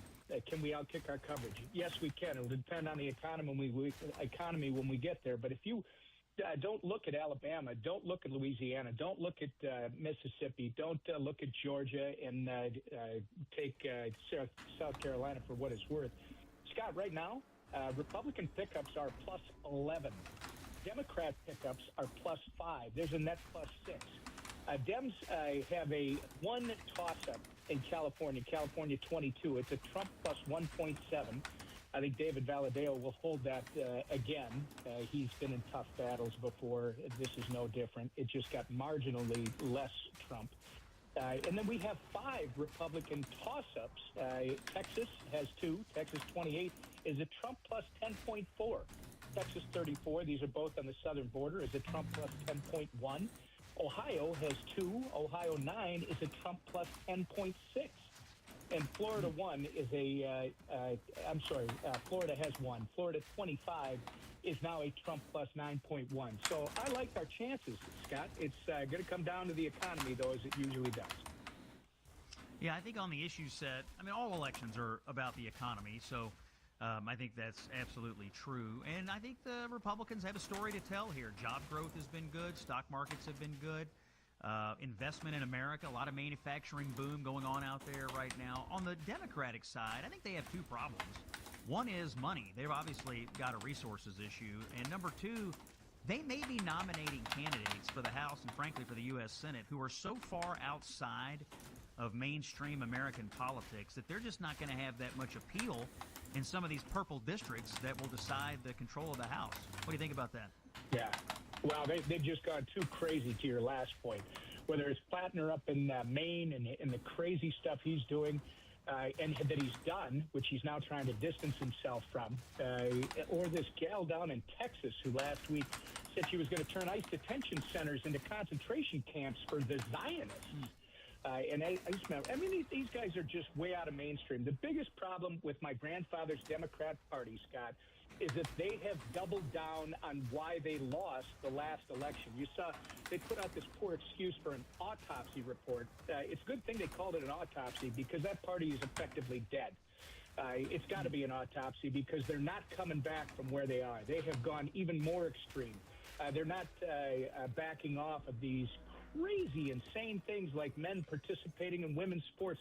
We just had a women's museum in Washington, D.C. that the Democrats voted against because it defined a woman as a biological woman. This is just insane. So when our friend Newt Gingrich says this is going to be an election between common sense and crazy, he's right on point. The Republican Party and Donald Trump are all about common sense, Scott. Our colleagues on the other side of the aisle are anything but that. Tom Emmer from Minnesota is our guest. Speaking of not your grandfather's Democrats, you've got a couple of them up in Minnesota. One is the mayor of Minneapolis, Jacob Fry. And I wanted to ask you about this post that he put up on Memorial Day. Was it to honor the troops? You know, Memorial Day is about honoring U.S. service members who've died. That's what it's for. Jacob Fry put up a post on Memorial Day honoring George Floyd. He says, today is the day that we remember George Floyd, and your governor in Minnesota, Tim Walz, skipped Memorial Day altogether, but he did have time to go to the George Floyd Memorial. What do you make of these Democrats who use Memorial Day to celebrate George Floyd instead of U.S. service members? This is crazy, dude. Fry, as I call him, Scott, tweeted about George Floyd first, and by the way, had 5 different tweets about Floyd. He tweeted about Memorial Day after with one vanilla message. He's a total fraud. We already knew that. I can't say I'm surprised, but it's still shocking in the mayor of the largest city. I just sprinted into a clump of mobs and died, bro. Oh, damn, dude.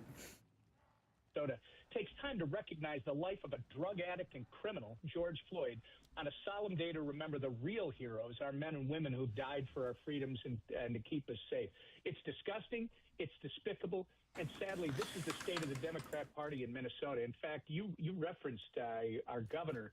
Tim Walz skipped the Fort Snelling Memorial Day event and instead attended it's just a ridiculous thing for this criminal that they want to celebrate. These Democrat politicians, Scott, they fight to get the support of their Marxist, cop-hating, pro-illegal alien base so that they can win elections. And as you and I just discussed, they're getting crazier and crazier, and that's not how you win elections. Tom Emmer from Minnesota is our guest. Let's keep it focused on your state, Congressman Emmer.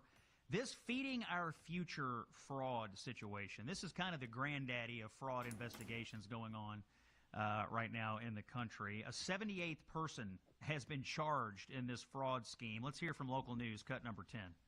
The 78th person is charged in the $300 million Feeding Our Future fraud case, just 1 week after number 77.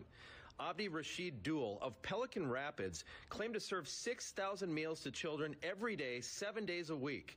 That number is twice the entire population, kids and adults, of Pelican Rapids in northwest Minnesota. He also claimed to run a food site in Moorhead.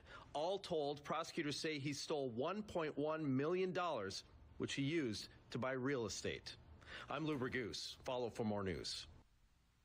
Damn. So the news is that it just goes deeper and deeper and deeper. Every week we find out more people involved in fraud in Minneapolis. Will they ever get to the bottom of it there, Congressman Emmer?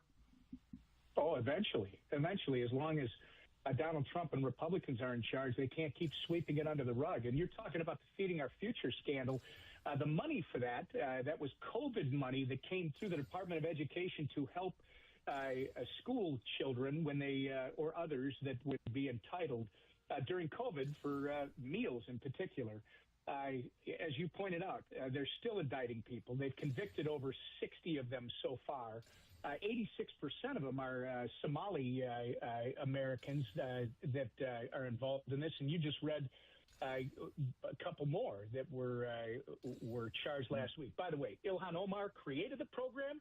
The Somali fraudsters that we're talking about are her people. She's been working with them. There are videos of her dancing with them and handing out meals, which apparently didn't go to anybody but their pocket. And just last week, This is a separate one now. The federal government indicted 15 more individuals in Minnesota for stealing over $90 million in healthcare fraud. That's over $90 million robbed from autistic children, homeless people, and the elderly. You're right, Scott. It's wrong, it's prolific, and it's draining resources at rates we've never seen. And we need to see a public official be held accountable with handcuffs, preferably. Somebody knew about this. Somebody was involved. Yeah, this Feeding Our Future, I think I read the other day, Congresswoman Emmer, that one of the ringleaders of this, who's already gone to prison, implicated your colleague, Representative Ilhan Omar, and said she knew all about it. She was in on it, basically, was the allegation. Now, Omar is denying that, but you have someone who was part of it, has been convicted, is sitting in prison and saying, oh, of course Omar knew about it. I guess the question is, what's the update on, I mean, Omar's got a lot of stuff going on, whether it's Feeding Our Future, her own personal marital situation, her forms on her personal financial disclosure, a lot of scandal swirling around her. Is ethics still looking at her? What's the situation with Omar? That's my understanding. They're still looking at her. But listen, somebody asked me last week if she should testify before Congress. I hope she's testifying before a criminal jury in the not-too-distant future, Scott. When you talk about Ilhan Omar, I mean, this stuff seems to follow Ilhan. Amy Bach is the former CEO or executive director of Feeding Our Future, who last week was sentenced to 41 years in prison for her involvement in that scam. And she's the one that you correctly point out has implicated Ilhan Omar. Now, Ilhan, whether it's that, whether it's the allegations that she committed marriage fraud to help one of her siblings gain citizenship or access to this country, or it's the financial disclosure that she filed, by the way, last fall in Congress that showed that she had gone from $65,000 in net worth 2 years earlier to over $30 million in net worth in just that 2 years. And then she waited for several months, Scott, until, I would argue, Eric Swalwell was getting burned at the stake by the liberal media out in California for his terrible behavior. And then all of a sudden, Ilhan decided she was going to have to amend her disclosure and called it a rounding error, saying that, no, it's not $30 million, now it's $95,000. So there's all kinds of questions that need to be answered about Ilhan Omar, and not the least of which is whether or not, well, look, what she will say to you and me, Scott, when we question her on this stuff, these are legitimate questions that we're asking. There is nothing racist about chasing down criminals and fraudsters. She will respond that we are Islamophobics, that we are racist, that we are xenophobes, etc. And unfortunately, in Minnesota, that's worked for a few years, but I think the walls are closing in. That voice you're hearing today, that of Congressman Tom Emmer of Minnesota. He is part of House Republican leadership. He is what they call the whip. It's his job to get all the conference together on these tough votes. And you have been able to get the conference together on some tough votes lately. Even though you all are now waiting on the Senate to do a little bit of work on reconciliation, which you'll have to wait for another few days as Congress is on recess right now. So we'll see how that develops. Congresswoman Emmer, thanks for your time today. Thank you, Scott.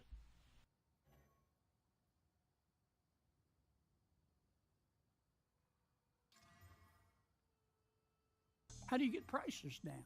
Well, we think a lot of the things that you all are doing, focusing the committee on the sources. Tell me how to get prices down. Some people want to talk about deflation. If you believe in deflation, as we see it in the world today, you need to change your meds.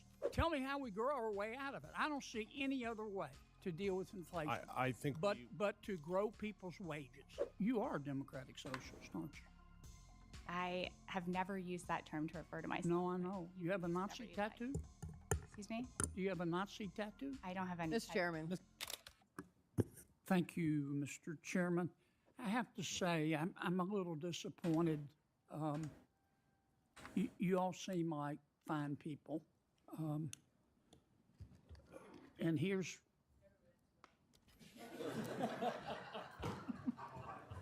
And Mr. I can't see, Mr. Carbone, you seem to be here to promote cryptocurrency. I love cryptocurrency, but I don't think that's the problem with our economy. Mr. Brown, you're here to promote realtors.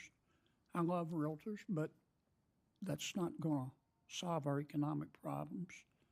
Ms. Johnson's here to promote banks. I love banks. Dr. Morgan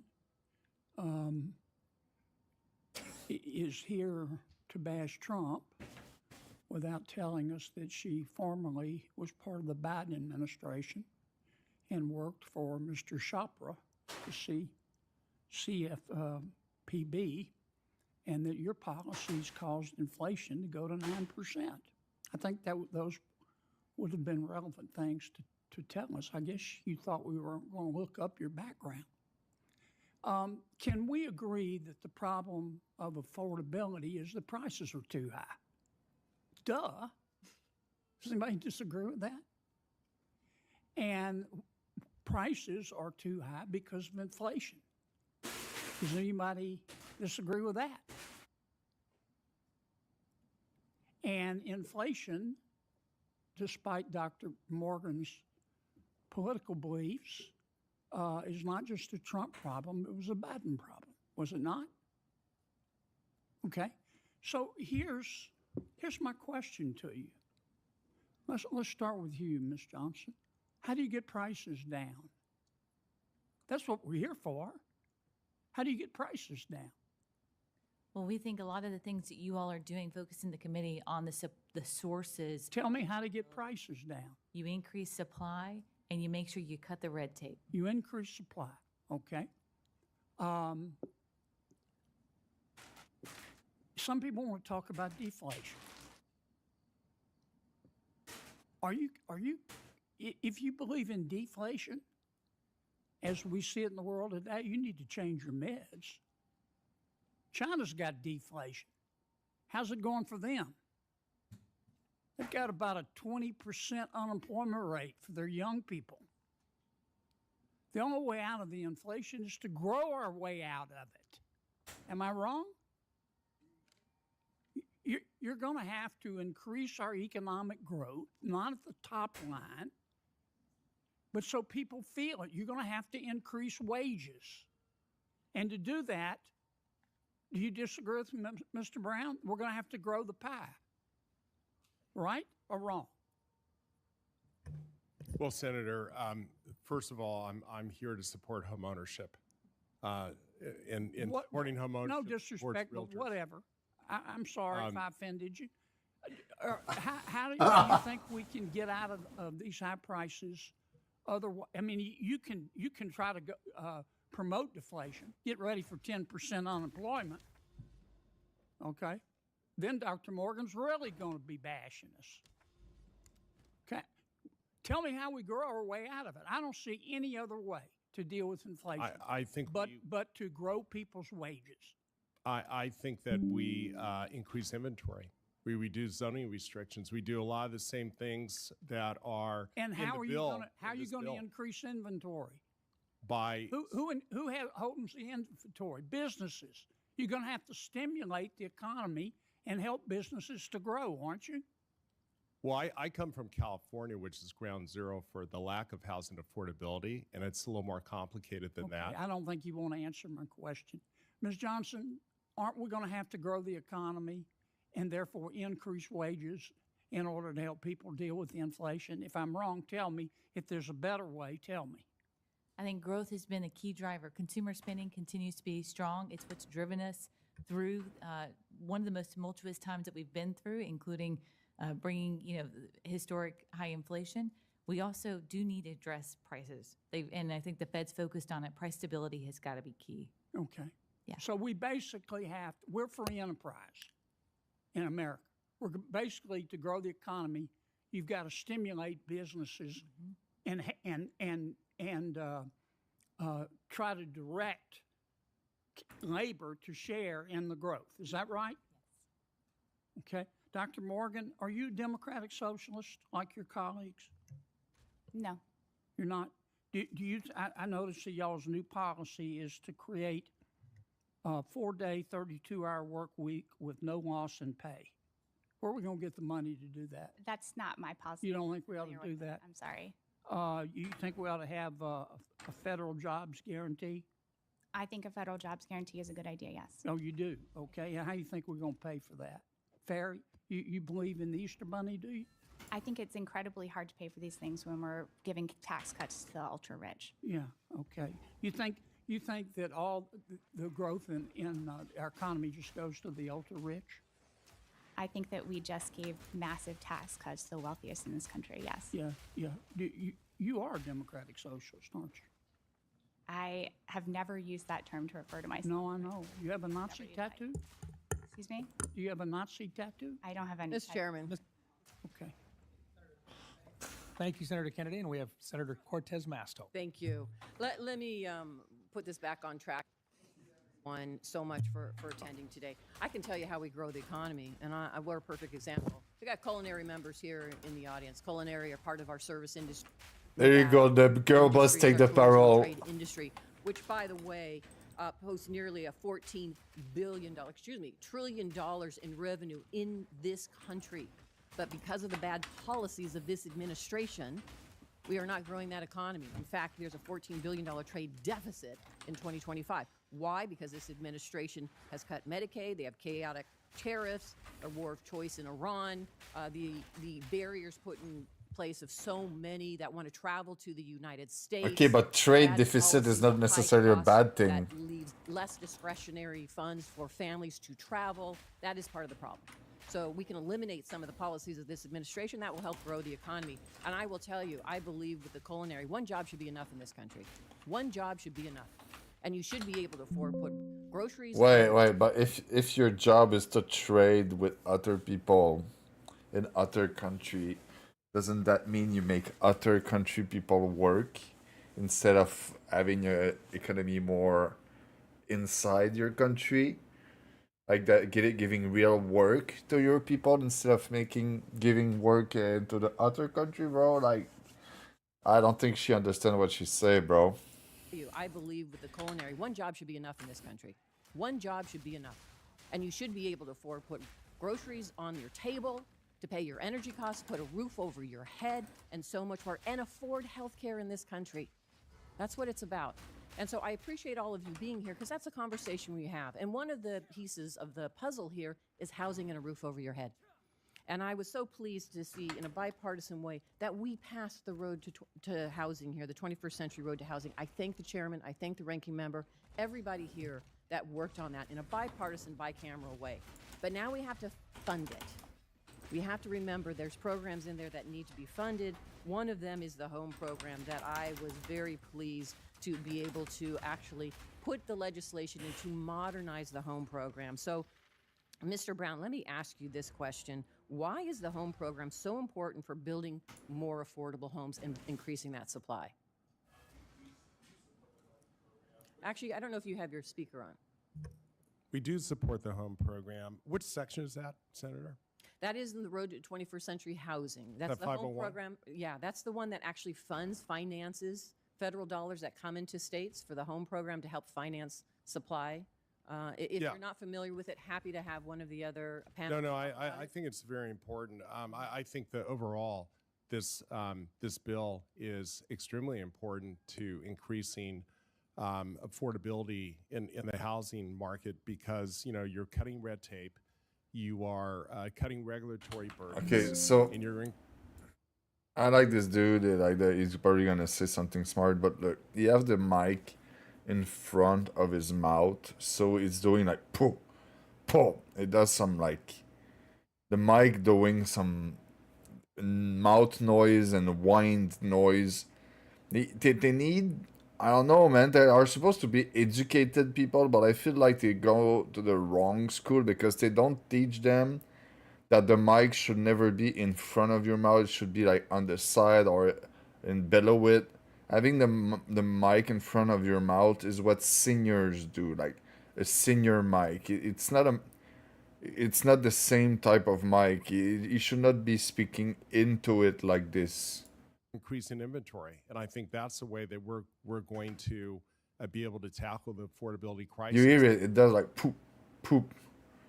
I'm gonna let him speak, but man, in the housing market because you're cutting red tape, you are cutting regulatory burdens, and you're increasing inventory. And I think that's the way that we're going to be able to tackle the affordability crisis. And I think that this bill goes a long way. It's a great start. I mean, more work can be done, but it's really, there's some really good things in this bill that are really going to help the housing affordability crisis in America. You moved the that's mic key, a little right? bit. It's one thing to pass it. Now we have to authorize the appropriations for these programs. Yes. A home program is a grant program through HUD that brings out those essential dollars, federal dollars, into our communities to build housing. And I think affordable housing. Yeah, the Nazi tattoo, bro. important that we thank you. I appreciate that. Let me talk to Dr. Morgan. I have been concerned with what I'm happening with the CFPB. As the former Attorney General of Nevada, I work closely with CFPB to protect consumers. And now this administration has systematically eliminated the CFPB. And I am concerned now with what that means for consumers in general and in Americans. Nearly 22 million families pay more than half their income to keep a roof over their head, yet the president's proposal to cut funding for affordable housing programs like home and gut the CFPB Bureau doesn't help families who have seen rents rise 50% since 2020.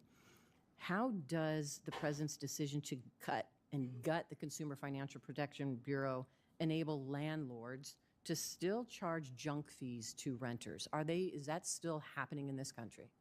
Yeah, it's a really good question. So, the gutting of the CFPB has taken the cops off the beat. So there's really no one kind of minding the store for consumers and making sure that financial institutions are following the law. It gives a green light to predatory companies to break the law as they see fit. And when it comes to renters in particular, the CFPB had really been watching this kind of like proliferation of products that were being put into the market in order to bridge the gap between rent and what people could actually afford. Rental credit cards, different kinds of innovative payment processing platforms, security deposit replacement products that turned out to be a loan or kind of a shady, another kind of shady product. And so not having the CFPB in place to actually crack down on those practices is really important. The other role that the CFPB plays is on the research and market side. They were the organization that was keeping an eye on what was happening with family finances, keeping an eye on household financial stability, raising the alarm when household financial stability became a larger problem that threatens the economy overall. And they're not doing that either. So there are a lot of threats here for renters and homeowners alike. Thank you. I know my time is up. Thank you, Mr. Chairman. Thank you, Senator. And on behalf of the chairman,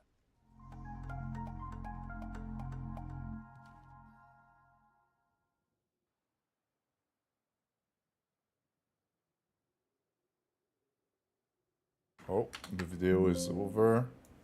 There's another one. What's your beef? Would you agree that there are fewer illegal aliens entering the country now than there were entering during the Biden administration?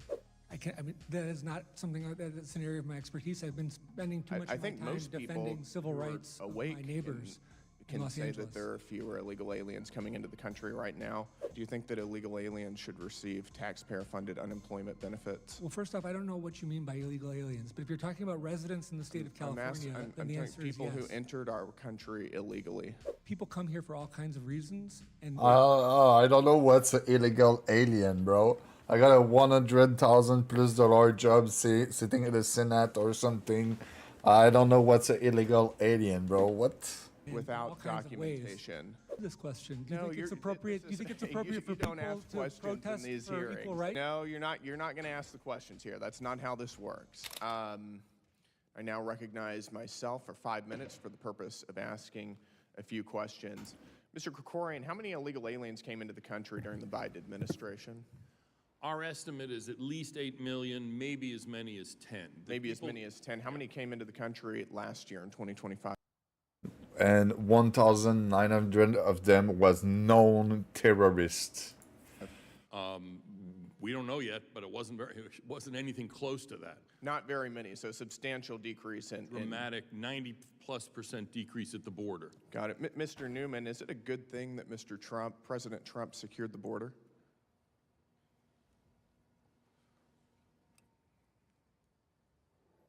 Why nobody speak? I think that Stephen Miller has squandered what used to be a signature issue for I'm asking if it's, is it a good thing that our border is secure? I think our border has been secure for quite some time. Our border was secure during the Biden administration? Yes, sir. That is your testimony? That's my belief, yeah. It's my opinion. How many illegal aliens came into the country during the Biden administration? Whatever it wasn't the number that Mark Krikorian just cited. You don't think it was 10 million? That came out of whole cloth. It could have been quite a bit higher. So would you agree that there are fewer illegal aliens entering the country now than there were entering during the Biden administration? That isn't an area of my expertise, so I wouldn't agree or disagree with that. You spend a lot of time in the immigration space. You can't tell me whether there are fewer illegal aliens coming into the country now than there were during the Biden administration. I mean, that is not something that's an area of my expertise. I've been spending too much of my time defending civil rights of my neighbors in Los say Angeles. that there are fewer illegal aliens coming into the country right now. It's astounding that you won't at least admit that. Should illegal aliens receive taxpayer-funded unemployment benefits? It's not an area of my expertise either. My concern primarily is with the people that I work with. Promoted a petition telling Governor Newsom Mr. to Chairman, sign AB 2847. This is your organization, the Mr. National Chairman. Day Laborers Organizing Network. AB 2847 will provide unemployment benefits to workers who are ineligible to receive unemployment insurance solely due to their immigration status. Mr. Chairman, if I could answer your first question. I'm asking you, do you think that illegal aliens should receive taxpayer-funded unemployment benefits? Well, first off, I don't know what you mean by illegal aliens, but if you're talking about residents in the state of California, then the answer is yes. People who entered our country illegally. People come here for all kinds of reasons and without documentation. Residents in California. Should illegal? This is a really simple question. Should illegal aliens receive taxpayer-funded unemployment benefits? I think people in the state of California should receive. So illegal aliens should receive taxpayer-funded unemployment benefits. Again, that's your word, and what I'm trying to get you to do, Congressman, what I'm trying to get you to do is to stop throwing around trying to get 1,000 rhetoric signatures. like this. You only got 503. Dehumanizing rhetoric. Idea. Let me ask you another question. Your organization shut down the Manhattan Bridge during rush hour a couple years ago to demand that New York State set up a $500 million fund to give unemployment benefits to illegal aliens. Do you think that was a good thing to do? I don't know that my organization shut down anything, Congressman. I know that there was March in NYC shuts down Manhattan Bridge to call for $500 million unemployment fund. The march was led by members of the FEW Coalition, including the National Day Laborers Organizing Network. That is your organization. That is. You're holding up a sheet of paper. I don't know where that's from. This is from your website. This is from the National Day Laborers Organizing Network website.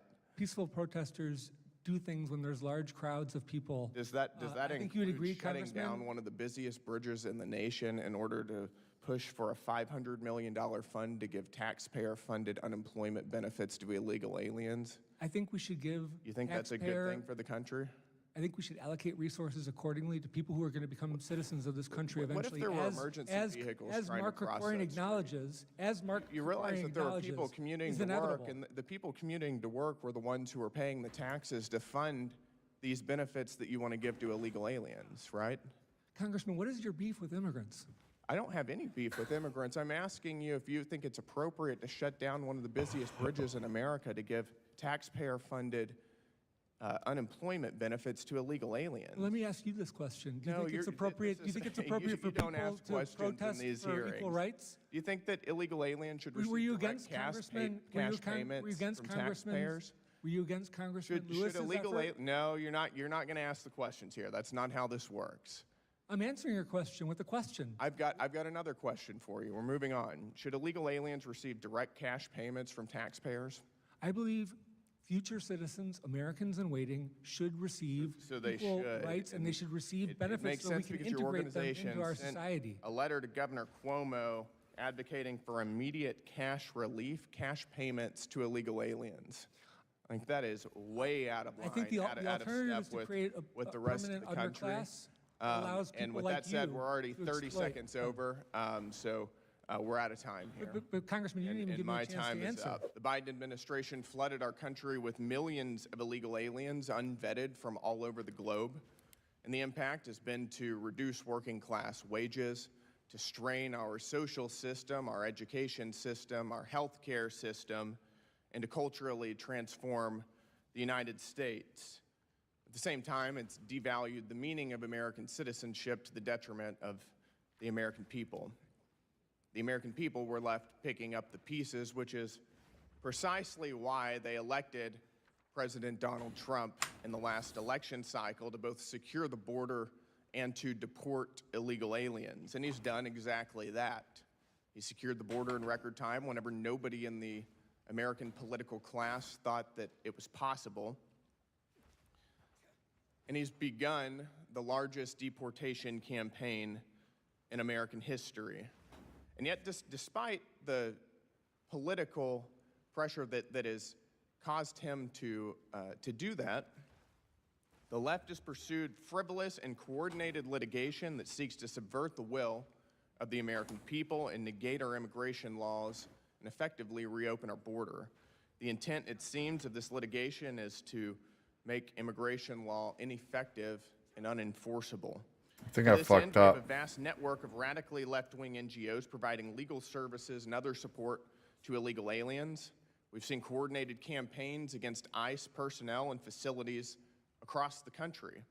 And even now, Democrats are holding up funding for ICE and Border Patrol, causing a partial government shutdown, while at the same time adamantly opposing the Save America Act, which would provide common sense voter ID laws and citizenship requirements to vote in American elections.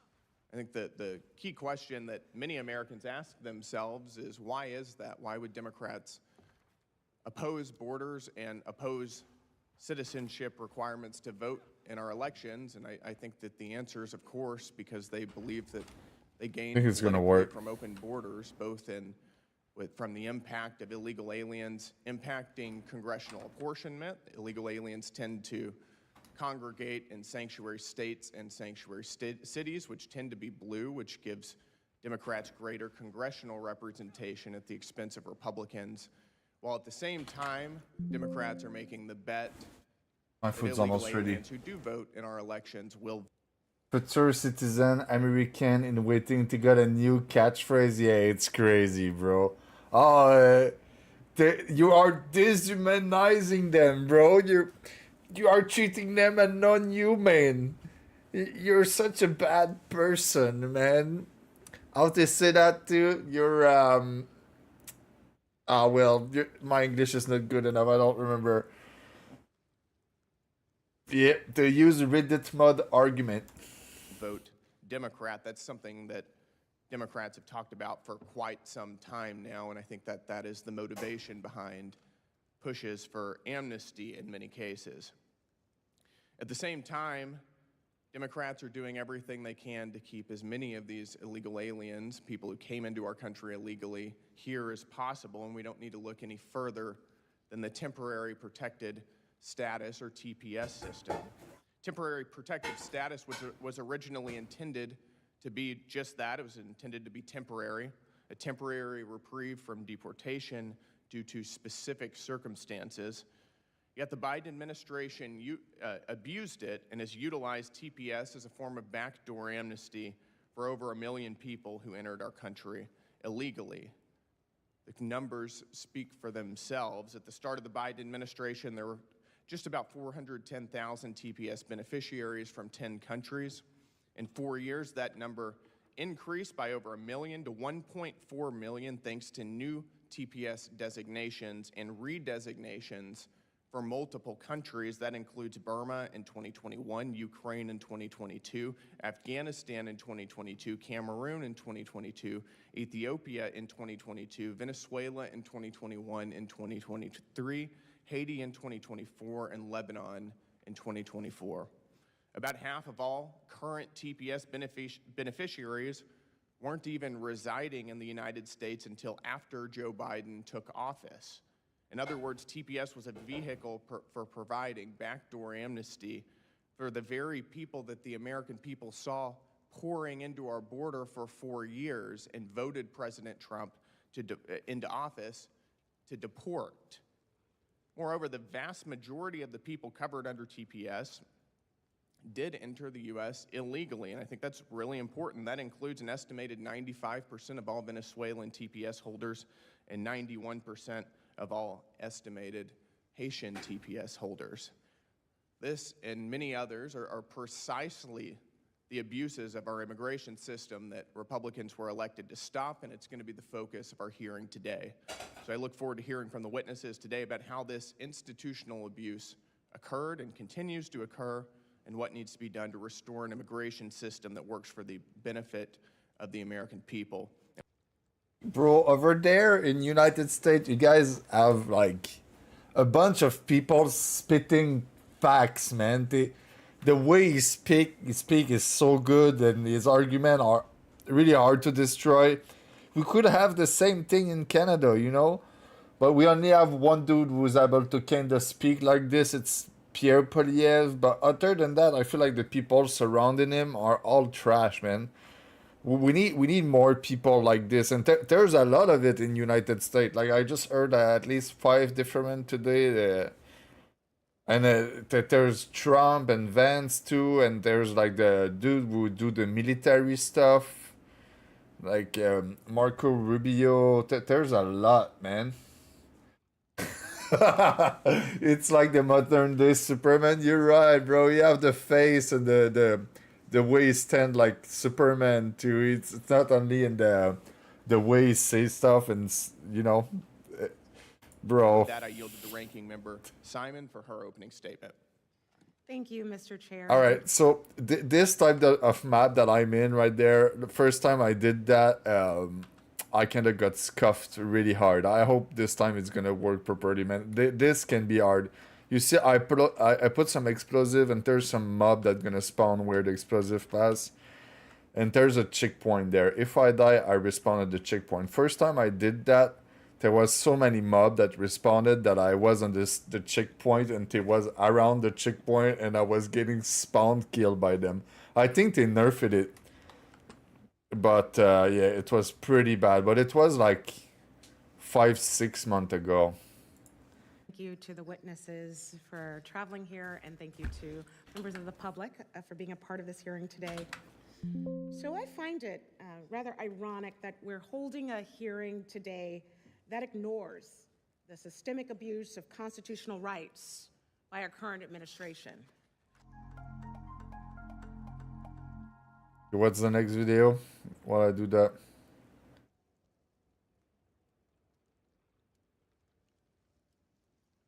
What is black job?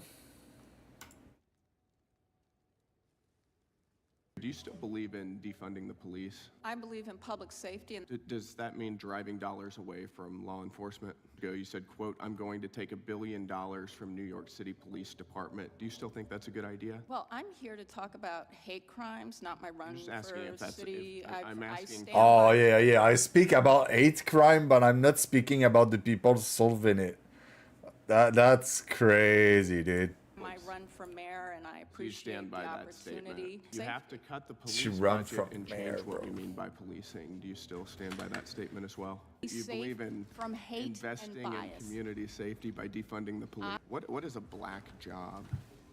You'd have to ask Donald Trump. A year ago on your LinkedIn, I was so honored and proud to be a New York State delegate for our next president, with Vice President Kamala Harris ascending to her black job.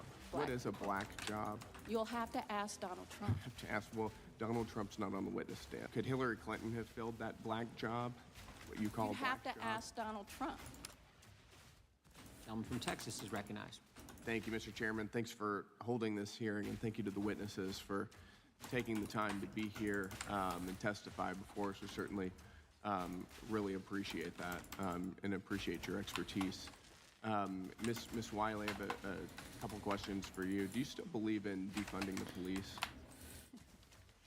I believe in public safety, and that means driving dollars to where we're most likely to prevent crimes from happening and ensure that we have responsive law enforcement that doesn't violate people's rights and it prevents crime.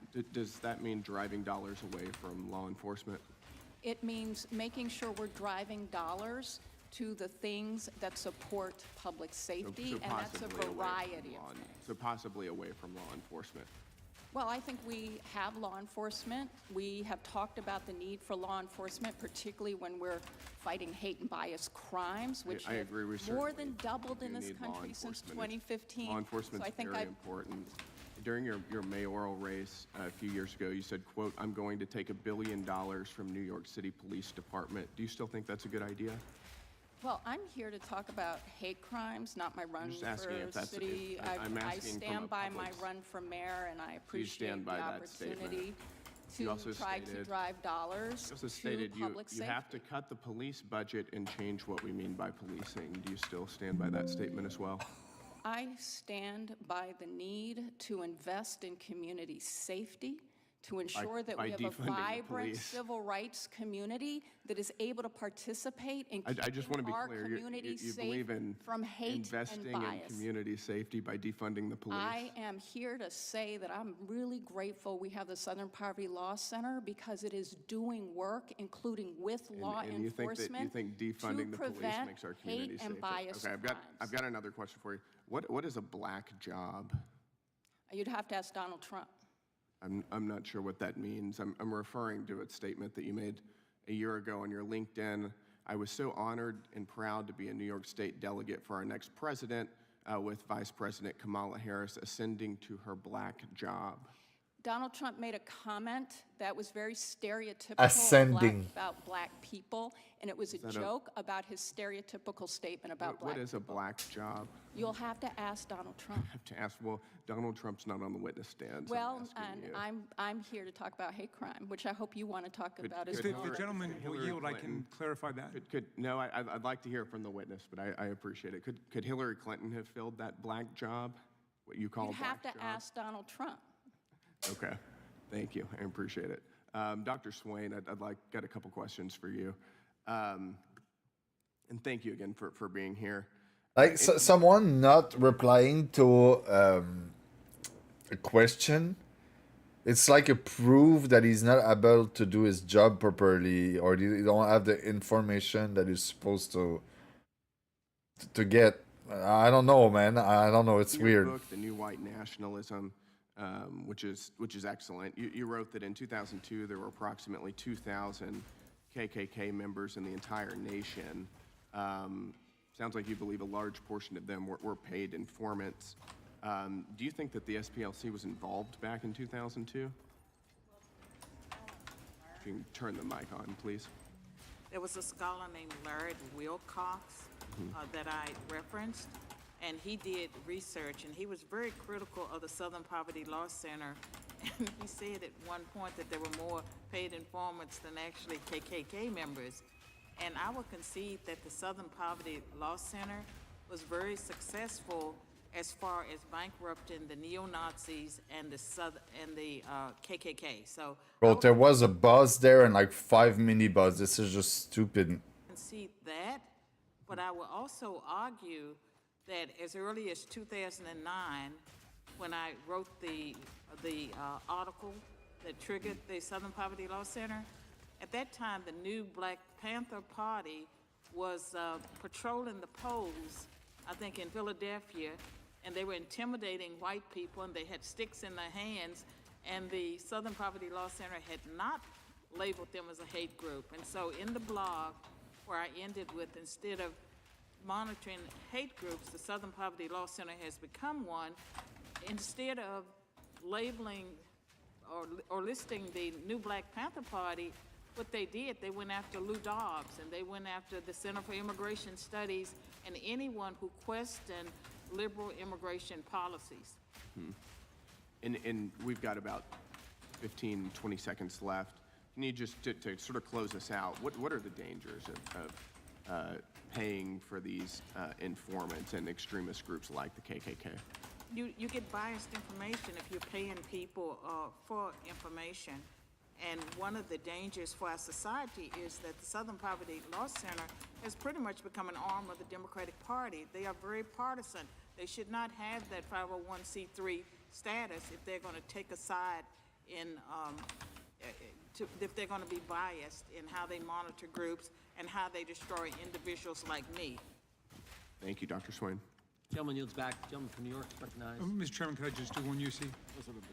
Well, I think they both want. Oh, so sorry. This is in direct answer to the gentleman from Texas question.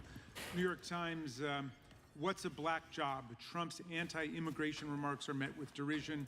Trump accused immigrants of stealing black jobs during Thursday's debate, prompting criticism from Democrats and other social media users. So I'm glad to see that the gentleman's on our side. Thank you very much. Gentleman from New York is recognized. I have another unanimous consent motion to enter into the record an April 17th letter from the attorneys for the SPLC 4 days before the indictment, where the organization reminded him of his obligation as a federal prosecutor to inform the grand jury of information that negates evidence of wrongdoing by SPLC, of which there is much. Without objection. Chair now recognizes gentleman from Washington. Well, thank you, Mr. Chair, and our distinguished. Bro. Well, we all keep down. What is call someone Mr. Chair? Bro, I'm French, so for me it just doesn't make sense. It's like if they call someone a chair, or like I see, like I picture in my head that he's speaking to a chair and not a people. I don't know, man. I'm French, so maybe it makes sense for English people, not for me though. Panelists. I know what that means. Like you speak to the main, I don't know, the judge who's in the middle or whatever, but I don't know what's the chair. You know, I don't know what happened to the Southern Poverty Law Center. I know growing up in the inland Northwest in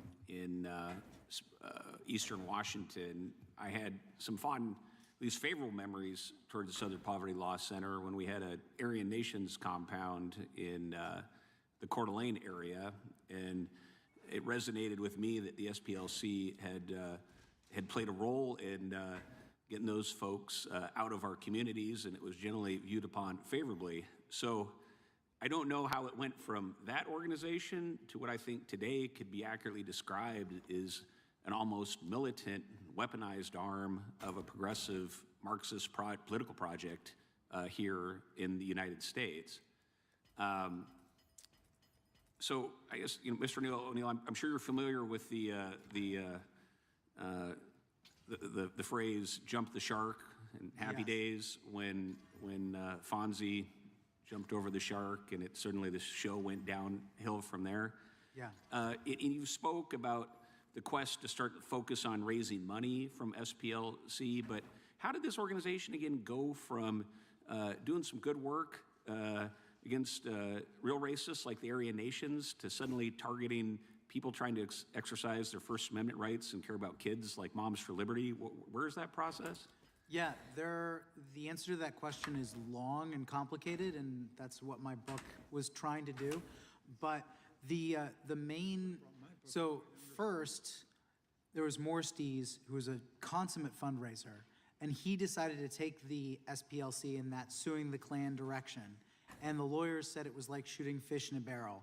But I think the real answer to your question, the substantive answer, is that we've seen on the left this ideological drift where it used to be that they would stand for your right to disagree and speak openly, and now it is as though if you disagree with anything that the left says, you must be a vile racist hater. Like this has always been a little bit of the rhetoric, but it got supercharged after 2020, and one of the reasons why Moms for Liberty is on the hate map is because many people on the left seem to work themselves into a lather and think that America is still systemically racist, and critical race theory is so deeply, their idea of critical race theory is that white supremacy is so deeply embedded in our institutions that you have to have a fundamental revolution on a systemic basis.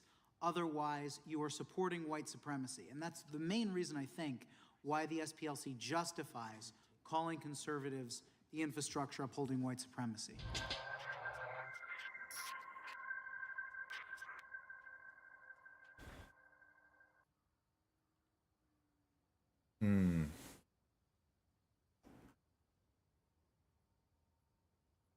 It's so hot I can't eat right now. I'm gonna look what the algorithm proposed me, and I'm gonna keep watching this channel while I game. It makes some good background content. When I eat, I guess it's gonna be a police scam or something.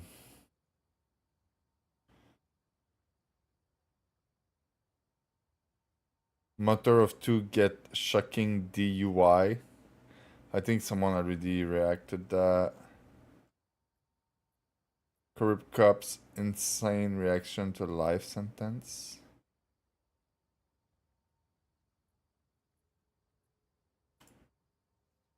The drugs were there. I did not put the narcotics there. 39 minutes? During lewd exhibition. I'm probably not gonna watch the whole thing. Lewd exhibition. I don't know what that means. I'm French. I don't know what lewd. Wait, I'm gonna ask the AI. What does lewd exhibition mean?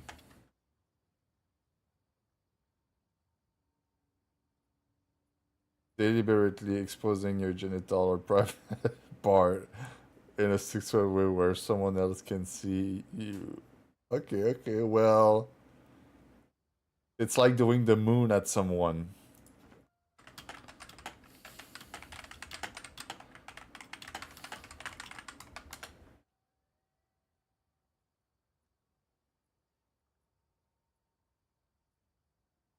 Only if it's done with sexual intent. Mooning, showing your buttocks as a prank or insult. I did that once when I was a kid. To a school director. That was like a highlight of my childhood.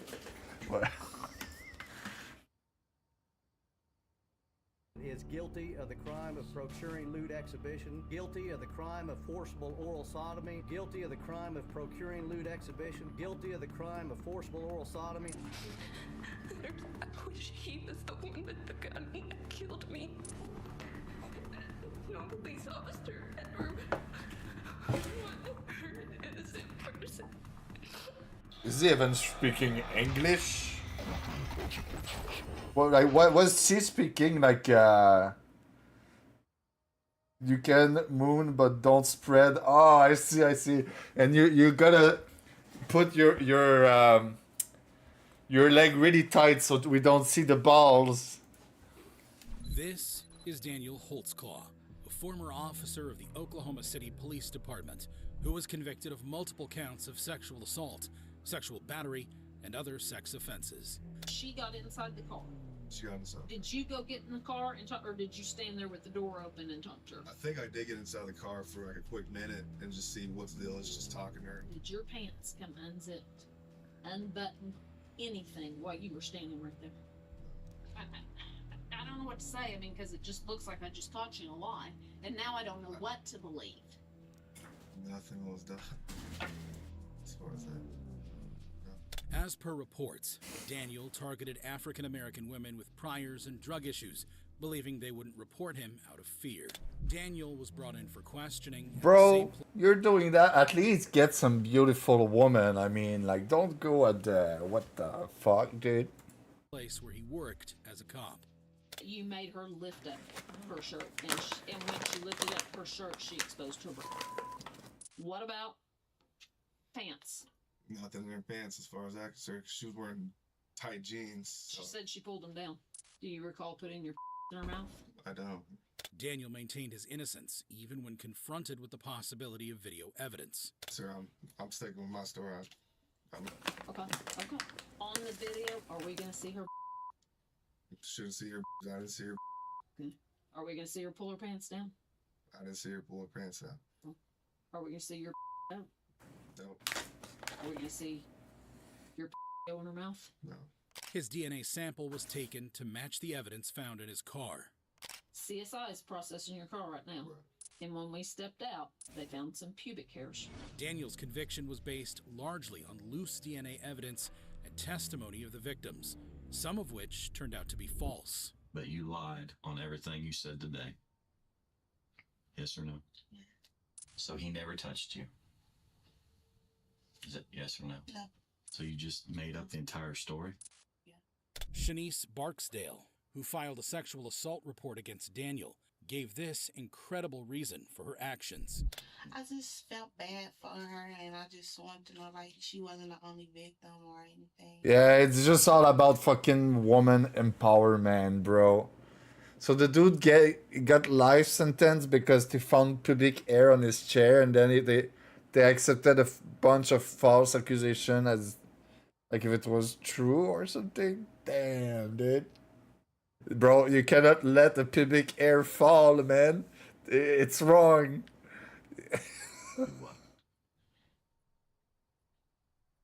May feel like she's not the only one. Terry Morris, another alleged victim, even refused. You gotta be well in shaved. the first place. You know I gotta encourage you to go through and talk to me. But if somebody else can do it, I don't want to. I just want to leave it alone. She clearly didn't want to be there. Okay. Is there anything that I can do to persuade you to help make you stronger? No. While one victim, on the other hand, gave a totally wrong description of Daniel. Tell me your description of him. He's black. He's okay. He's black male. One accuser was even caught on camera, admitting that she wasn't sexually assaulted at all.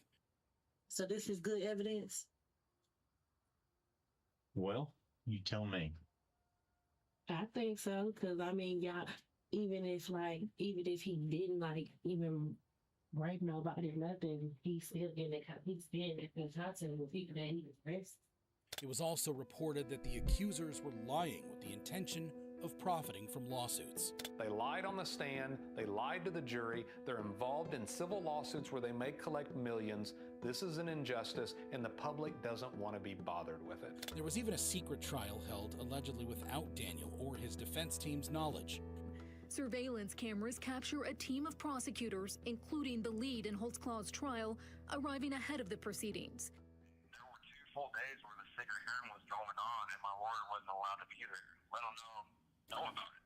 Also, the lead prosecutor in my trial, who lied, gets to weigh in on a response or has his input. How is this any way, shape, or fair to me? Daniel alleged that his DNA was planted rather than coming from direct sexual contact. I thought that, they were setting me up. I thought something was different in the evidence, and I was like, are you serious? I didn't do anything sexual in nature with any of these women, so where is this evidence coming from? Daniel was eventually found guilty for a majority of his charges. This is when he hit rock bottom. Procuring lewd exhibition. Defendant is guilty of the crime of procuring lewd exhibition, guilty of the crime of forcible oral sodomy, guilty of the crime of procuring lewd exhibition, guilty of the crime of forcible oral sodomy. A visibly distraught Daniel sobbed inconsolably while the judge read out the rest of his verdict. Daniel was sentenced to 263 years in prison. Mr. Holtzclaw, this jury finds For false accusation, bro. Counts. He maintains his innocence to this day. While Daniel Holtzclaw will spend the rest of his life in jail, how does it compare to using police power to assault minors? Like in the case of Jalen Fleer, a San Diego County Sheriff's deputy whose life will completely change after this interview. Have you ever shared any images of your penis with anyone? Yeah. Today, Fleer was being investigated based on an anonymous tip by Crime Stoppers. So you understand that you're not under arrest and you are not being Bro, detained? sending dick pic is such a weird move, man. I don't know. I don't judge people for doing it, but I mean, bro. You send dick pic and then you get caught for that? Shit. You understand that you're free to leave at any time. There will not be any locked doors keeping you from leaving. As you notice, that one doesn't have a lock behind you. Yeah, so we're looking into some allegations that were made. We're kind of, it started with a Crime Stopper report, so we're just kind of going from there. we're investigating allegations that were made that you were communicating with a younger female on Snapchat and potentially some material might have been shared. Okay. Some photos, some images, stuff like that. As per reports, Fleer used to message minor girls on Snapchat, attempting to meet them for sexual purposes. Aw, bro. He then offered them money as an incentive to meet. One of the girls was just 12 years old. Fleer also offered more money to the girls if they managed to invite their underage friends. In court, the prosecutor read the explicit messages that Fleer sent the minors. The detail he goes into with regard to his sex exploits that he is trying to engage in with young children are just despicable. He tells multiple 12-year-old girls, do you have any younger friends who are interested in older men? I'll give you money to hook me up with them. The younger they are, the better. He had asked her about soliciting younger friends, and she mentioned a 9-year-old friend. The defendant got excited about that prospect and tried to convince her to talk her 9-year-old friend into having a threesome with him. The prosecutor also said the girls were afraid to report Fleer to the police because he was the police. Fleer's defense asked for a lenient sentencing. Mr. Fleer and his wife were expecting the birth of their first child. The child was going to come any day. And Mr. Fleer, without hesitation, said, I'm ready to surrender. But the judge was having none of it. I have never seen a more despicable set of facts as I've seen in this case. Fleer was sentenced to 12 years in prison. Jalen Fleer will spend only 12 life in prison for targeting minor girls. Okay. But what happens when an officer abuses his power? Like what happened when Officer Michael Amiot pulled over a car for a traffic violation in Euclid, Ohio. Sitting in the car was Richard Hubbard III and his girlfriend, but the traffic stop was anything but routine. Initially, Richard complied with Officer Amiot, but when Amiot tried to handcuff him, Richard resisted.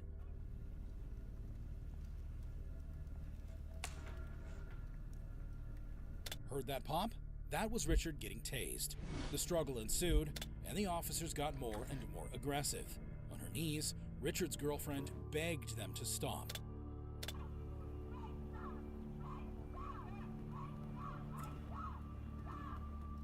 But the scuffle ensued, and Amiot kept throwing punches.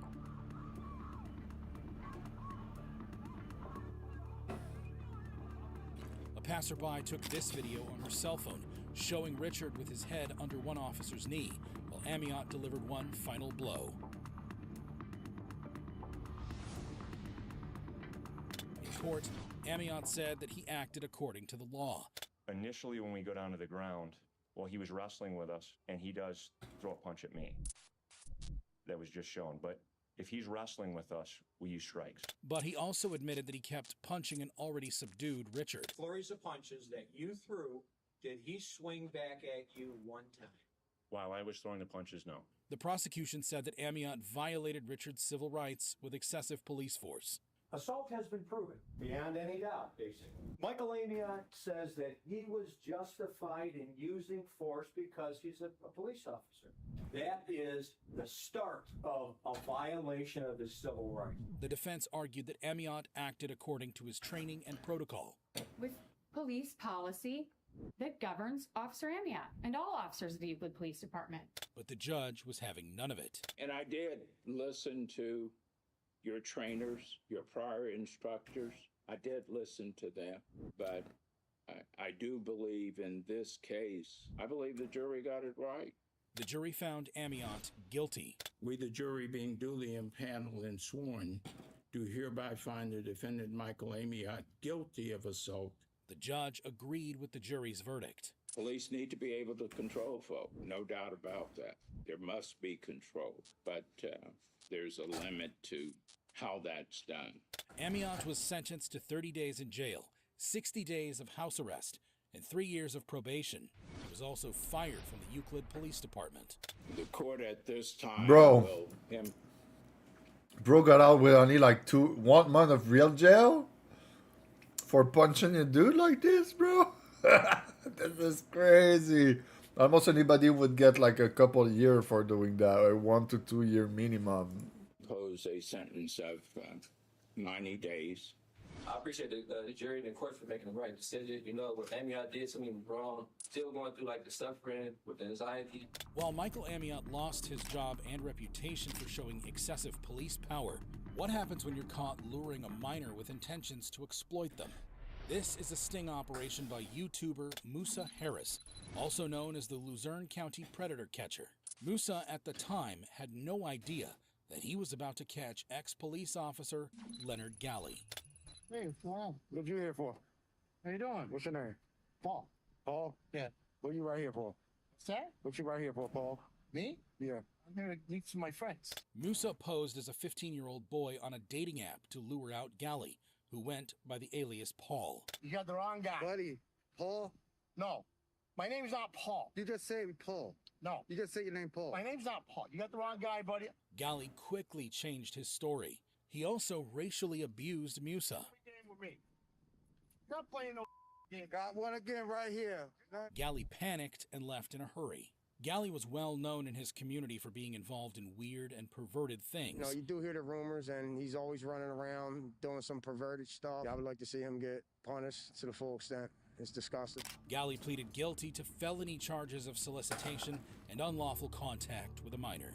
His lawyer argued that he was suffering from depression and never intended to harm anyone. Galley was sentenced to 1 to 2 years in prison, followed by 5 years of probation. He was also registered as a Tier 3 sex offender and was prohibited from teaching, coaching, or attending places where minors frequent. While Leonard Galley will spend a year in prison for his perverted actions, how does it compare to murdering your neighbor? Like in the case of Dallas police officer Amber Geiger, who one night made a shocking 911 call. Get up, man. Dallas 911, this is Carla. Where's your emergency? Hi, this is an off-duty officer. I need emails. I'm in number. What's going on? I'm an off-duty officer. I thought it was at my apartment, and I saw a guy thinking it was my apartment. You saw someone? Yes, I thought it was my apartment. Oh my God. I'm sorry. Okay, and where are you at right now? I'm inside the apartment with him. As per reports, Geiger entered the apartment of her neighbor Botham Jean and shot him twice. She claimed she mistook Jean's apartment for her own and thought he was an intruder. Bro, female police officers are dangerous, bro. Yeah, bro. She entered a neighbor house and think this is her house? And this is a police officer, bro? What? Authorities soon arrived at the scene. Time was running out for Jean as officers desperately tried to revive him with CPR. Jean died at the hospital soon after. Geiger was interrogated, where she maintained the same emotions as the 911 call. Still felt like that guy was gonna kill me. I wish he was alive. Later in court, the prosecution argued that Geiger acted unreasonably and recklessly.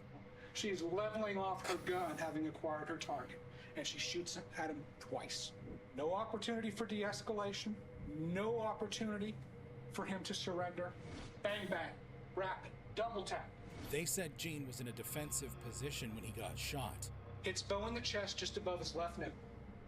The path of that bullet goes down into his heart, does absolutely devastating damage. Goes through his lung, goes through his stomach, goes through his intestine, until it finally comes to a rest in what's called the psoas muscle, which is halfway between his stomach and his back. This path is very revealing because it is consistent with the fact that Bo was getting up from a seated position and facing the door as Amber Geiger was coming into his home. The defense argued that Geiger made an honest mistake and acted in self-defense. Amber Geiger firmly and reasonably believed that she was in her own apartment, that she had confronted an intruder, that she had no choice, that she had no options but to use her gun to keep from dying. Residents of the same building recalled what exactly happened that night. Just go in and I think I actually was about to cook me something to eat. Okay, what happened then? And then I heard gunshots. Okay, how many gunshots do you remember? 2. Anything that you saw that made you think, that's different? Like I said, I just noticed it was an officer walking in. I saw she had a bag, and I just kind of saw it and went to my apartment. Geiger took to the stands next. And I'm saying, let me see your hands, let me see your hands. What were you focused on? Him. Just him? Yes. And then he began coming towards you? Yes. And as he became coming toward you, that's when you heard him speak? Yes. Good. I'm going to do that now. Right. Yes, sir. Hey! Hey! Hey! And that's at that point whenever I shot him. Somewhere in this area. Yes, sir. When you shot, what happened? He fell down. She broke down and apologized for her actions. I'm so sorry. I'm sorry. However, what Geiger said next shocked the whole courtroom. Shooting him in center mass, exactly where you are trained. You intended to kill Mr. John. I did. She literally confessed to killing Botham Jean. Geiger was sentenced to 10 years in prison, with the possibility of parole after 5 years. We, the jury, find unanimously that the defendant did not cause the death of Botham Jean while under the immediate influence of sudden passion, and assess the defendant's punishment at 10 years imprisonment in the Texas Department of Criminal Justice. This case had an unexpected moment of grace and forgiveness when Jean's younger brother Brant took the stand. Wait. This should be followed by a mental institution too. You enter into someone else's home and you think it's your home and then you shoot it. Bro, she should be like followed for at least 20 years by mental institution, bro. Like, what? Again, I'm speaking for myself, not even bad for my family. But I love you just like anyone else. I'm not gonna say I hope you rot and die. He forgave Geiger and wished her well. I personally want the best for you. Ah, bro. Christian sometime. Bro, he's Christian for sure. He's way too soft, bro. I'm Christian, so I know. Like, you're not gonna be soft like this because you're a Christian, bro. Like, you got... Ben... And I wasn't gonna ever say this in front of my family or anyone, but I don't even want you to go to jail. But what he did next was seen as a powerful gesture of compassion and healing. I don't know if this is possible, but can I give her a hug, please?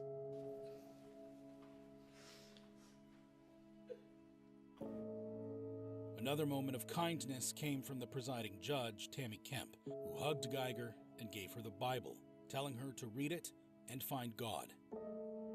Amber Geiger was sent to 10 years in prison for accidentally killing her neighbor. But what happens when a crooked cop gets caught?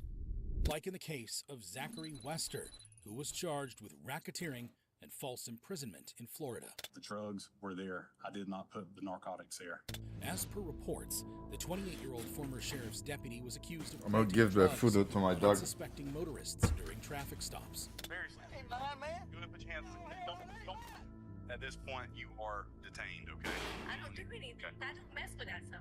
The drivers denied knowledge of the drugs, but were arrested anyway. The syringe is actually in like a plastic, larger baggie with a plastic container with a substance in it that appears to be an illegal narcotic. Do you know anything about that? I do not. Some of Wester's victims had other prior offenses, which made the alleged possession charges even more serious. Look, man, you seem like you're pretty squared away, okay? Yeah. All right. But I do have an issue with something within the vehicle. What's that? Pulled you over. Your driver's license is not valid. Okay. Pulled you out to talk to you about it. And for the poor souls who resisted and protested innocence, Wester used his taser on them. Invasive. I'm gonna send you on hell way here in just a minute if you didn't have anything. That was a slick move, man. Very slick. Hey, man. Go ahead and put your hands on it. Do not do this. Okay. That ain't mine, man. What you talking about? Don't just... After a while, the arrests caused suspicion internally. Began what's called an internal affairs investigation into the defendant's use of his body cameras. Wester was suspended from the sheriff's department. First, he made the recommendation that the defendant be suspended pending the outcome of the investigation. The case went to trial, where Wester pleaded not guilty to all charges.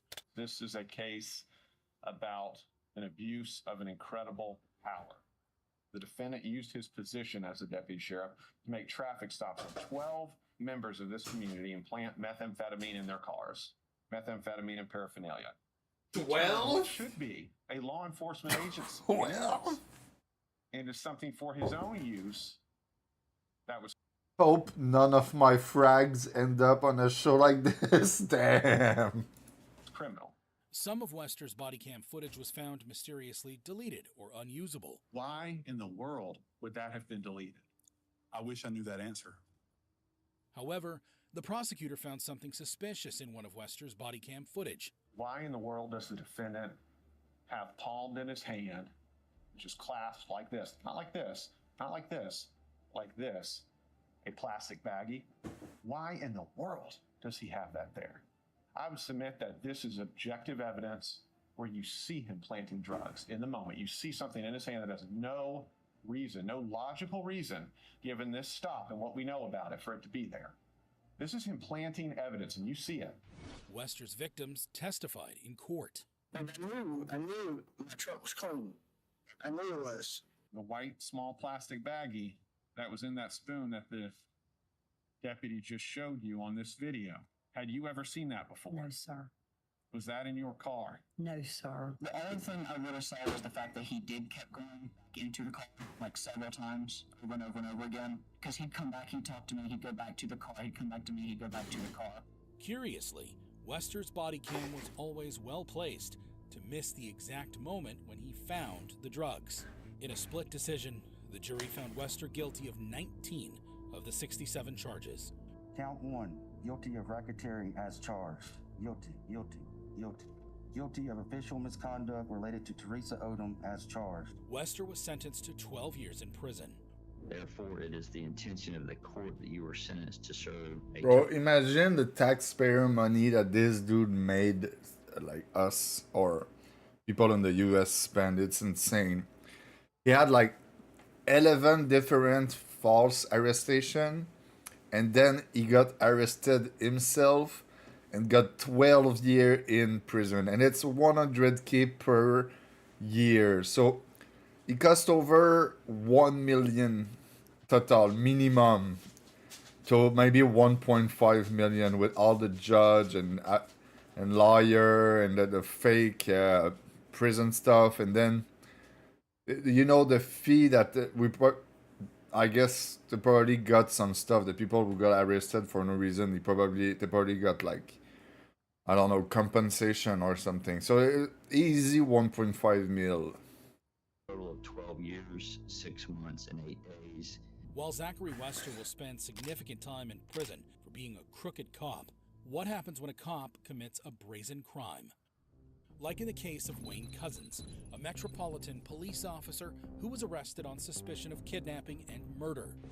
Sat in handcuffs and what I know, so you must have something to say that I know. On the night of March 3rd, 2021, Sarah Everard was walking home from a friend's house in South London, England.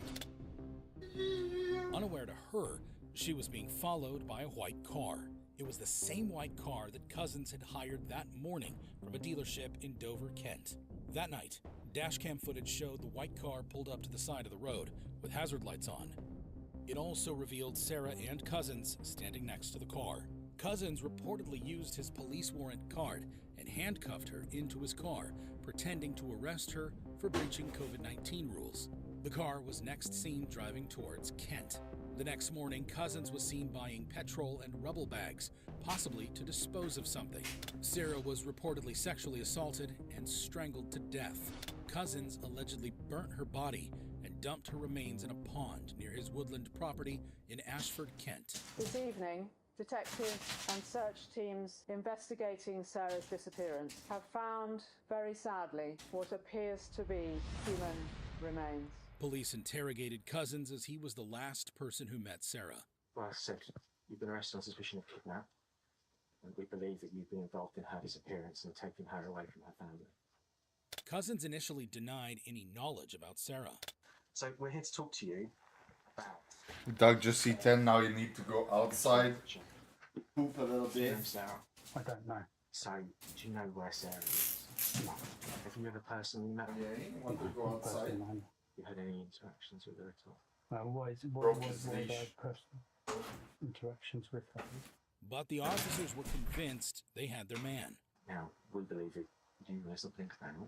where she is. And that's why we're here, to look for her and to try and find her. And that's why we're talking to you now, is to try and get you to have a good think about it and test anything you can about whether or not it's find her.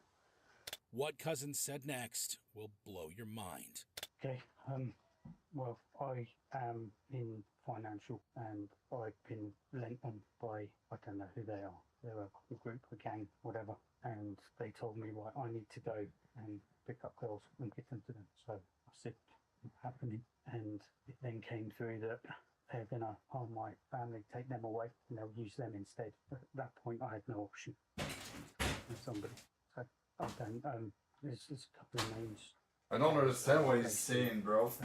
Take her, that's it. That is all I know. I don't even understand what this dude said, man. Sorry if I break the immersion, but I just can't. I don't understand for some reason. Alright, there was that good channel.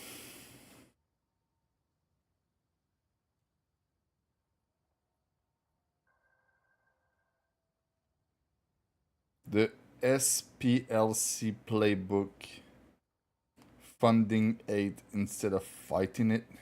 It's always worse than we thought. The one thing we get wrong when we start these investigations, when we start this oversight, is it's always worse than we thought.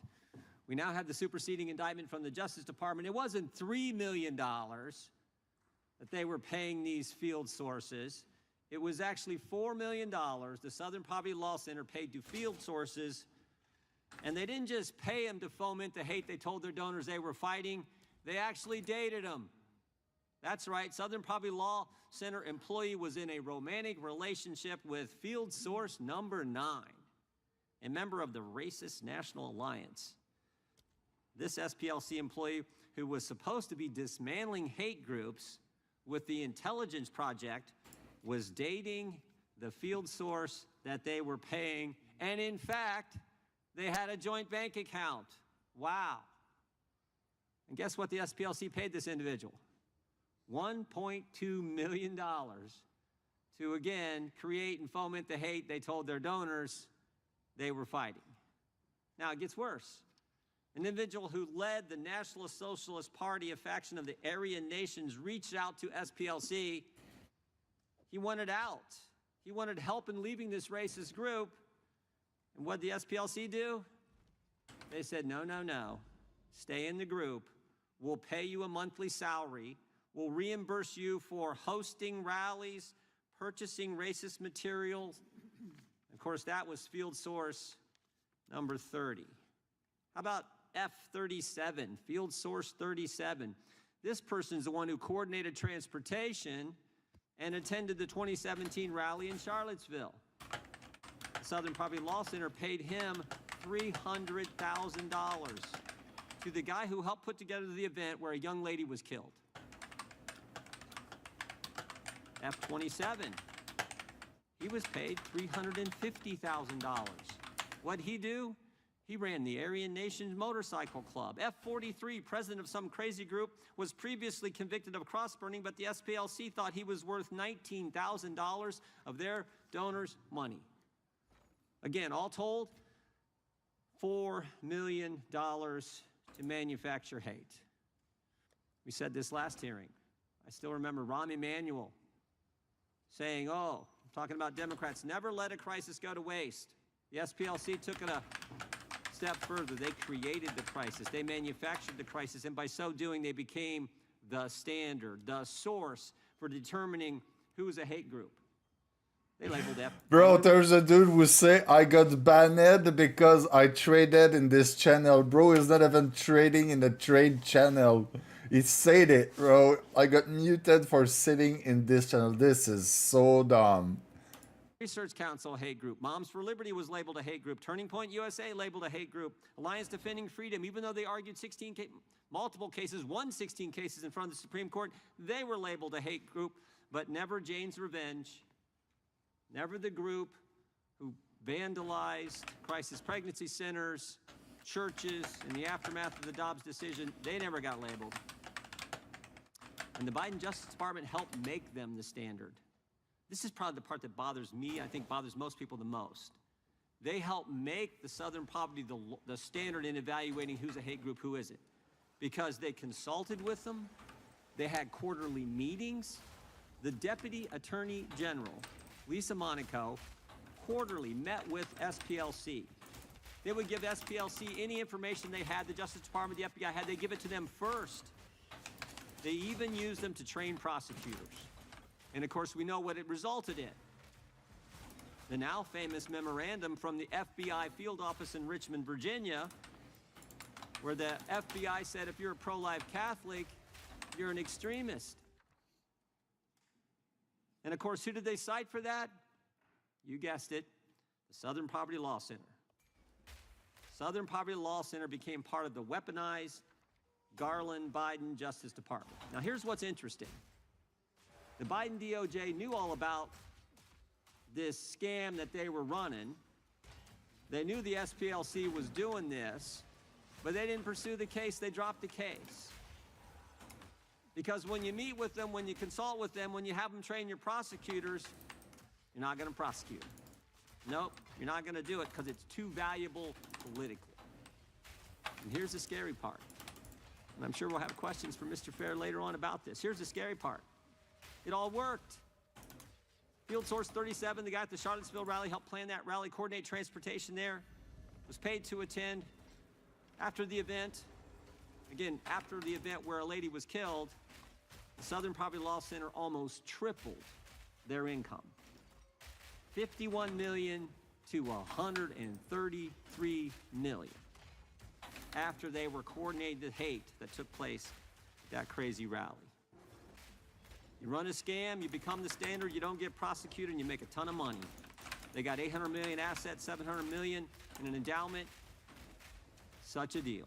That's a lot of money, bro. Got What? away with it, but for the oversight of Congress, more importantly, the work of the Justice Department. So God bless the Attorney General and the work him and his team are doing. I think you just said it. You know, what we're seeing here is an organization that held itself out to be doing good work in the country. And what we're hearing today is that, in fact, it was colluding to fund and support and conspire with some of the very organizations it claims to want to defeat. It is discouraging, and it is so critical that we have brought transparency to this issue here today. Mr. Fair, do you recognize the tattoo on this man's chest? This is Secretary Hegseth. No. It's a tattoo of the Jerusalem cross. Your organization has referred to it as essentially a hate image. Do you agree with that assessment? I'd have to see. I did not know that Pete Exef has tattoo like this. Are they trolling? Does Pete Exef, I don't know how to say it, have tattoos? More than a dozen. Jerusalem Cross, Dursville, Arabic word kafir, I mean non-believer, we the people, Roman numeral 1775, regimental symbol from military service. Okay. I did not know that. See the assessment in our material to determine. Referred to it as a hateful. I'm not familiar with the symbol. You're not familiar. Do you have any thoughts on that symbol, on that tattoo? No, I don't. No, none at all? You don't have any opinion on it? No, I don't. Okay. What about this tattoo? Do you have an opinion on this tattoo? I'm not an expert on tattoos. No, I don't. Okay. I can give you a little bit of background. This is a tattoo on Maine Democrat Senate candidate Grand Plattner's chest. That's the Nazi SS death head tattoo. Do you have any opinions on that? If it's what you say, if it's a Nazi symbol, we oppose Nazis. We oppose, I agree, we do oppose Nazis. Do you think if somebody got a Nazi tattoo on their chest, that's indicative that they might be a Nazi? You'd have to ask Mr. Plattner why he has that symbol. I've already said that if it is a symbol of Nazism, we oppose Nazis. You don't think that that's indicative that perhaps he holds Nazi sentiments? It may well be. It may well be. I think, do people who aren't Nazis normally get Nazi tattoos on their chest? Again, I assume On the chest too, bro. I assume so too. I don't know anybody who's Bro. not a Nazi. I don't know anybody who. Has a Nazi Why is he tattoo on their cooking chest. so hard, bro? Nazi. I think the liberals are just too easy to cook. I don't know how people can vote for them. It's crazy, dude. You? No. Do you think that somebody who has a Nazi tattoo on their chest should serve in the United States Senate? I wouldn't vote for that person. I certainly wouldn't either. Do you think that this should disqualify him politically from serving in the Senate? Again, I'm not sure where the line of questions is going. The SPLC, if you're asking me, I'm sorry. Go ahead. If you're asking me if the SPLC opposes Nazis and Nazi symbols, the answer is yes. You see, this black man, even if he's liberal, I think he looks smarter than most of the other liberal that we see around. Like, at least he tried to reply to the question with the answer and not like just evading. SPLC has referred to this same tattoo as a racist skinhead symbol and tattoo. You can see the resemblance there. You wouldn't want somebody with a tattoo like that in the Senate? No. No, I wouldn't. I wouldn't either. I appreciate your candor there. Got a couple other questions.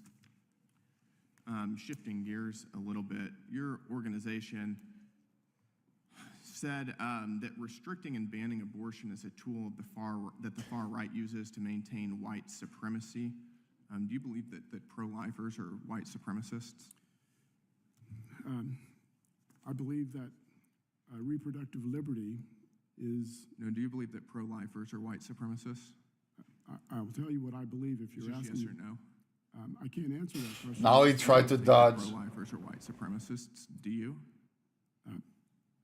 What I think is that reproductive liberty is a right that every woman should enjoy. How many babies in the United States that are aborted are black? Yeah, but you see, the baby don't have the right about reproductive liberty, so it doesn't make any sense. About 40% of abortions nationwide are of black babies. Blacks represent about 13% of the population. Does that sound like something a white supremacist would oppose? What I would say again is that SPLC supports reproductive liberty. Calling somebody a white supremacist is a pretty serious charge, isn't it? I would think you would be able to defend that if your organization says that. You clearly seem unable to. Mr. Gill, I'm not sure why you would think I'm able to do anything. Because you're the president of the SPLC, which labels pro-lifers as racists. Well, does your organization just hurl around epithets like that without any justification? Mr. Gill, what we do is I'm giving you the opportunity to. You're not giving me the Mr. Chairman, what's he referring to, and can he let the witness answer the question? This is outrageous. No, it's not. The time Allow him to belongs- speak. I know you don't like What my are you question. referring to? Time I know you belongs- don't like my question. What are you referring to, Time Mr. Gill? belongs to the gentleman from Texas. here. It's now expired, but he will be able to ask his last question, and we'll give the witness a chance to respond. All right, I'll give my last question to Dr. King. Dr. King, are pro-lifers white supremacists? Pro-lifers cannot be white supremacists. Pro-lifers believe in life from the womb to the tomb and beyond. Pro-lifers fight for every baby in the womb, regardless of skin color. We have been aborted as blacks in America disproportionately. And so the white supremacists are Planned Parenthood, who admitted that they do have racist underpinning with an agenda to reduce the black population by abortion. That's right. Thank you, Dr. King. Thank you. Thank you. Mr. Fair, did the Southern Poverty Law Center use donor money to have field sources attend extremist rallies across the country? Mr. Chairman. It's a simple question. Did you Bro. use your donor money? The way he move on his chair, dude, bro, the way. The reaction, dude. Sources attend extremist rallies across the country. Look at him, dude. Mr. Chairman, It's a simple question. Did you use your donor money for that purpose? we used donor money It's a yes or no. to pay confidential informants to infiltrate extremist organizations. Did the Southern Poverty Law Center use donor dollars to have field sources host extremist rallies throughout the country? Not to my knowledge. That's not what the indictment says. Did the Southern Poverty Law Center use donor dollars to have field sources grow existing chapters of extremist groups? Mr. Chairman, as I It's said a simple earlier, question, Mr. Fair. Did you use donor money for the purpose I just read? I'm reading straight from the superseding indictment. and Mr. Chairman, the indictment will be managed and responded to by counsel in the criminal case that's Well, you just pending. answered a question from Mr. Raskin concerning the indictment. He asked you, did field sources send information to the FBI that help with things? You answered that question. That's a matter of public knowledge. That's in our public filing. Did Southern Poverty Chairman. Law Center use donor money to have field sources create new chapters of extremist groups? Again, Mr. Chairman, Did the Southern Poverty Law Center use donor money to recruit new individuals into those extremist groups? I assume you don't want me to answer since you're not giving me time to answer. No, I'm giving you time to answer because that's a yes. Or did you use your donors' money for that purpose? Yes or no? Again, those issues will be resolved in the pending allegations against the SPLC. It seems to me if the answer is Okay, no, I you can say retract no. what I said. I said that he was smart and he was replying to the question with answer, but he just looked like it during the moment, and he lost his composure. We have asserted that the allegations are false. Did the Southern Poverty Law Center use donor money to have field sources make donations to extremist group leaders and purchase materials for cross burnings? It's alleged in the indictment. Did it happen? We've alleged that those allegations are false. Did Southern Poverty Law Center use donor dollars to have field sources create racist paraphernalia that extremist groups sold at rallies? We've alleged that those allegations are false. Okay, how about this? What is Fox Photography?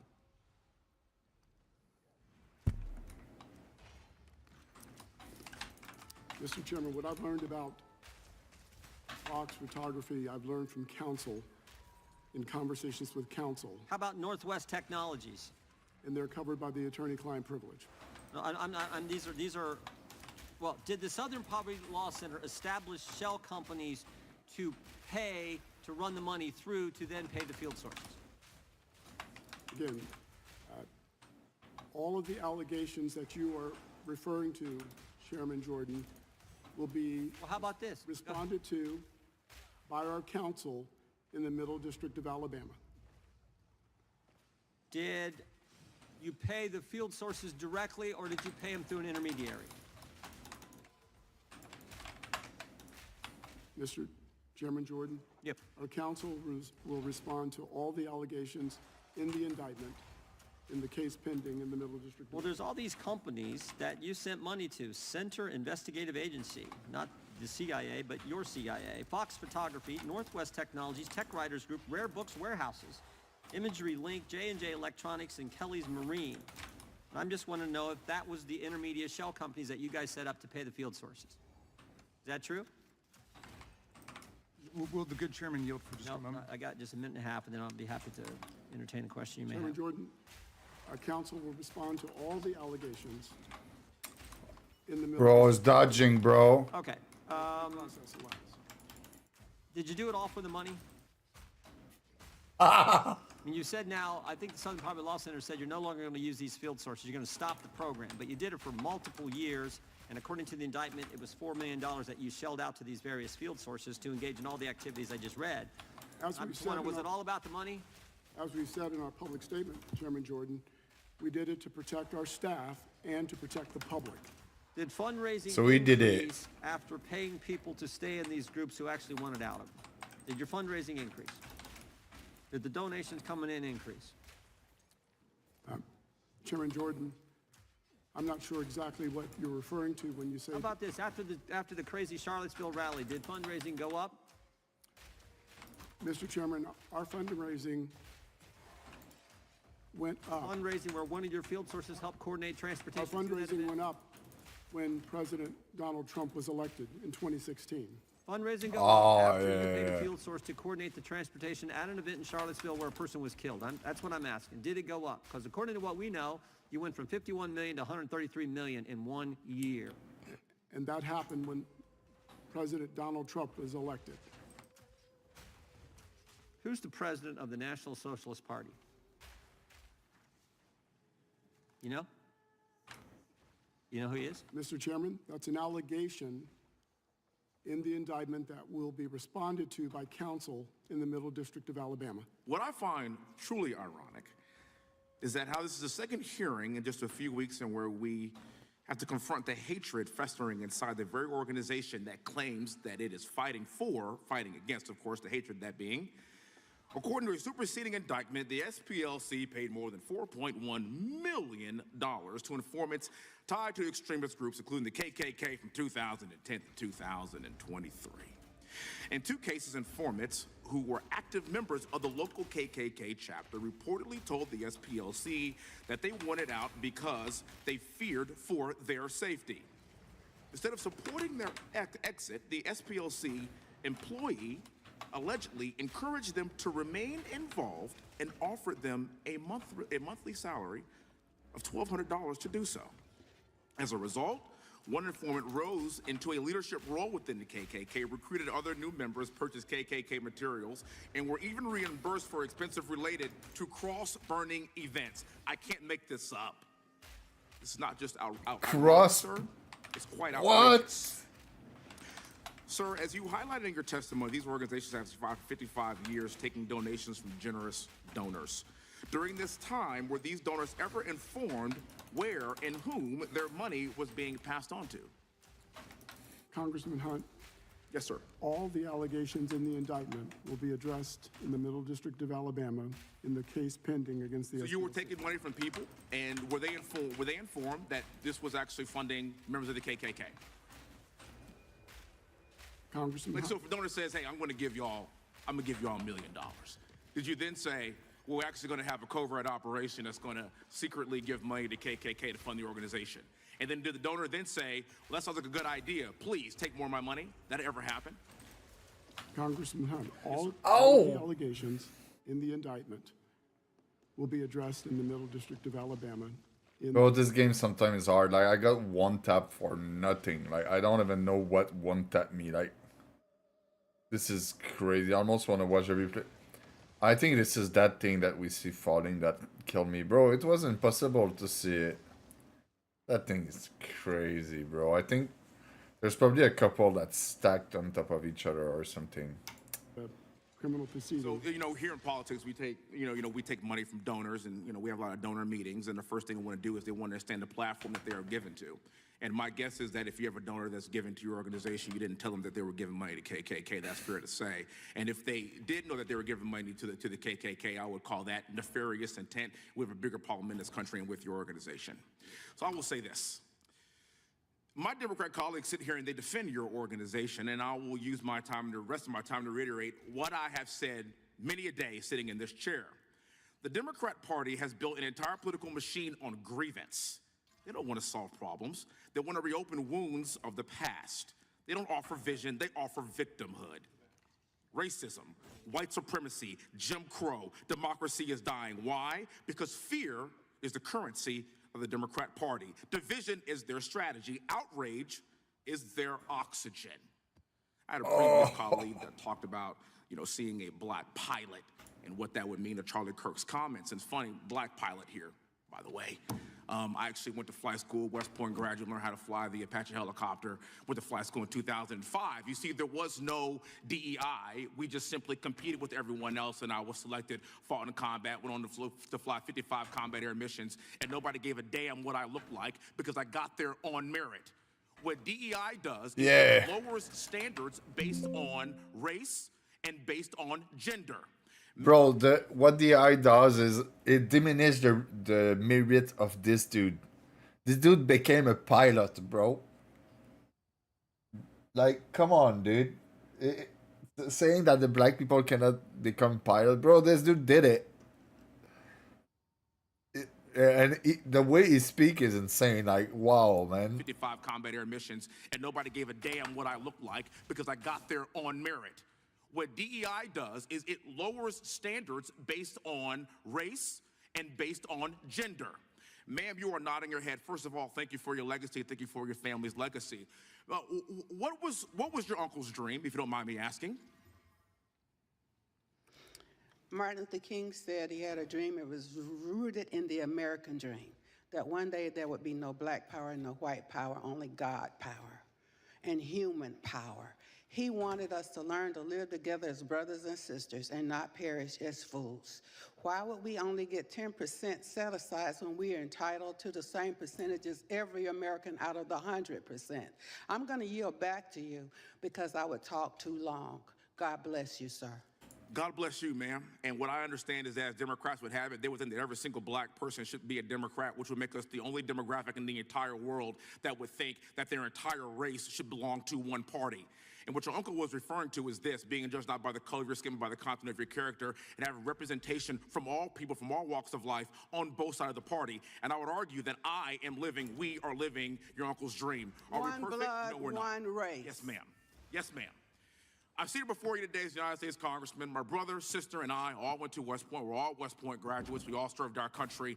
And I'm here to tell you that I am living that dream every single day.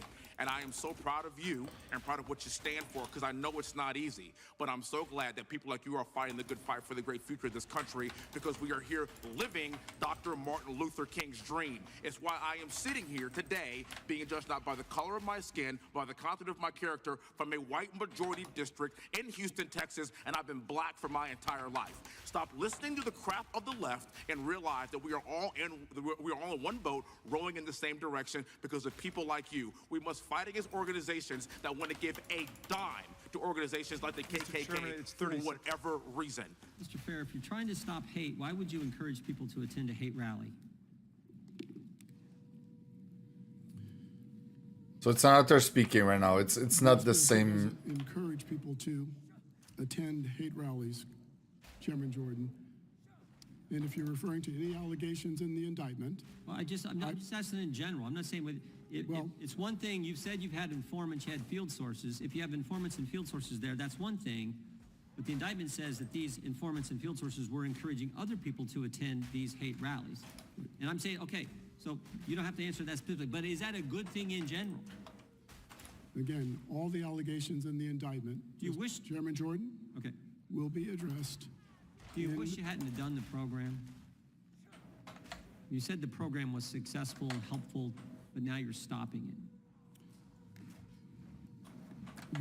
We stopped the program because we believe hate and extremism has migrated significantly online and into government agencies. Wow, that's big. That makes no sense. Instead of confronting hate, standing up for justice, or defending civil and human rights, the SPLC has been funding the exact opposite, with the added bonus of then using their donations to target right-leaning organizations such as the Family Research Council and Turning Point USA, simply because they believe in traditional marriage and the sanctity of the family unit while also opposing abortion. Stated another way, SPLC has been using its funds to attack those very organizations that actually do confront hate, stand for justice, and defend civil and human rights. And the SPLC funded actual Nazis and white supremacists in order to do so. I'd like to observe Mr. Panger, who both served in the Office of the Attorney General of the state of Texas. I want to thank you for your service there. Mr. Fair, in 2012, the Family Research Council was attacked and the guard in the front of the building was shot. The head of the Family Research Council, Tony Perkins, made quite note at the time of Southern Poverty Law Center's involvement in that, in putting Family Research Council on their so-called hate map. Has the SPLC ever acknowledged that its designation contributed to that attack? Congressman Roy, yes or no? I can't answer that question with a yes or no. You asked me if I... Did they retract, correct, or reconsider the listing of the Family Research Council on its hate map? The Family Research Council is listed on our hate map because it meets the criteria. To this day, you continue to keep the Family Research Council on its hate map. Is that true? The Family Research Council remains on the hate map because it meets the criteria that we use for... Which criteria? The Family Research Council is an anti-LGBTQ. Okay, so on your website, you used to have language on there defending your position on the Family Research Council, and you had language saying that other groups, like Focus on the Family, are not included, and you use that as your defense. Well, that language is now gone, and Focus on the Family is now noted as a hate group. Mr. Roy. Can you explain that? Congressman Roy, we take no pleasure in listing any group, and we wish the list was empty. But we have the constitutional right to express our opinion. How many leftist anti-Jewish groups do you have listed on your website? Name them. Anyone listening to this can go to our website and see our Year in Hate and Extremism report was released this morning. How many extremist Islamic groups do you have of the 1,500 or so organizations you have on your hate map? Again, anyone can go to our website. My office has been looking over it and we can't really find one. Again, it is the SPLC's. You think right. SPLC could provide us a list of the Islamic-oriented groups that you have on your hate map? Mr. Roy, we don't target any group because of its religion. Really? I want to be clear about that. Really? Yes, that's exactly right. We target no group because of its religion. We target groups because they express statements and engage in activities that demean and vilify. So you brought up LGBTQ groups a second ago. Roy. So you brought up LGBT groups a minute ago. So you think there's a bunch of Islamic groups that are pro-LGBTQ? Is that the position of the SPLC? I just want to make sure the record is reflecting that. Mr. Roy, as I said, we target no group or label no group because of its religion. We target groups and label groups because of what they say about others. And we have a constitutional right to do that. And we will continue to do that. How long did it take for you to criticize the attacks on October 7th?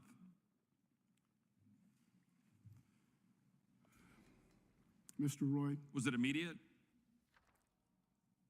We were clear and loud about our criticism of the Hamas attack on Israel on October 7th.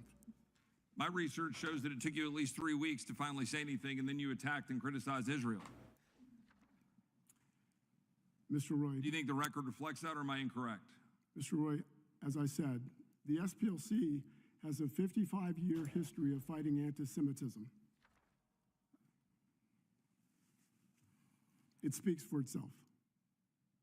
And yet the response to the targeting the Family Research Council was to defend yourself for having focused on the family, and then you immediately, and you pulled down from the website that defense. It was your only defense. Well, first, Mr. Roy, speakers in the United States don't need to defend their speech. We have free speech. And so everyone should understand that. Yeah, you do, here on the record, have to defend the position of an organization that has now been indicted and has superseding indictment based on very clear indications of the way the money is flowing in order to target very specific groups and to potentially defraud your donors, not to mention, by the way, banks. If I had a little more time, I'd like to have a little bit more conversation about debanking and your engagement with banking. But the last question I'll ask you is, with respect to Charlie Kirk, have you all taken any position since Charlie Kirk to... Mr. Roy, we unequivocally condemned the murder of Charlie Kirk. What about the listing of Charlie Kirk? It is our position that TPUSA expresses views and vilifies other people based on immutable characteristics, exposing them to our listing. Mr. Bangert, a government-paid informant and a law enforcement-paid informant is different than a private sector paid informant. Wouldn't you agree? Yes, Mr. Chairman. I mean, Ms. McCord said, oh, she went this long thing. I forget who was asking the question. Oh, this paid informants happens all the time. Doesn't happen in the private sector like that. right? They're very different. Yeah, very different. Now, for all we know, it could be the same people. I mean, maybe the government was paying the same people they're paying. I don't know. Maybe these guys were double dipping. That's a question I think worth exploring. But the idea that, oh, this is just fine, particularly when the private sector, the private entity doesn't tell their donors what they're doing. Would you agree with that? That doesn't make that's not the same as the FBI paying an informant for valuable information or local law enforcement paying an informant. Different animals, right? I think the indictment points out the discrepancy there. Yeah, exactly. And particularly, I don't know, maybe it's happened over time, but, you know, when you add to it that the private entity is paying an informant or a field source millions of dollars that they're not telling their donors, that's different than the FBI or local law enforcement paying some informant. Wouldn't you agree? I do agree, Chairman. Okay, let's get to this issue that the ranking member raised early on regarding the First Amendment. I agree. They can say whatever they darn well want. Of course we got a First Amendment. I mean, we did a big investigation on censorship. We had the First Amendment. But what has happened, and this, I think, was where you were going, Mr. Bangert, is when the organization colludes with corporations, colludes with banks, and worse yet, colludes with the government to silence and go after people for political reasons or other groups for political reasons, like the Alliance Defending Freedom or the Family Research Council. That's where the rub comes in. Isn't that accurate? Yes, Mr. Chairman, it's entirely accurate. I mean, it's sort of like the old Sesame Street skit of one of these things is not like the other. I mean, on the one hand, you have violent extremist groups. On the other hand, you have peaceful, pro-family, Christian, conservative organizations.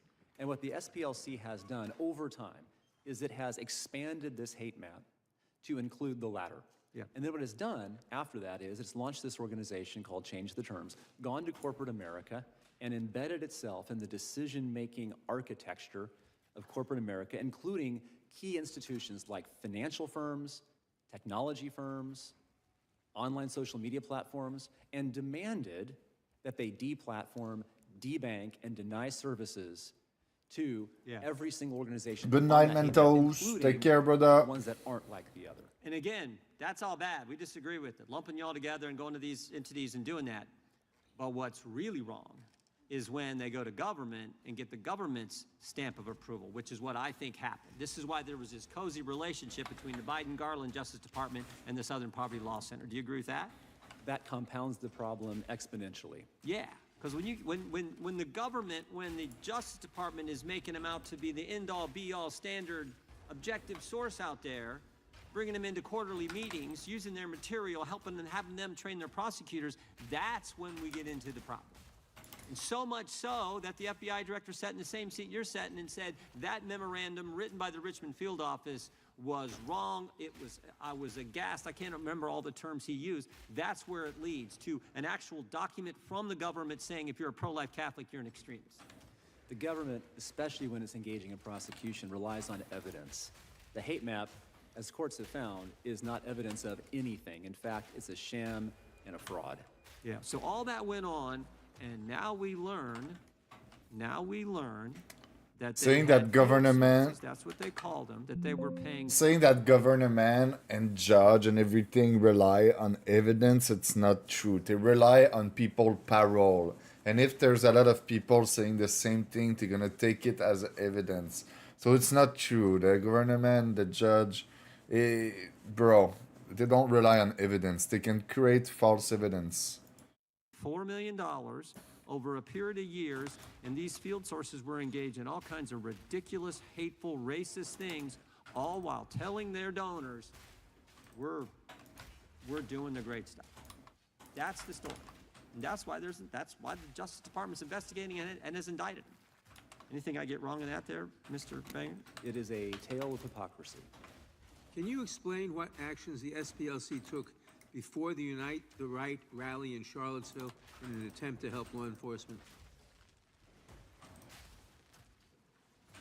Congressman Nadler, again, I must say that counsel will respond to all allegations in the indictment in the Middle District of Alabama. Bro, the amount of time you say that, it's crazy.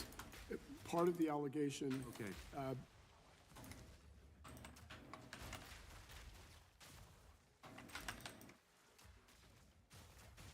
Do you know why there is such fervent resistance, or I would say fervent hatred for traditional viewpoints for Christians? Because we have a fixed view of marriage, of human sexuality, and that stands in the way of the left's ideological push to transgender our children and to redefine marriage. And so in order to shut us up, knock us off the media, defund us, they have to label us. Well, do you believe that biblical values are extreme? I believe that people have the right Sure. to have their beliefs, including their interpretations of religion, whatever their religion is. Is Mr. Perkins' belief in traditional biblical values what brought him to the forefront of the SPLC's hate group map? Gentleman from North Carolina is recognized. Thank you, Mr. Chairman. Ms. Wiley, I want to talk to you about the Charles Morrell case that you mentioned earlier. You said it happened where? Boston, In Boston? Massachusetts. Yes, sir. And he was attacked by whom? The Patriot Front. The Patriot Front. The SPLC did not give the Patriot Front any money, is that correct? I don't know. You don't know? No. And how was he attacked? And pardon me, I'm just not familiar with this case.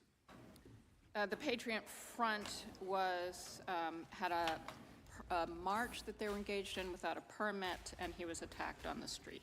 Was he killed or just assaulted, or? I don't know that it matters if we're talking about a hate crime, which is what we're talking about. I'm just trying to get the details, ma'am, and I'm leading up to this. Would you be willing to condemn the local leaders' efforts to defund the police? Because I agree with you. We should have safe streets. I'm sorry, I'm not quite. Will you condemn Boston's local leaders from trying to defund the police? They did that in their recent budget proposal. I don't live in Boston. What I will say is this was a You think that hate crime, defunding the police and- helps or and hurts public safety? The question I think that I was asked to come speak to was the rise of hate Right. and the critical importance of us addressing and protecting civil rights. Well, you said And there's a earlier that you Ku Klux respect Klan- Mr. Murrell's right to a free street. So I'm asking you, will you condemn the local leaders' efforts to defund the police? I will not make any comment about Okay. local decisions. What about in Boston. Mayor Wu's policy of offering sanctuary to people here illegally, regardless of their criminal history? Will you condemn that? No. So it seems like your qualification on public safety is very limited, correct? No, I'm Yeah, just I think here. it is. I think I'm it just is. here on a In hate regards, crime. well, let's talk about the hate crimes. In terms of the neo-Nazis, I actually agree with just about every word that Jerry Nadler said. I'm working on a bill to promote safe places of worship, increase penalties for attacks on worshipers, and neo-Nazism is certainly on the rise. You would agree with that? I would. Anti-Semitism, attacks against Jews, Christians, members of other faiths is on the rise. It is. Do you know why it's on the rise? Well, I think that's why we've been so concerned about the cuts to grants and programs that are helping us understand the rise, and exactly why we have young men like we saw in San Diego murder 3 men at a mosque. Are you concerned? Bro, you don't need a program to understand the rise. It's so easy to understand, bro. What the fuck, man? And while we're concerned about the attacks on the Southern Poverty Law Center, which is also seeking to I help agree. us better understand. Do you find it at all problematic that one of the leading candidates for United States Senate proudly commissioned and displayed a Nazi tattoo on his chest for almost 20 years? Does that concern you? I don't know who you're referring to. I would only say that anti-Semitism, neo-Nazism, hate always concerns me. Would you condemn that in that candidate? He's a United States Senate candidate who proudly wore a Nazi tattoo right on his chest. Well, certainly I don't agree with any support of neo-Nazism. Now, I'm detecting a little bit of, it seems like, viewpoint and partisan bias from the SPLC. Mr. Perkins, I want to talk to you a little bit about this. Do you know why there is such fervent resistance, or I would say fervent hatred for traditional viewpoints for Christians, for people like yourself? I do, because we have a fixed view of marriage, of human sexuality, and that stands in the way of the left's ideological push to transgender our children and to redefine marriage. And so in order to shut us up, knock us off the media, defund us, they have to label us alongside of these racist groups. Right. Ms. Wiley, do you think that biblical values are extreme? I don't even understand the question, sir. I'm Very sorry. simple. Do you believe that biblical values are extreme? I believe that people have the right to have their beliefs, including their interpretations of religion, whatever their religion is. Is Mr. Perkins... Bro, she could just reply, man. God, hey. Yes, I'm a Christian, and I must say, the Christian values are extreme. But it takes extreme mean to solve extreme problem. This is simple, bro. Like, if the law is not something that is extreme, law and order, what is it? Like, bro, law enforcement is something extreme, and extreme is not something negative, bro. Damn, dude. Traditional biblical values, what brought him to the forefront of the SPLC's hate group map? I can't speak for the SPLC's You are decision. today. I am here to speak about hate and bias, and Do you what I am think here that to belief say in biblical is values promotes hate and bias? that is way too broad a question Well, to I'm answer. asking What I'm very clear on is that we have a constitution that protects First Amendment rights, including freedom of religion. We support that as a civil rights community that includes almost every faith and, and an interfaith alliance. Well, I know. Let me frankly, just stop you there. I know Dr. Swain well. She's a scholar. She's independent. She's very well thought out. Why was she listed as someone to be concerned about?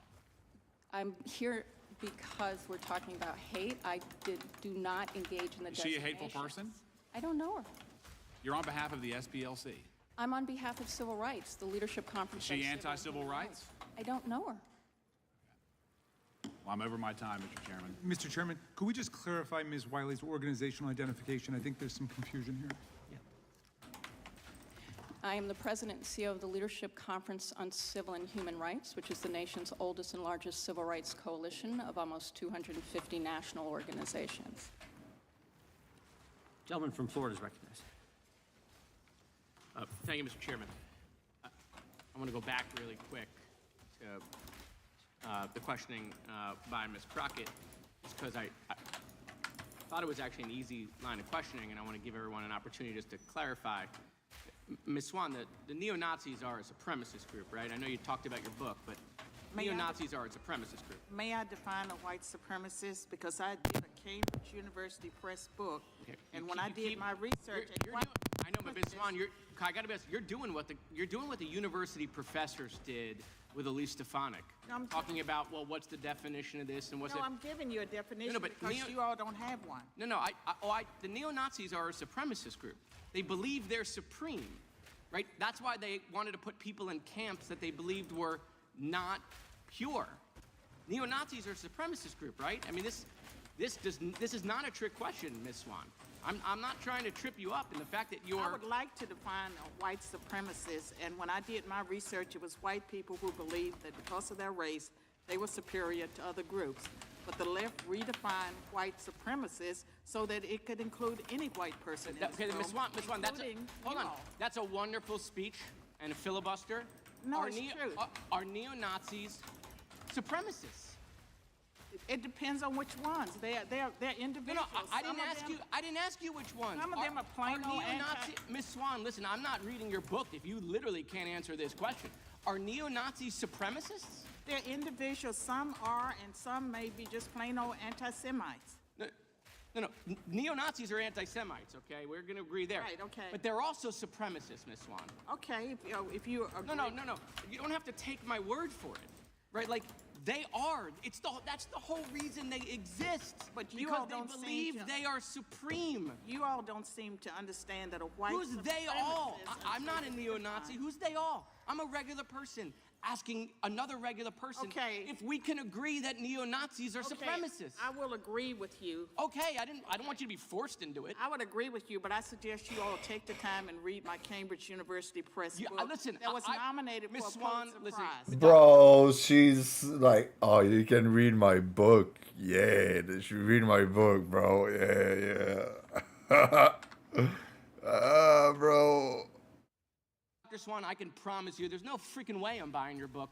When it took 2 minutes for you to look at me and had to convince you that neo-Nazi, listen. Because I don't like the talking points. The leftist. This is not a talking point. This is 100 years of history. Watch this. I'm going to show you how easy it is. Mr. Perkins, are neo-Nazis supremacists? They are supremacists. Thank you, sir. Mr. O'Neill? Yes. Okay. Dr. Swan, that wasn't a trick question for them. I wasn't trying to trip them up. I wasn't using DNC talking points. This is part of the problem. And I didn't even want to do this, quite frankly, because I'm not interested in making this stuff political. Right? I got Democratic candidates in Texas coming out yesterday and saying that Jews belong in concentration camps again. Okay? It's terrible. Like we're in real bad times. I agree. And so if we put these hateful conversations in our political box and we do the whataboutism, this is just going to continue to spread hate. I agree with 100%. We agree. Right. And that's why we got to be able to at least agree to a simple set of facts that neo-Nazis are supremacists. Right? Okay. We've moved on. We've moved on. You're there. But you all use white supremacists as a broad statement. Listen, I didn't say anything other than they're supremacists. Okay. And they are. I apologize to you, sir. Okay.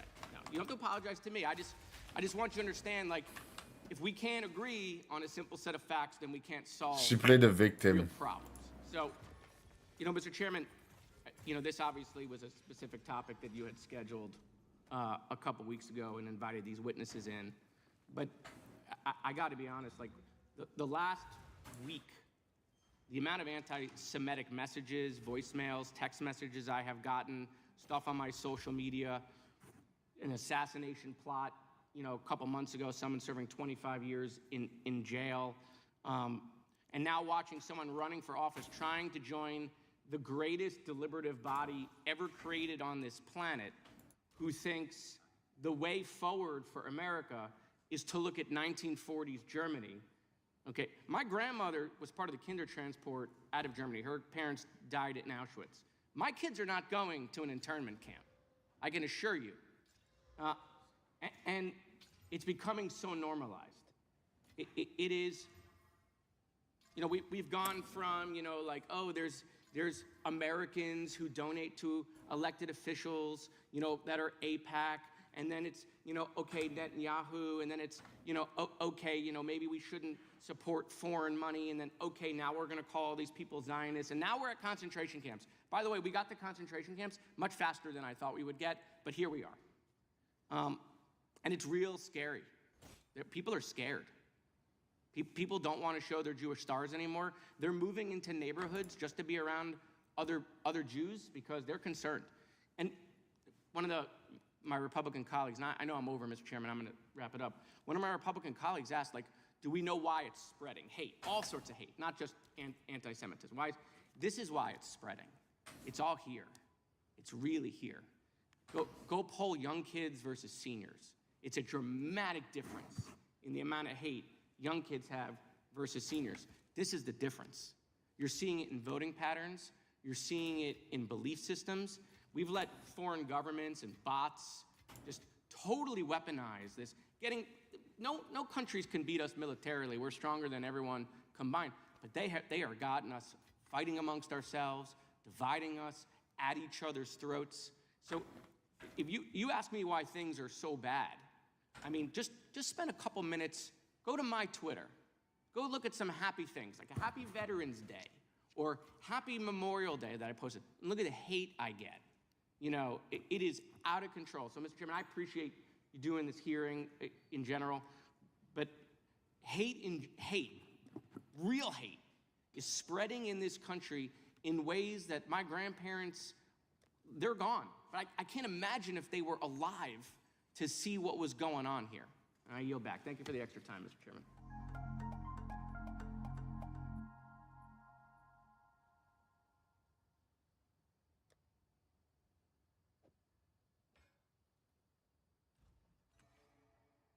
Damn, bro. Mr. O'Neill, they had an extremist file webpage, didn't they? Yes. And they would, on this webpage, they would pick out some crazy hate guy, and they would, some bad guy, and he was like the extremist of the month. They'd highlight him, and they would say, send us money to stop so-and-so. Is that right? Exactly. And F42 was one of the field sources, number 42, chair of some crazy hate group. The Southern Poverty Law Center highlighted him on their webpage. He's bad, he's evil, send us money. Is that right? Yes. Did they tell their prospective donors they were paying this guy? No. They didn't tell him, did they tell him they were paying him $140,000? No, not to my knowledge. So they said, let's stop the racists even though we're paying him to be racist. That was their pitch. But they didn't tell him that, did they? No, they did not. Is that appropriate, Miss Wiley?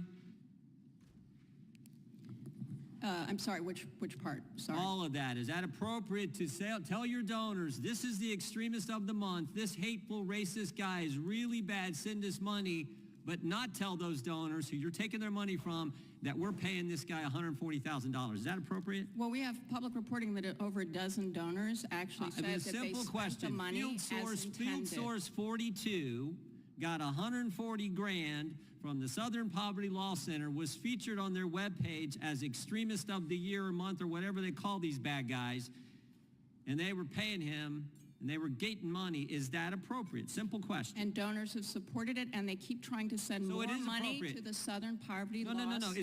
Is that technique appropriate? That's what I'm asking. That is not unlawful to say that people have done. I didn't ask if it was lawful or unlawful. As you said earlier in your testimony, the court's going to determine that when they go to when they go to trial. What I'm asking you, is it appropriate?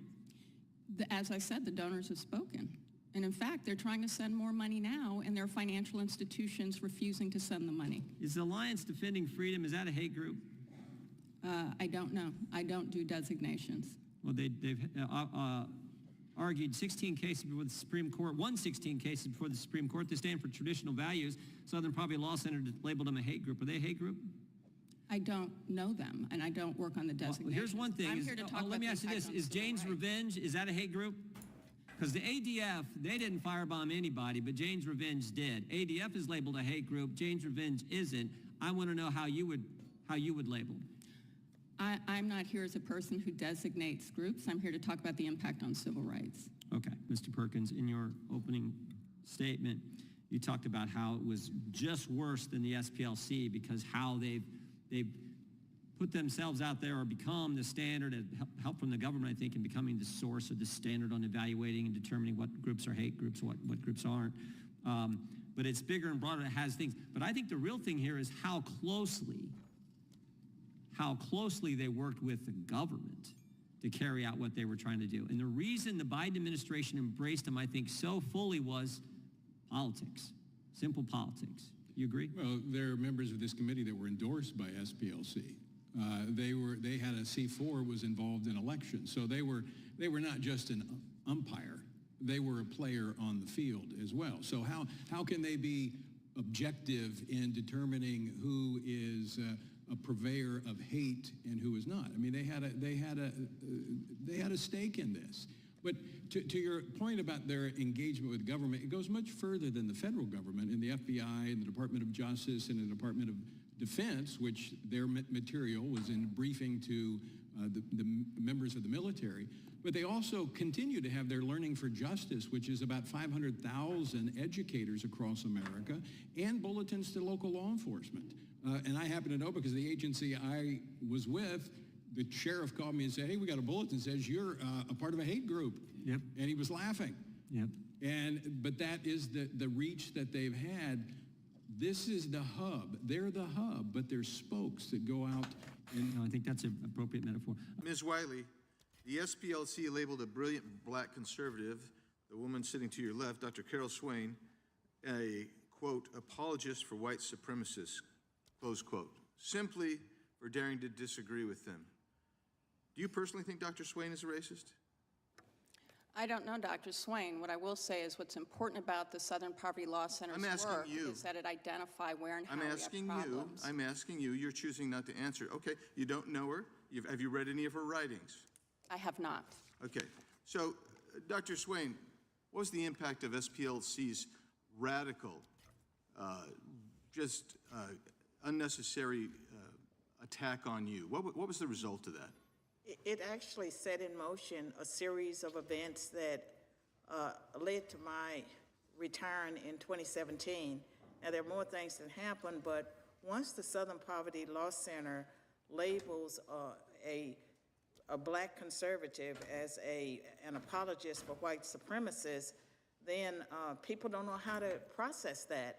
But I can tell you that James Taranto of the Wall Street Journal wrote a 2,000-word article in defense of Carol Swain. That's the title of the article, In Defense of Carol Swain.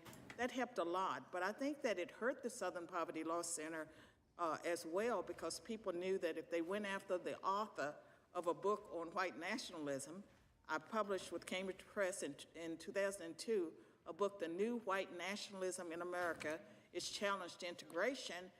They went after me, and so I was... You were a tenured professor, Yes. Vanderbilt and Princeton, Yes. and it impacted your career. It definitely impacted my career. There's nothing hateful about the Family Research Council. Family Research Council is a pro-family, pro-life group that promotes the Christian values held by many, many Americans. But that didn't stop the SPLC from placing FRC on this map. What was clearly a politically motivated designation was intended to harm FRC, and it had dire consequences. We've mentioned it today. On August 15, 2012, Floyd Lee Corkins II entered Family Research Council's headquarters in Washington, D.C. and opened fire. It was FRC security guard Leo Johnson who heroically tackled Corkins to the ground and wrestled the gun out of his hand despite being shot in the arm. And thankfully, no one was killed, and Corkins was sent to prison for a period of time. However, I want to bring attention today to what Corkins told the police, which we happen to have on video right here. And I would call your attention to Corkins' video. Now, how did you, this building, this organization, how did you find it? Or did you look it up online, or how did you know about it? Southern Poverty Law lists anti-gay groups. I found them online. Okay. A little bit of research on their website and stuff like that. Okay. I did a little bit of research, and guess where he landed? There's no speculation here, you know? There's no need for interpretation at this. The convicted shooter specifically cited SPLC as his source for finding out about Family Research Council. Speaks for itself. I will say, this may seem like a silly question, but following the 2012 attack on your headquarters, did SPLC ever reach out to apologize? No. Well, I think it's disgraceful that FRC has put such a hate map to begin with in place. SPLC does not need to agree with everything that FRC says, does, or stands for. However, their actions of placing this organization on a hate map is clearly an attempt to cripple and socially ostracize a conservative organization, and it cannot be allowed again and again. The talking point for the Democrat high brain today is that Jim Crow is alive and well in America, and I am sure that some of the SPLC's actions have helped them make this argument. For the purposes of elucidating my colleagues on the other side of the aisle, let's take a hard look at what real Jim Crow was. Check out this one behind me. You see, this is Jim Crow. This is what Democrats call Jim Crow. Next slide, please. See, that is Jim Crow. For whatever reason, this is what Democrats call Jim Crow. Next slide, please. That is Jim Crow. This is what Democrats call Jim Crow. I know that some of these images can seem to be very jarring to many of us that haven't experienced that over the course of the past 40 years of my lifetime. I never saw these things. I never experienced them personally, but I have family members who have and who did. And that's why it is extraordinarily important for us to be very, very careful with what we compare to Jim Crow, because this country has come a very, very long way. I keep saying this over and over and over and over again till I am blue in the face. I represent a white majority district along with 3 of my other black colleagues here in Congress. And you know what? Nobody cares about what we look like. We are being judged not by the color of our skin, but by the content of our character, because we've come a long way from this. I don't want to go back to that. In fact, I want to continue on the path that America has set forward in the name of Jesus Christ. And I want to let people know that we don't need to be angry. We don't need to be divided. We want equality for everyone. Let me be crystal clear. This is not 1960 anymore. It's 2026. And the fact that groups like these are willing to stroke the flames of hate by funding the KKK is absurd. Will you condemn Boston's local leaders from trying to defund the police? They did that in their recent budget proposal. I don't live in Boston. What I will say is this was a hate crime. You think that defunding the police helps or hurts public safety? The question I think that I was asked to come speak to was the rise of hate and the critical importance of us addressing and protecting civil rights. Well, you said earlier that you respect Mr. Murrell's right to a free street. So I'm asking you, will you condemn the local leaders' efforts to defund the police? I will not make any comment about local decisions. What about Mayor Wu's policy of offering sanctuary to people here illegally, regardless of their criminal history? Will you condemn that? No. So it seems like your qualification on public safety is very limited, correct? No, I'm just I think it is. Now, I'm detecting a little bit of, it seems like viewpoint and partisan bias from the SPLC. Mr. Perkins, I want to talk to you a little bit about this. Do you know why there is such fervent resistance, or I would say fervent hatred for traditional viewpoints, for Christians, for people like yourself?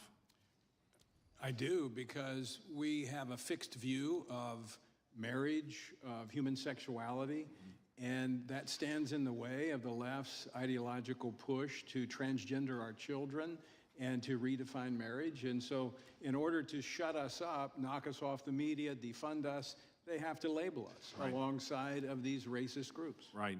Ms. Wiley, do you think that biblical values are extreme? I don't even understand the question, sir. I'm Very sorry. simple. Do you believe that biblical values are extreme? I believe that people have the right to have their beliefs, including their interpretations of religion, whatever their religion is. Is Mr. Perkins' belief in traditional biblical values what brought him to the forefront of the SPLC's hate group map? I can't speak for the SPLC's You are decision. today. I am here to speak about hate and bias, and what I am here to say is... Do you think that belief in biblical values promotes hate and bias? That is way too broad a question to answer. What I'm very clear on is that we have a Constitution that protects First Amendment rights, including freedom of religion. We support that as a civil rights community that includes almost every faith and an interfaith alliance. Well, I know. Let me just stop you there. I know Dr. Swain well. She's a scholar. She's independent. She's very well thought out. Why was she listed as someone to be concerned about? I'm here because we're talking about hate. I do not engage in the designations. Is she a hateful person? I don't know her. You're on behalf of the SPLC. I'm on behalf of civil rights, the leadership conference. Is she anti-civil rights? I don't know her. How did this organization, again, go from doing some good work against real racists like the Aryan nations to suddenly targeting people trying to exercise their First Amendment rights and care about kids like Moms for Liberty? Where's that process? Yeah, the answer to that question is long and complicated, and that's what my book was trying to do. But so first, there was Morstees, who was a consummate fundraiser, and he decided to take the SPLC in that suing the Klan direction. And the lawyers said it was like shooting fish in a barrel. But I think the real answer to your question, the substantive answer, is that we've seen on the left this ideological drift where it used to be that they would stand for your right to disagree and speak openly, and now it is as though if you disagree with anything that the left says, you must be a vile racist hater. Like this has always been a little bit of the rhetoric, but it got supercharged after 2020, and one of the reasons why Moms for Liberty is on the hate map is because many people on the left seem to work themselves into a lather and think that America is still systemically racist, and critical race theory is so deeply, their idea of critical race theory is that white supremacy is so deeply embedded in our institutions that you have to have a fundamental revolution on a systemic basis. Otherwise, you are supporting white supremacy. And that's the main reason, I think, why the SPLC justifies calling conservatives the infrastructure upholding white supremacy. Do you think the SPLC is interested in racism being solved? I don't have expertise on that particularly. I think I wish I could say that I do believe that, but I don't know. How do you explain the continued willingness of major press outlets to cite the SPLC as an authoritative source? And by the way, I think 12 years ago, 13 years ago, any reasonably well educated American would have known the SPLC was just a disgusting made-up group. And I would think that any newspaper, magazine, online magazine that cites them should be considered totally discredited, anybody who's done it for the last 12 years. But how do you, Mr. O'Neill, explain why so-called major press outlets, at one time prestigious outlets, still cite SPLC as an authoritative source?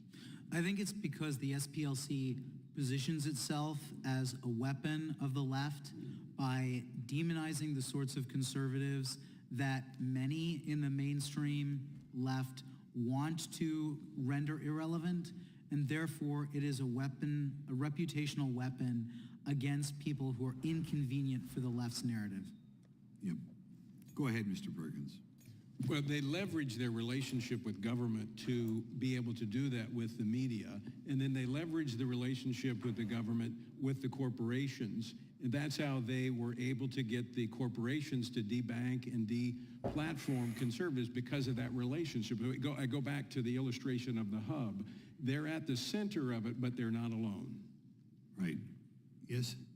I would also say that they leverage their relationship with universities, especially law schools, because a lot of their the law students will go and intern with the Southern Poverty Law Center.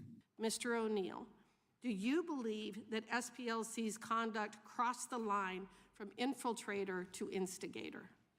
Yes, based on the information in the indictment. So in response to the indictment, we also found out that the SPLC was sharing information with law enforcement. I've got concerns about that because of how biased the SPLC obviously is, and the information that they were sharing with law enforcement was also biased. I think that you can tell that by the questioning, or at least the accusations that were just recently made, and even some of the articles that were identified by the woman from California. The articles themselves, even accusing the folks this week of committing the horrible act at the mosque out in San Diego. Their own writings defy and disagree with what she was alleging over there. Individuals on the right and left have long recognized that the SPLC is no longer the group that it was founded to be. Mr. O'Neill, shouldn't we be concerned that our government and law enforcement are accepting information from knowingly biased sources? Yes, we should be concerned that they were receiving information specifically from a group that systematically demonizes concerned parents, conservative Christian groups, and even groups of LGBT people who oppose the sexualization of children. Republicans aren't upset when the Southern Poverty Law Center labels racist organizations racist. We're upset when they label non-racist organizations, conservative organizations racist, and we're upset when they pay racists. That's why we're having the hearing.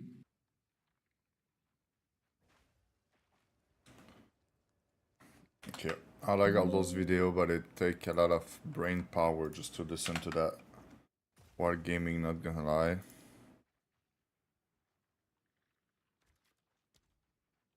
It was good though, I'm gonna do that more often. I feel like give people a reason to say what they think and whatever.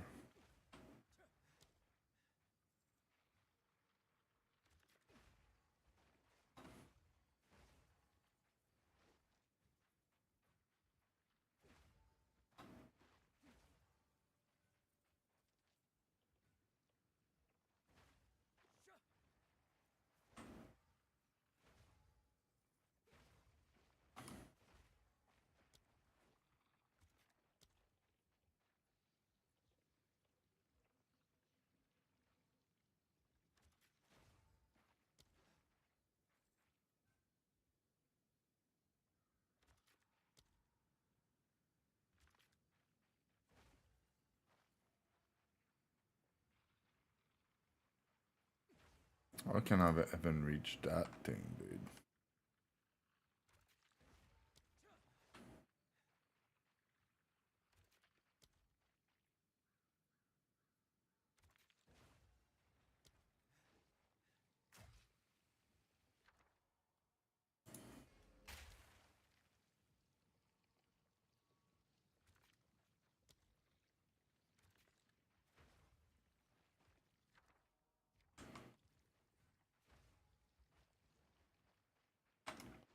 I still have one left. Nice.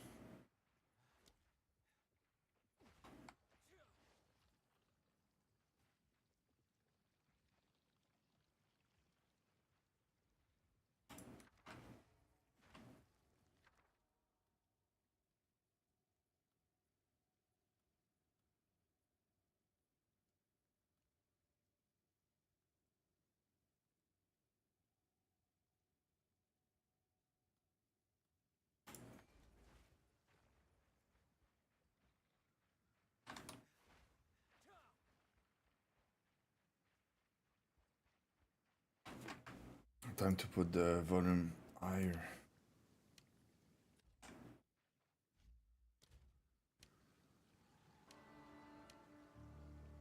Been a while since I listened to the music.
Of course, bro.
skrétböven här var det bra.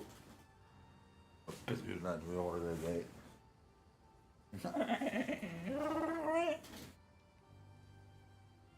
I'm speaking to my dog, brother.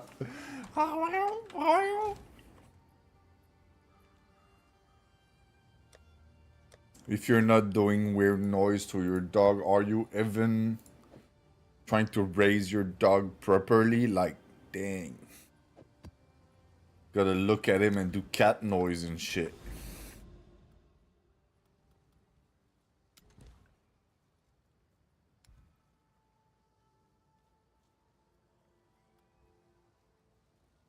Do I need to clear the whole water area to make it so I can speak to the NPC? Like,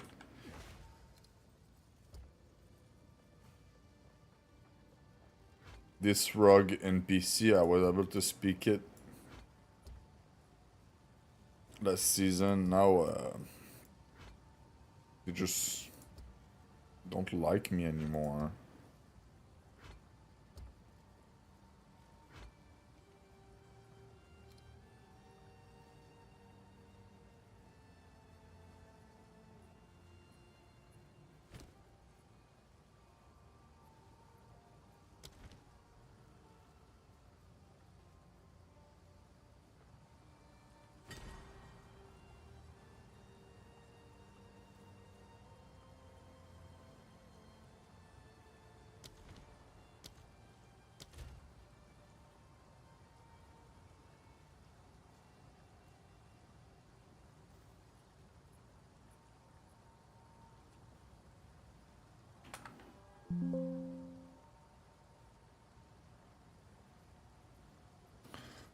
Alright, so let's see. Maybe Twitter gonna tell me the truth.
Hello?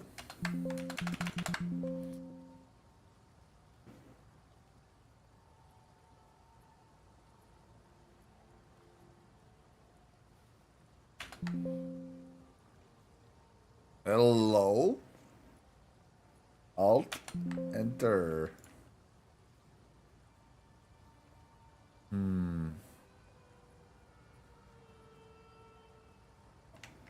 I think I close the window and I open it again. And it was almost 2 a.m. This metal crafting take all the place in my brain, brother.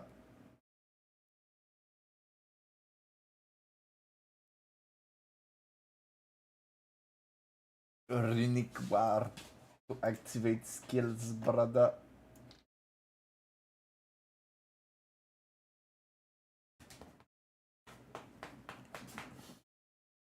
I'm petting that dog pretty hard, brother. Yes, you gotta pet that dog. It's really important to pet the dog. What?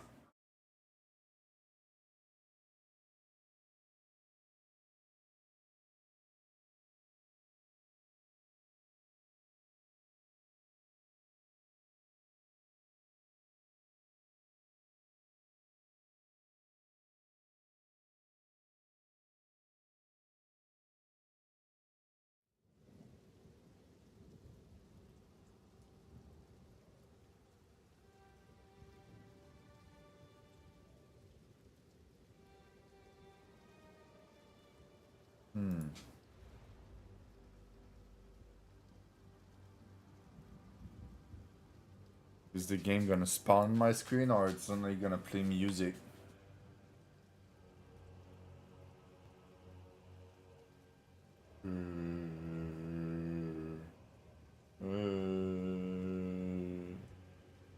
Oh, come on, bro.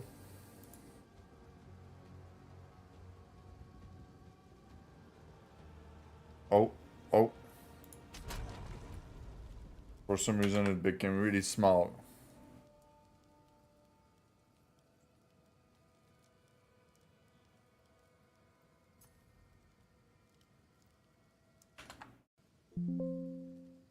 The fuck, brother?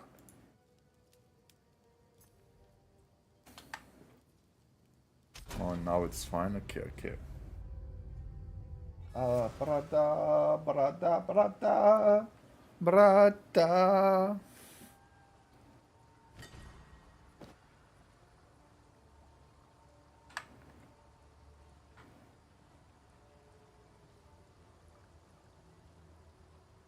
So how much, if I scrap this by doing a mistake, how much would it cost to get the similar one?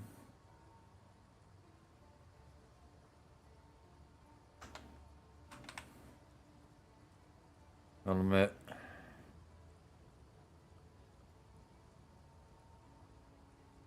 Increase the evasion rating.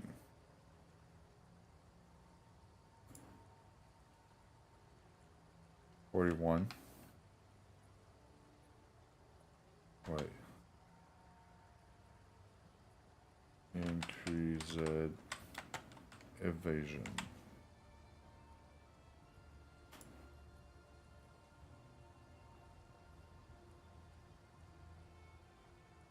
Increase it. Evasion.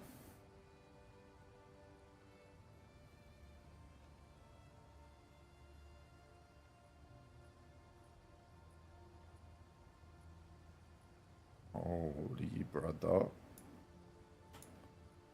Like shit. Okay, so evasion rating 500. 75.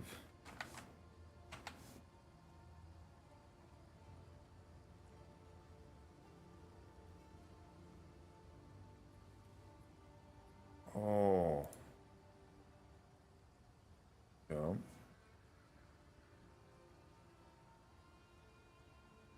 Resistance. Fire. Cold.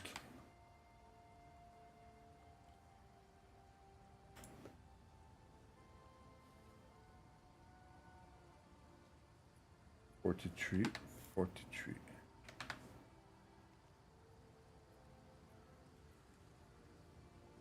3 call. Damage bonus. Okay. Maximum life. Okay. Rarity.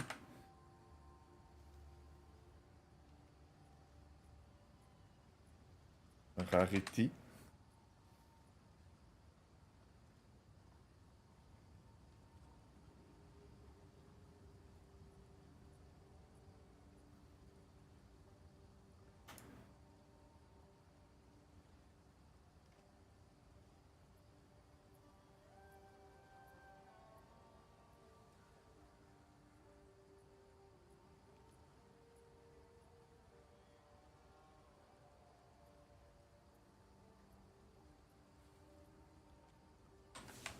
Critical damage. What if I do 40 ish? So no rarity anymore. Yeah. Maximum life. And then mana. Maximum mana. Cover.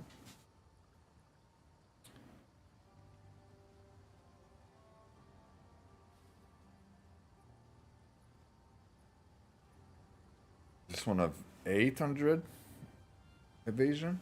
Okay.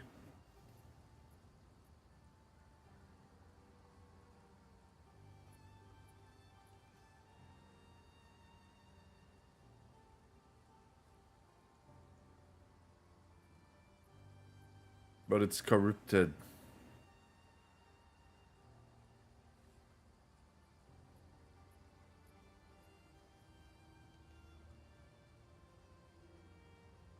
Why is this 2 divine and the other is 200 divine, bro?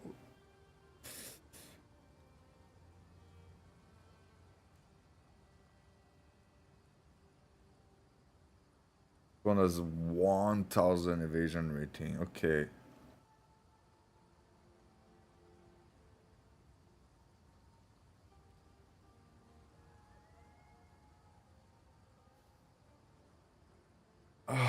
That's gonna be hard to find better than this.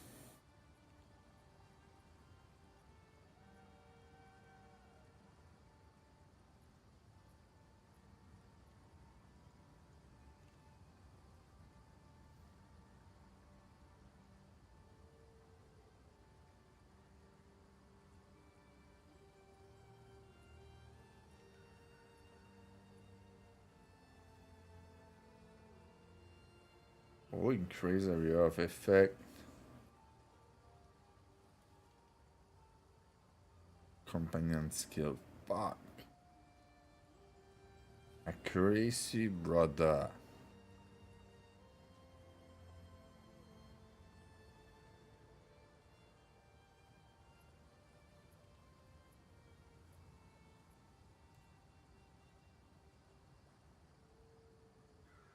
I think I might be cooked.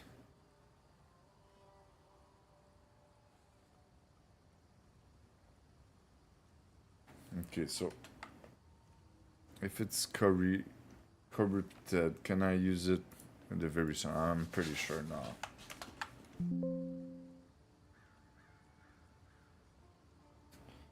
If an item is corrupted, can I use it on the Verisium Anvil in PoE2? PoE2, brother? No. Yeah, it was predictable. So, brother.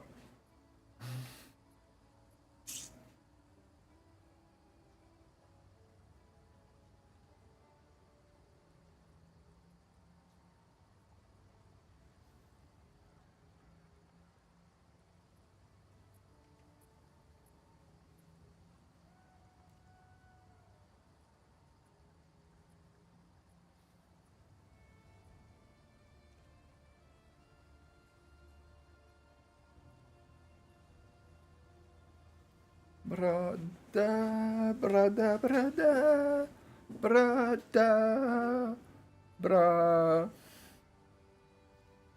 This is there since 10 day. Nobody got it for some reason. That's crazy, dude.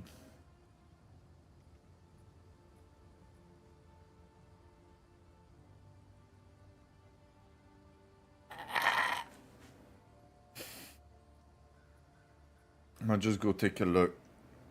What's the gem on it? It's really important to see what's the gem on it, huh, brother?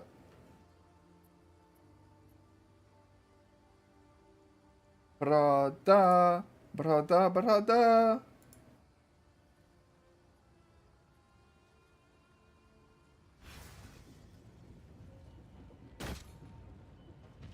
Is there another one that just came in?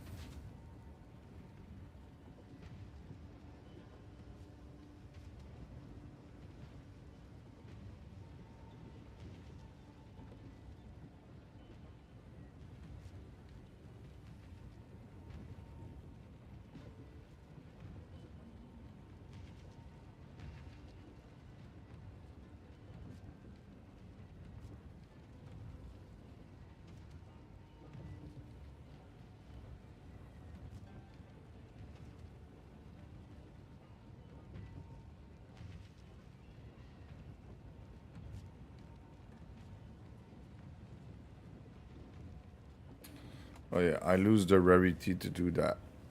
But I mean... And I lose the maximum mana too. It's only 37 though, but all the mana I need it.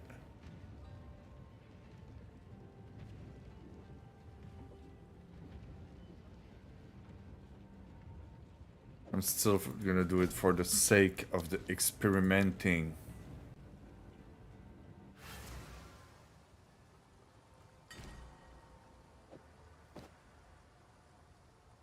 This one give me 288 runic ward. This one give me...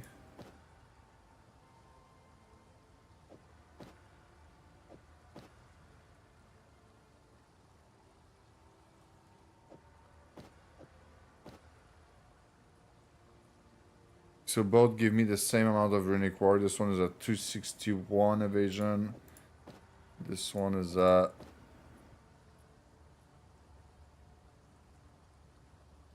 $300.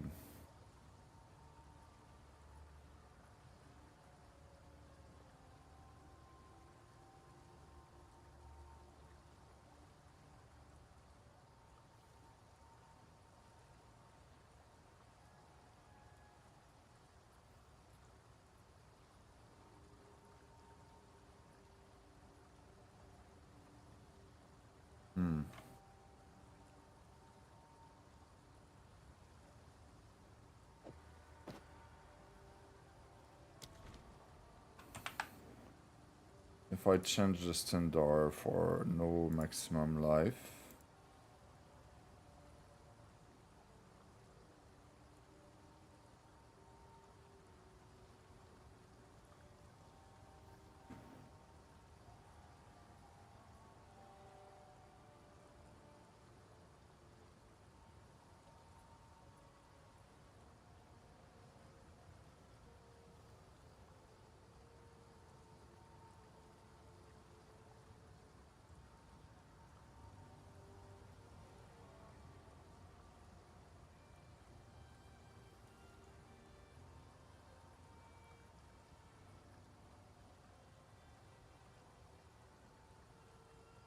$1,000 divine brother.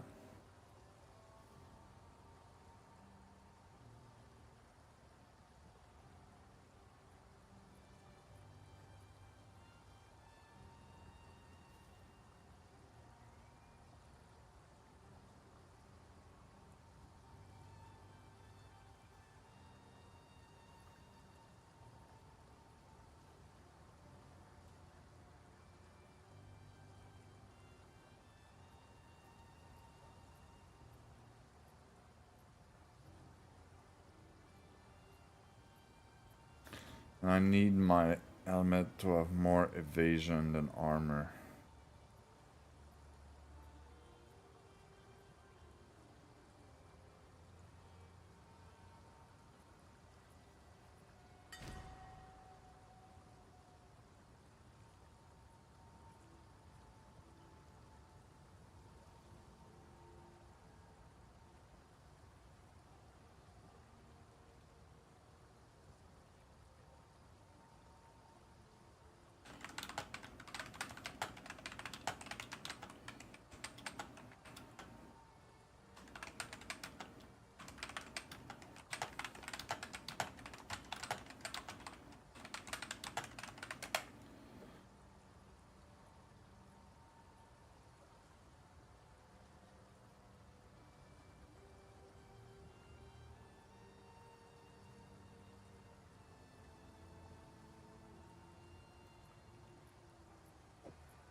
I'm so scared. Well, I guess it's only... Well, it's not to do 2 div. More like a 50 div thing, but... Was there 12 days, so I mean...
But like this, I have 83% armor.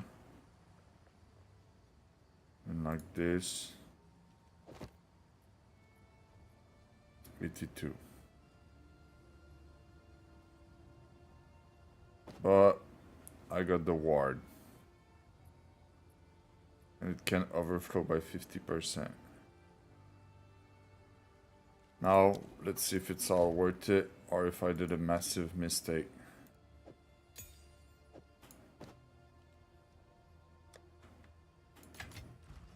So massive.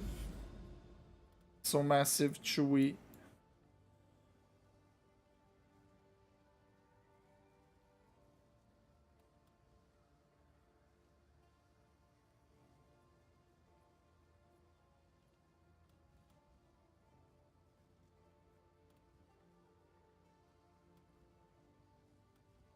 So this is the moment. This is the moment where I die inside or be happy with what I did.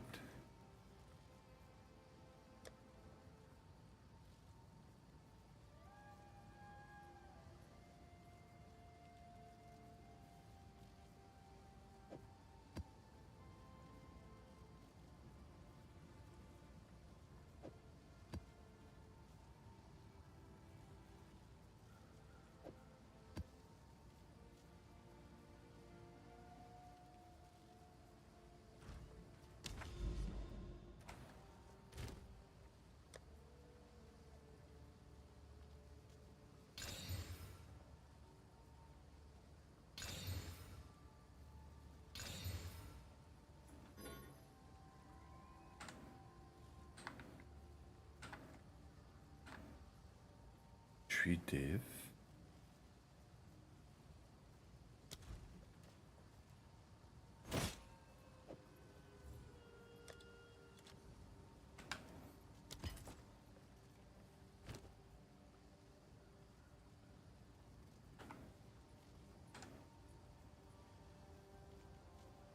Someone can probably sell one div.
$14.14.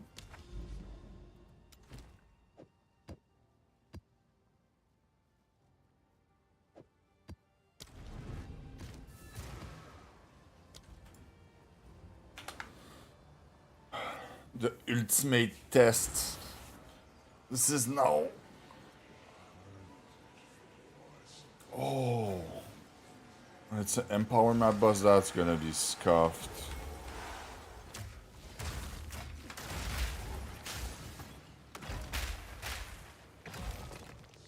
Oh, it worked.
This is what you call a juiced map.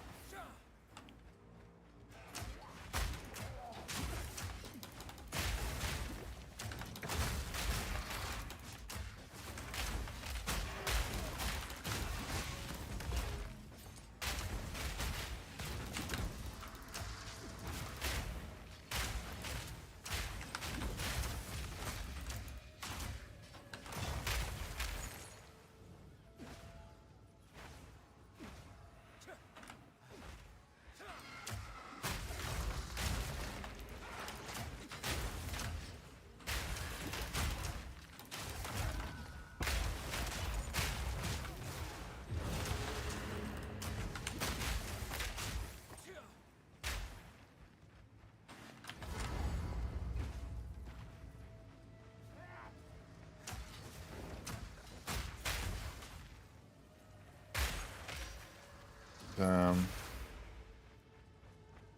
I might die. It's the boss, man. This boss is a little scuffed.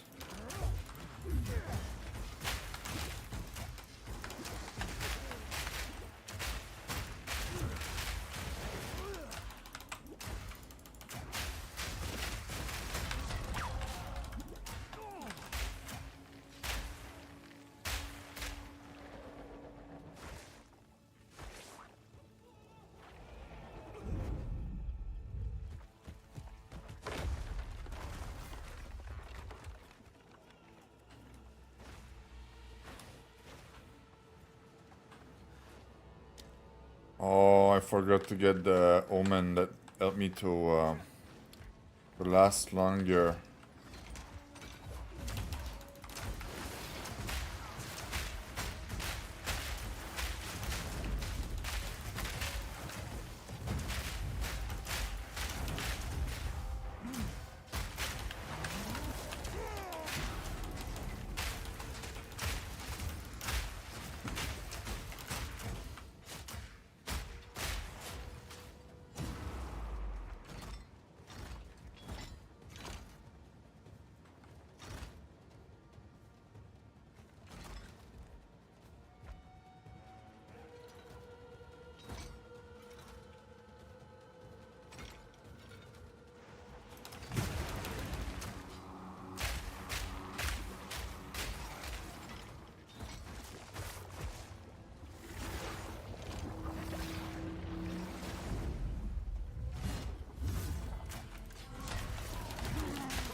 Ooh.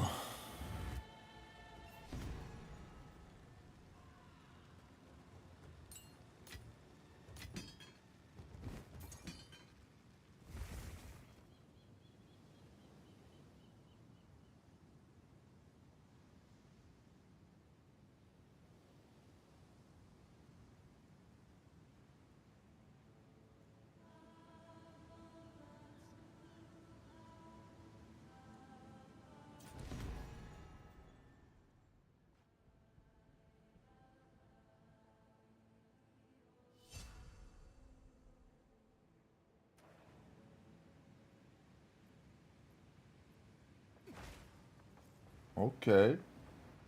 This game just have so much new content.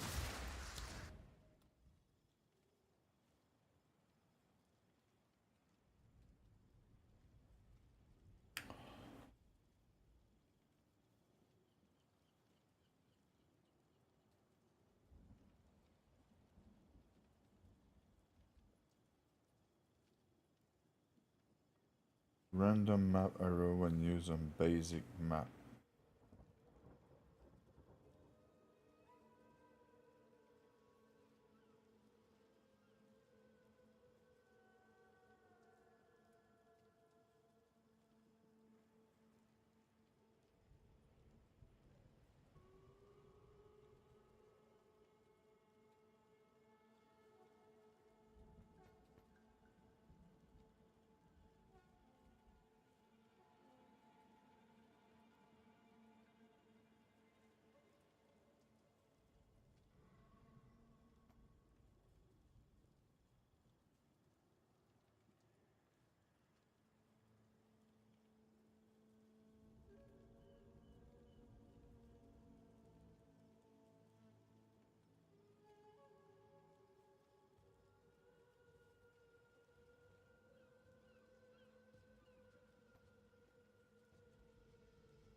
So now I just corrupt all the waystone from now on.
Look the amount of bodies on the ground, bro.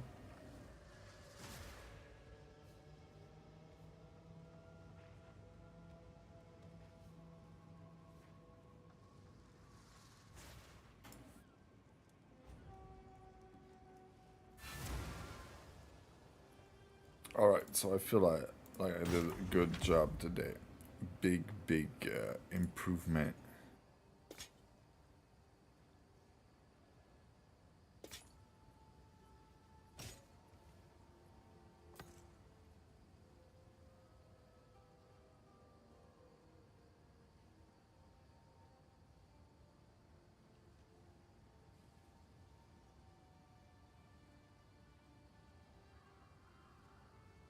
They dropped me a nice little item right there.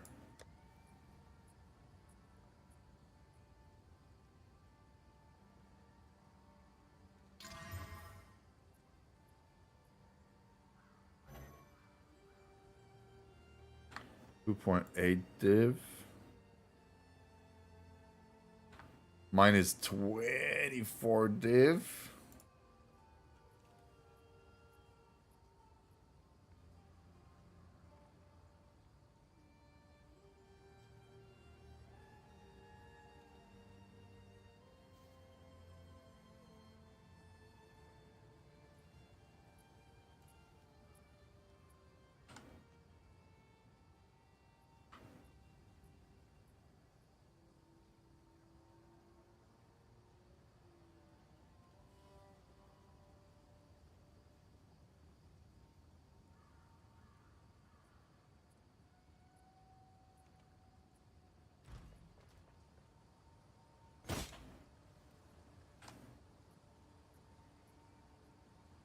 Let's see, can word between 2.8 to 20 div.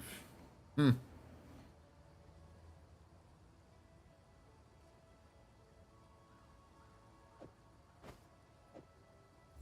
me just put it at 20 div real quick.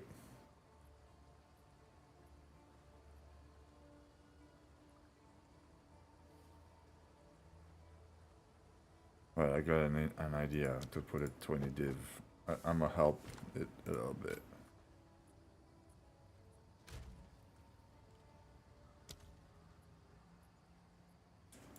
So I could put more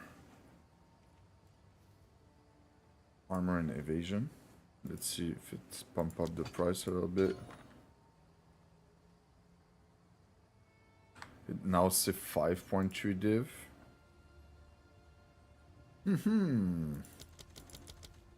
Okay, and now I just pump it like this.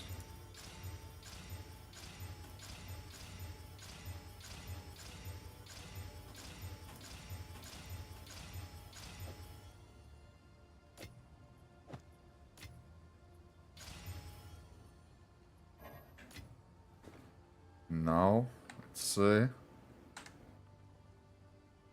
5.7. Wait. 5.7. Okay.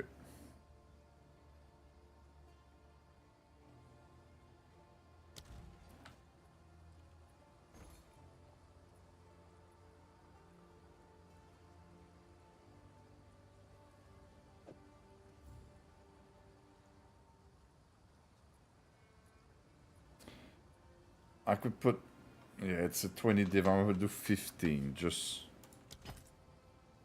to have more chance to sell it.